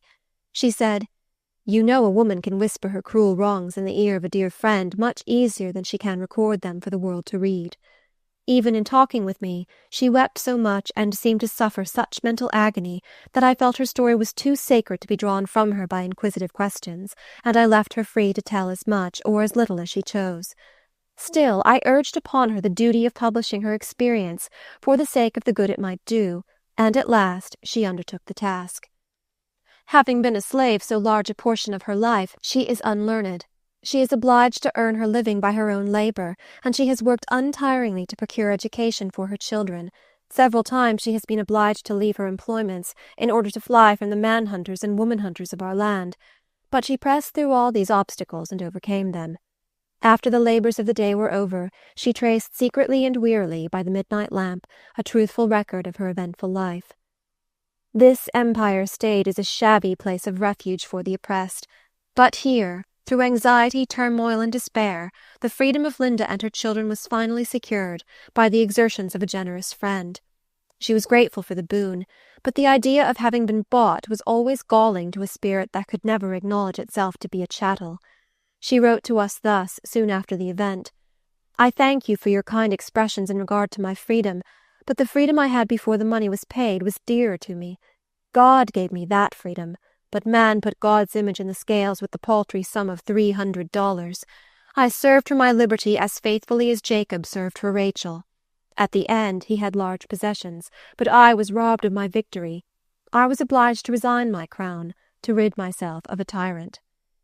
Her story, as written by herself, cannot fail to interest the reader. It is a sad illustration of the condition of this country, which boasts of its civilization, while it sanctions laws and customs which make the experiences of the present more strange than any fictions of the past. Amy Post, Rochester, New York, October 30th, 1859. The following testimonial is from a man who is now a highly respectable colored citizen of Boston. LMC. This narrative contains some incidents so extraordinary that doubtless many persons, under whose eyes it may chance to fall, will be ready to believe that it is colored highly to serve a special purpose. But however it may be regarded by the incredulous, I know that it is full of living truths. I have been well acquainted with the author from my boyhood. The circumstances recounted in her history are perfectly familiar to me. I knew of her treatment from her master, of the imprisonment of her children, of their sale and redemption, of her 7 years' concealment, and of her subsequent escape to the North. I am now a resident of Boston, and am a living witness to the truth of this interesting narrative. George W. Lowther. End of Incidents in the Life of a Slave Girl.